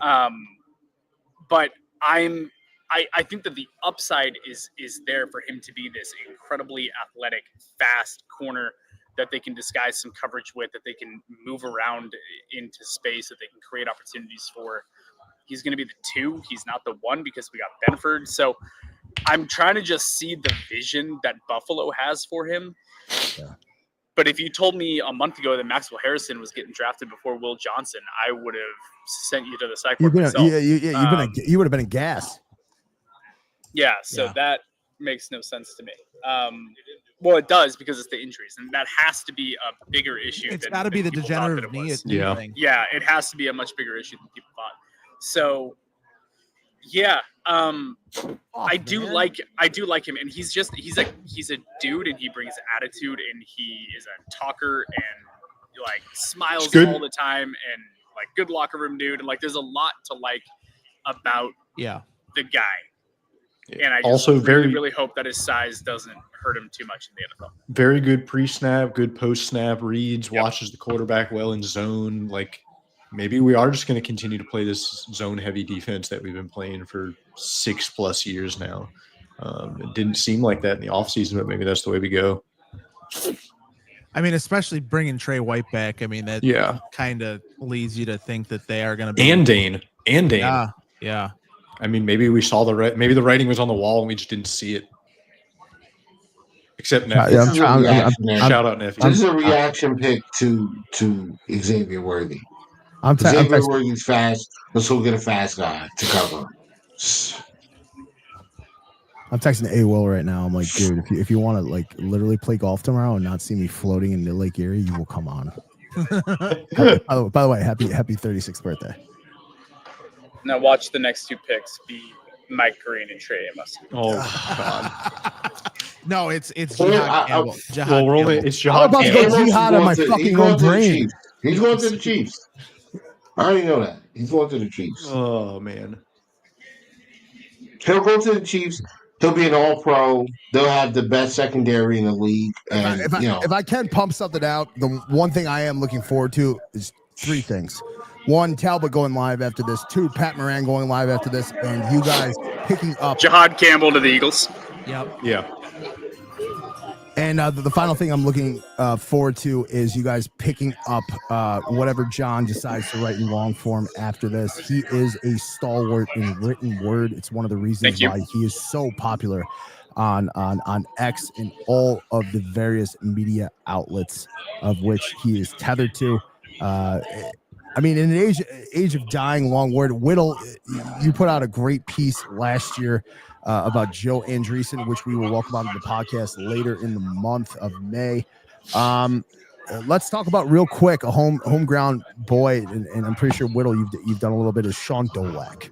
Sean Dolak projected to probably be a 6th, 7th round pick, a guy of a West Seneca West. Played, I believe, quickly. Did he ever play at Utah State? I don't know. I think he entered the pool and then ended up staying. Whittle, do you got anything to add about that Sean Dolak, a guy? I'm pretty sure you were pretty in tune with him. If I'm not, I can pick it up. Yeah, no, he's pretty much the same build as Matt Milano. He's got some of the best coverage numbers in college football this year. I'm still kind of shell shocked. Led the country in tackles. Yeah. 166, 168, something like that. All right. Well, no Shadur Sanders. Anybody surprised? No. Anybody lose any money on that? No. Nope. I'll tell you what, guys. I gotta roll. I gotta start drafting up some articles. But let's talk again. Talk tomorrow. You stick around real quick. You gotta hear that applause from us, John. No one better but you. We do appreciate it. Thanks, John. Whittle has said 17 words since the Bills have made a draft pick.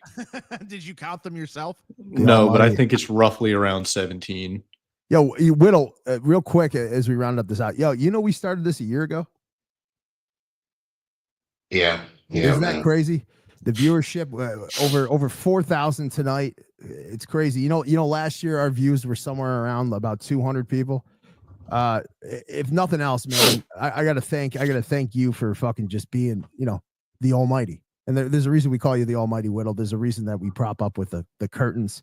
We think you're nothing but added value. If I could speak to Don next, Don, you're yes, sir. You tethering yourself to me, Matt and I's vision, and jumping on here, Maddie. No one better that I'd like to start this with. We left a massive network to jump on ourselves, and man, we're only going to get bigger. So if I could pump out, hey man, on Wednesdays, if you're doing nothing but feeling a certain type of way about this pick, turn on to Coast to Coast. Hey man, on Sundays you need something that's going to make you feel good to pop you up with the weekend of debauchery, especially either drowning your sorrows or celebrating a new direction at corner after passing on Kyrie Elam and bringing on Trey White. Turn on to the Buffalo Blueprint, and Matty and I will be back as always. Nothing but illustrious guests with I believe Ryan Vandemark on Saturday night. Just want to thank you guys. I know you got a lot of options, especially the viewership to turn on to everybody. Thanks for turning on to us, because I could feel some type of way, but there's no one I'd rather be feeling some type of with than Ryan Talbot, Pat Moran, AJ Sobalski, the Thigh Doctor, Whittle, Chase, New York Jet Mike. We're building something great, and we hope with this pick, the Bills are also building something great. Hey Don, you want to run the contest? Let's go for it. Let's go run it. Whittle, I hope you pour another one, buddy. Right. Yeah, pour another one for yourself after that. But I mean, he's up to 22 words. I can't really be upset about it. They did grab a corner. We all expected it to be, the Chiefs picking it. Yo, Whittle, by the way, did you know I lived in Union City, New Jersey? You don't live there now, right? No, I lived in Union City, New Jersey, right off Palisade. Oh, listen, Union City's. I love Union City. It's a great place to get a deal on a mattress or a live chicken. Yeah, well, I don't know about either one of those, but I have to say the view is very nice from there. If you know what I mean. Yeah, no, I hear you, man. So what is it like, Don? What's it like being a displaced Bills fan where you're at in Florida, and what's it like being a displaced Bills fan in Newark, New Jersey? I mean, man, I grew up in South Florida, the heart of Miami Dolphins fan base that they have down there. Every year it was just like, oh, undefeated season. Nah, fucking Chiefs. Yeah. It's Bills country down here, man. Like, I don't know. There's no Dolphins fans. It's all displaced Bills. Yeah. The craziest thing is like Fuller lives like fucking like 20 minutes from me too. Hold on. What? Trey Amos did not come off the board to the Chiefs. They took offensive tackle Josh Simmons. A reason to believe. Maybe Whittle will talk now. Can I? It's hard guitar. I actually composed something really quick, Mike. If you could hold my microphone really quick, if we did not select Trey Amos, if I could play it for you guys real quick. Whittle, this is for you.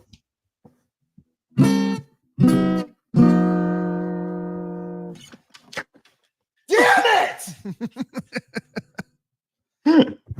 Watch you run that contest wheel. This is sponsored by Sons of Erie. Artwork looks better on your walls, especially Elliot Apollo's. For the best Italian food in Western Europe, call 716-825-3675. This is also sponsored by my overwhelming melancholy after this pick. Don. My overall disdain for the Chiefs.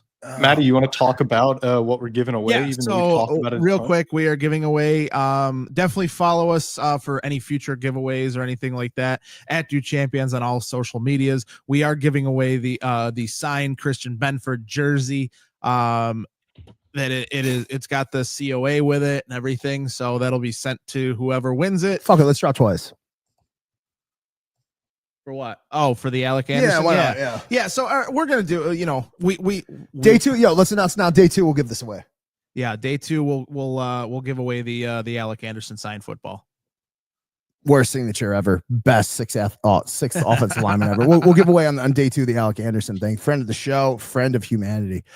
So Don, who's going to receive this Christian Benford jersey? I can guarantee it won't be anyone from the network. That's Okay, about good. all I got. All right, good. I hope. I don't know. I'm hoping. You spinning the wheel? But yeah, let's go for it. All right, let's spin the wheel. All right, we're gonna spin this a few times, guys. I believe we're gonna give. Let's spin it. Let's do whatever you think. Do you think? We'll give it a couple clicks here. All right.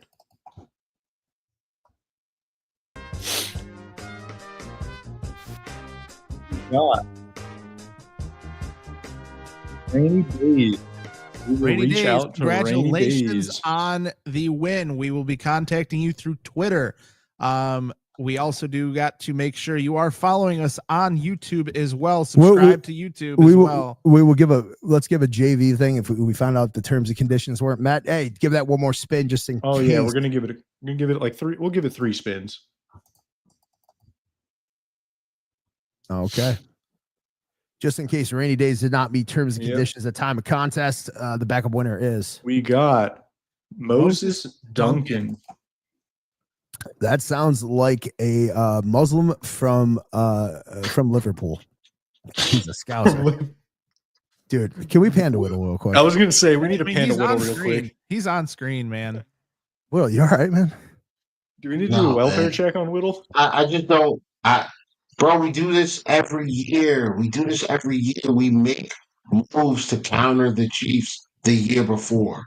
And I don't get it. We had an opportunity to take a corner that is almost a body clone to what we have in Christian Benford with the skill set of a Trey White. Like this guy's got like Trey Amos has elite level route recognition skills. But what would you say that no one else thought that? He's still there. What's to say we don't trade up into the everything top of this and do what? Take another corner? Yeah, I was just saying. I mean, we're not doing that. They're not not to play the court justice. What's yeah. Everyone. I mean, at this point, just draft his teammate and Deion Walker. Yo, who's to say that? Like I'm pretty sure Bean has a good relationship with Roger Goodell. Could we just do takesy backsies? Like just a do over? Revoke the trade or revoke our draft pick real quick. No, I'm not. All right, I'll go down to everybody starting with Matt Diegert. You get to pick one word in the Merriam-Webster dictionary to sum up your feelings after the first day of the NFL draft. Pick one word. What do you got? Shocking. Don, do you pick one word that sums up your feelings for the NFL draft currently right now? Okay. Okay. Whittle, do you? Disappointed to be. Melancholy. Yeah. So watch this guy be an all-pro. Watch. I guess it's done. We can breathe a little bit, Yeah, I mean, we got 2 picks tomorrow. We're gonna go through this again tomorrow. Fuck! I thought that was gonna be Brady's word, to be honest, but yeah, it probably should have been. It definitely should have been. No, I made my mother a promise even though she's an Irish immigrant, that I would not use the Neffy's over. Neffy either banked in, you know, he had a little cash out there, or he's just elated that he was right. For gambling. No, Neffy, come on and join us real quick. Talk your shit, Neffy, because you nailed it. And if anybody didn't see it, the dream versus decision right now with Dude Champions, Neffy did nail it. He thought it was a Kenneth Grant, which is a bit like egregiously incorrect. He was not even within a hair's length of us. That kind of does make it though, because it's the I know, but dream. He did, but he right dream. I guess that does encapsulate the term dream, but he did say Maxwell Harrison. So Neffy, don't do type word. Join us real quick, and we'll let you talk your shit. We'll let you talk your shit. I should have never made that damn graphic for him. Neffy, we wait in bated breath for you. Man. That's all right. Do you want to play golf with AWOL tomorrow? Sure. I don't. Okay. Because AWOL is like, I didn't even watch.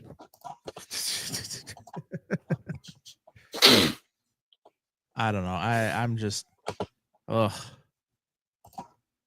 I know the one person I don't want to see right now is fucking Darren Ravel or Mel Kiper.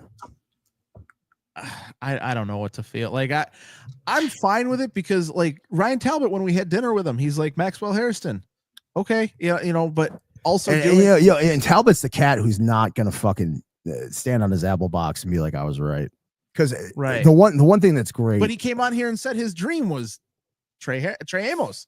So, I mean, it just really comes down to it that they must have seen something out of Maxwell Harrison that they liked better than Trey Amos. So we'll go for the dream and decision right now. For Student Body Right, dream was Trey Amos. The decision, Kenneth Grant, egregiously wrong. For Matt, Trey Amos. He's feeling it for us. For Chase, Mike Green, Trey Amos. You're seeing a pattern here. For Whittle, Trey Amos, Landon Jackson. And for our gambling head, Kenneth Grant, Maxwell Harrison. So congrats to him. You win a Buffalo Public Library card and a half smoked pack of Marlboro Lights. I'm not sure what's more valuable there. With no filters. Probably the library card. So he can brush up on his diction of how to talk to me when I'm just absolutely inconsolable for the rest of the night. So you've been listening to the Draft Day show. You listen to us. I mean, by all measurements, one of the biggest Draft Day shows out there right now. Matt, I got to thank you. I got to thank Whittle for putting on 2 hours of nothing but informed opinions and entertainment. I got to thank Ryan Talbot. I got to thank AJ Sabalski.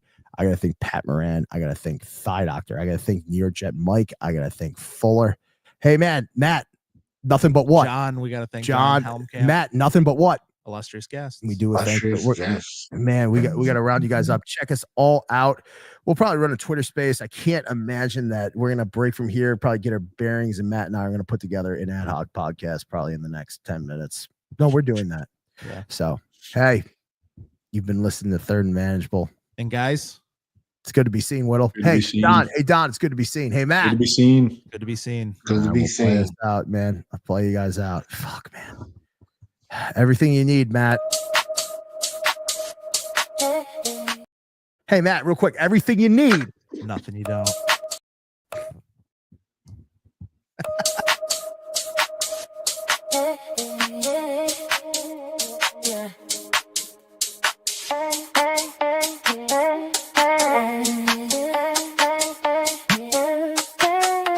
Table crashing through Orchard Park. We want a cornerback that's no snot. Binary Blizzards and the Titans call. Knox selling that we got them all.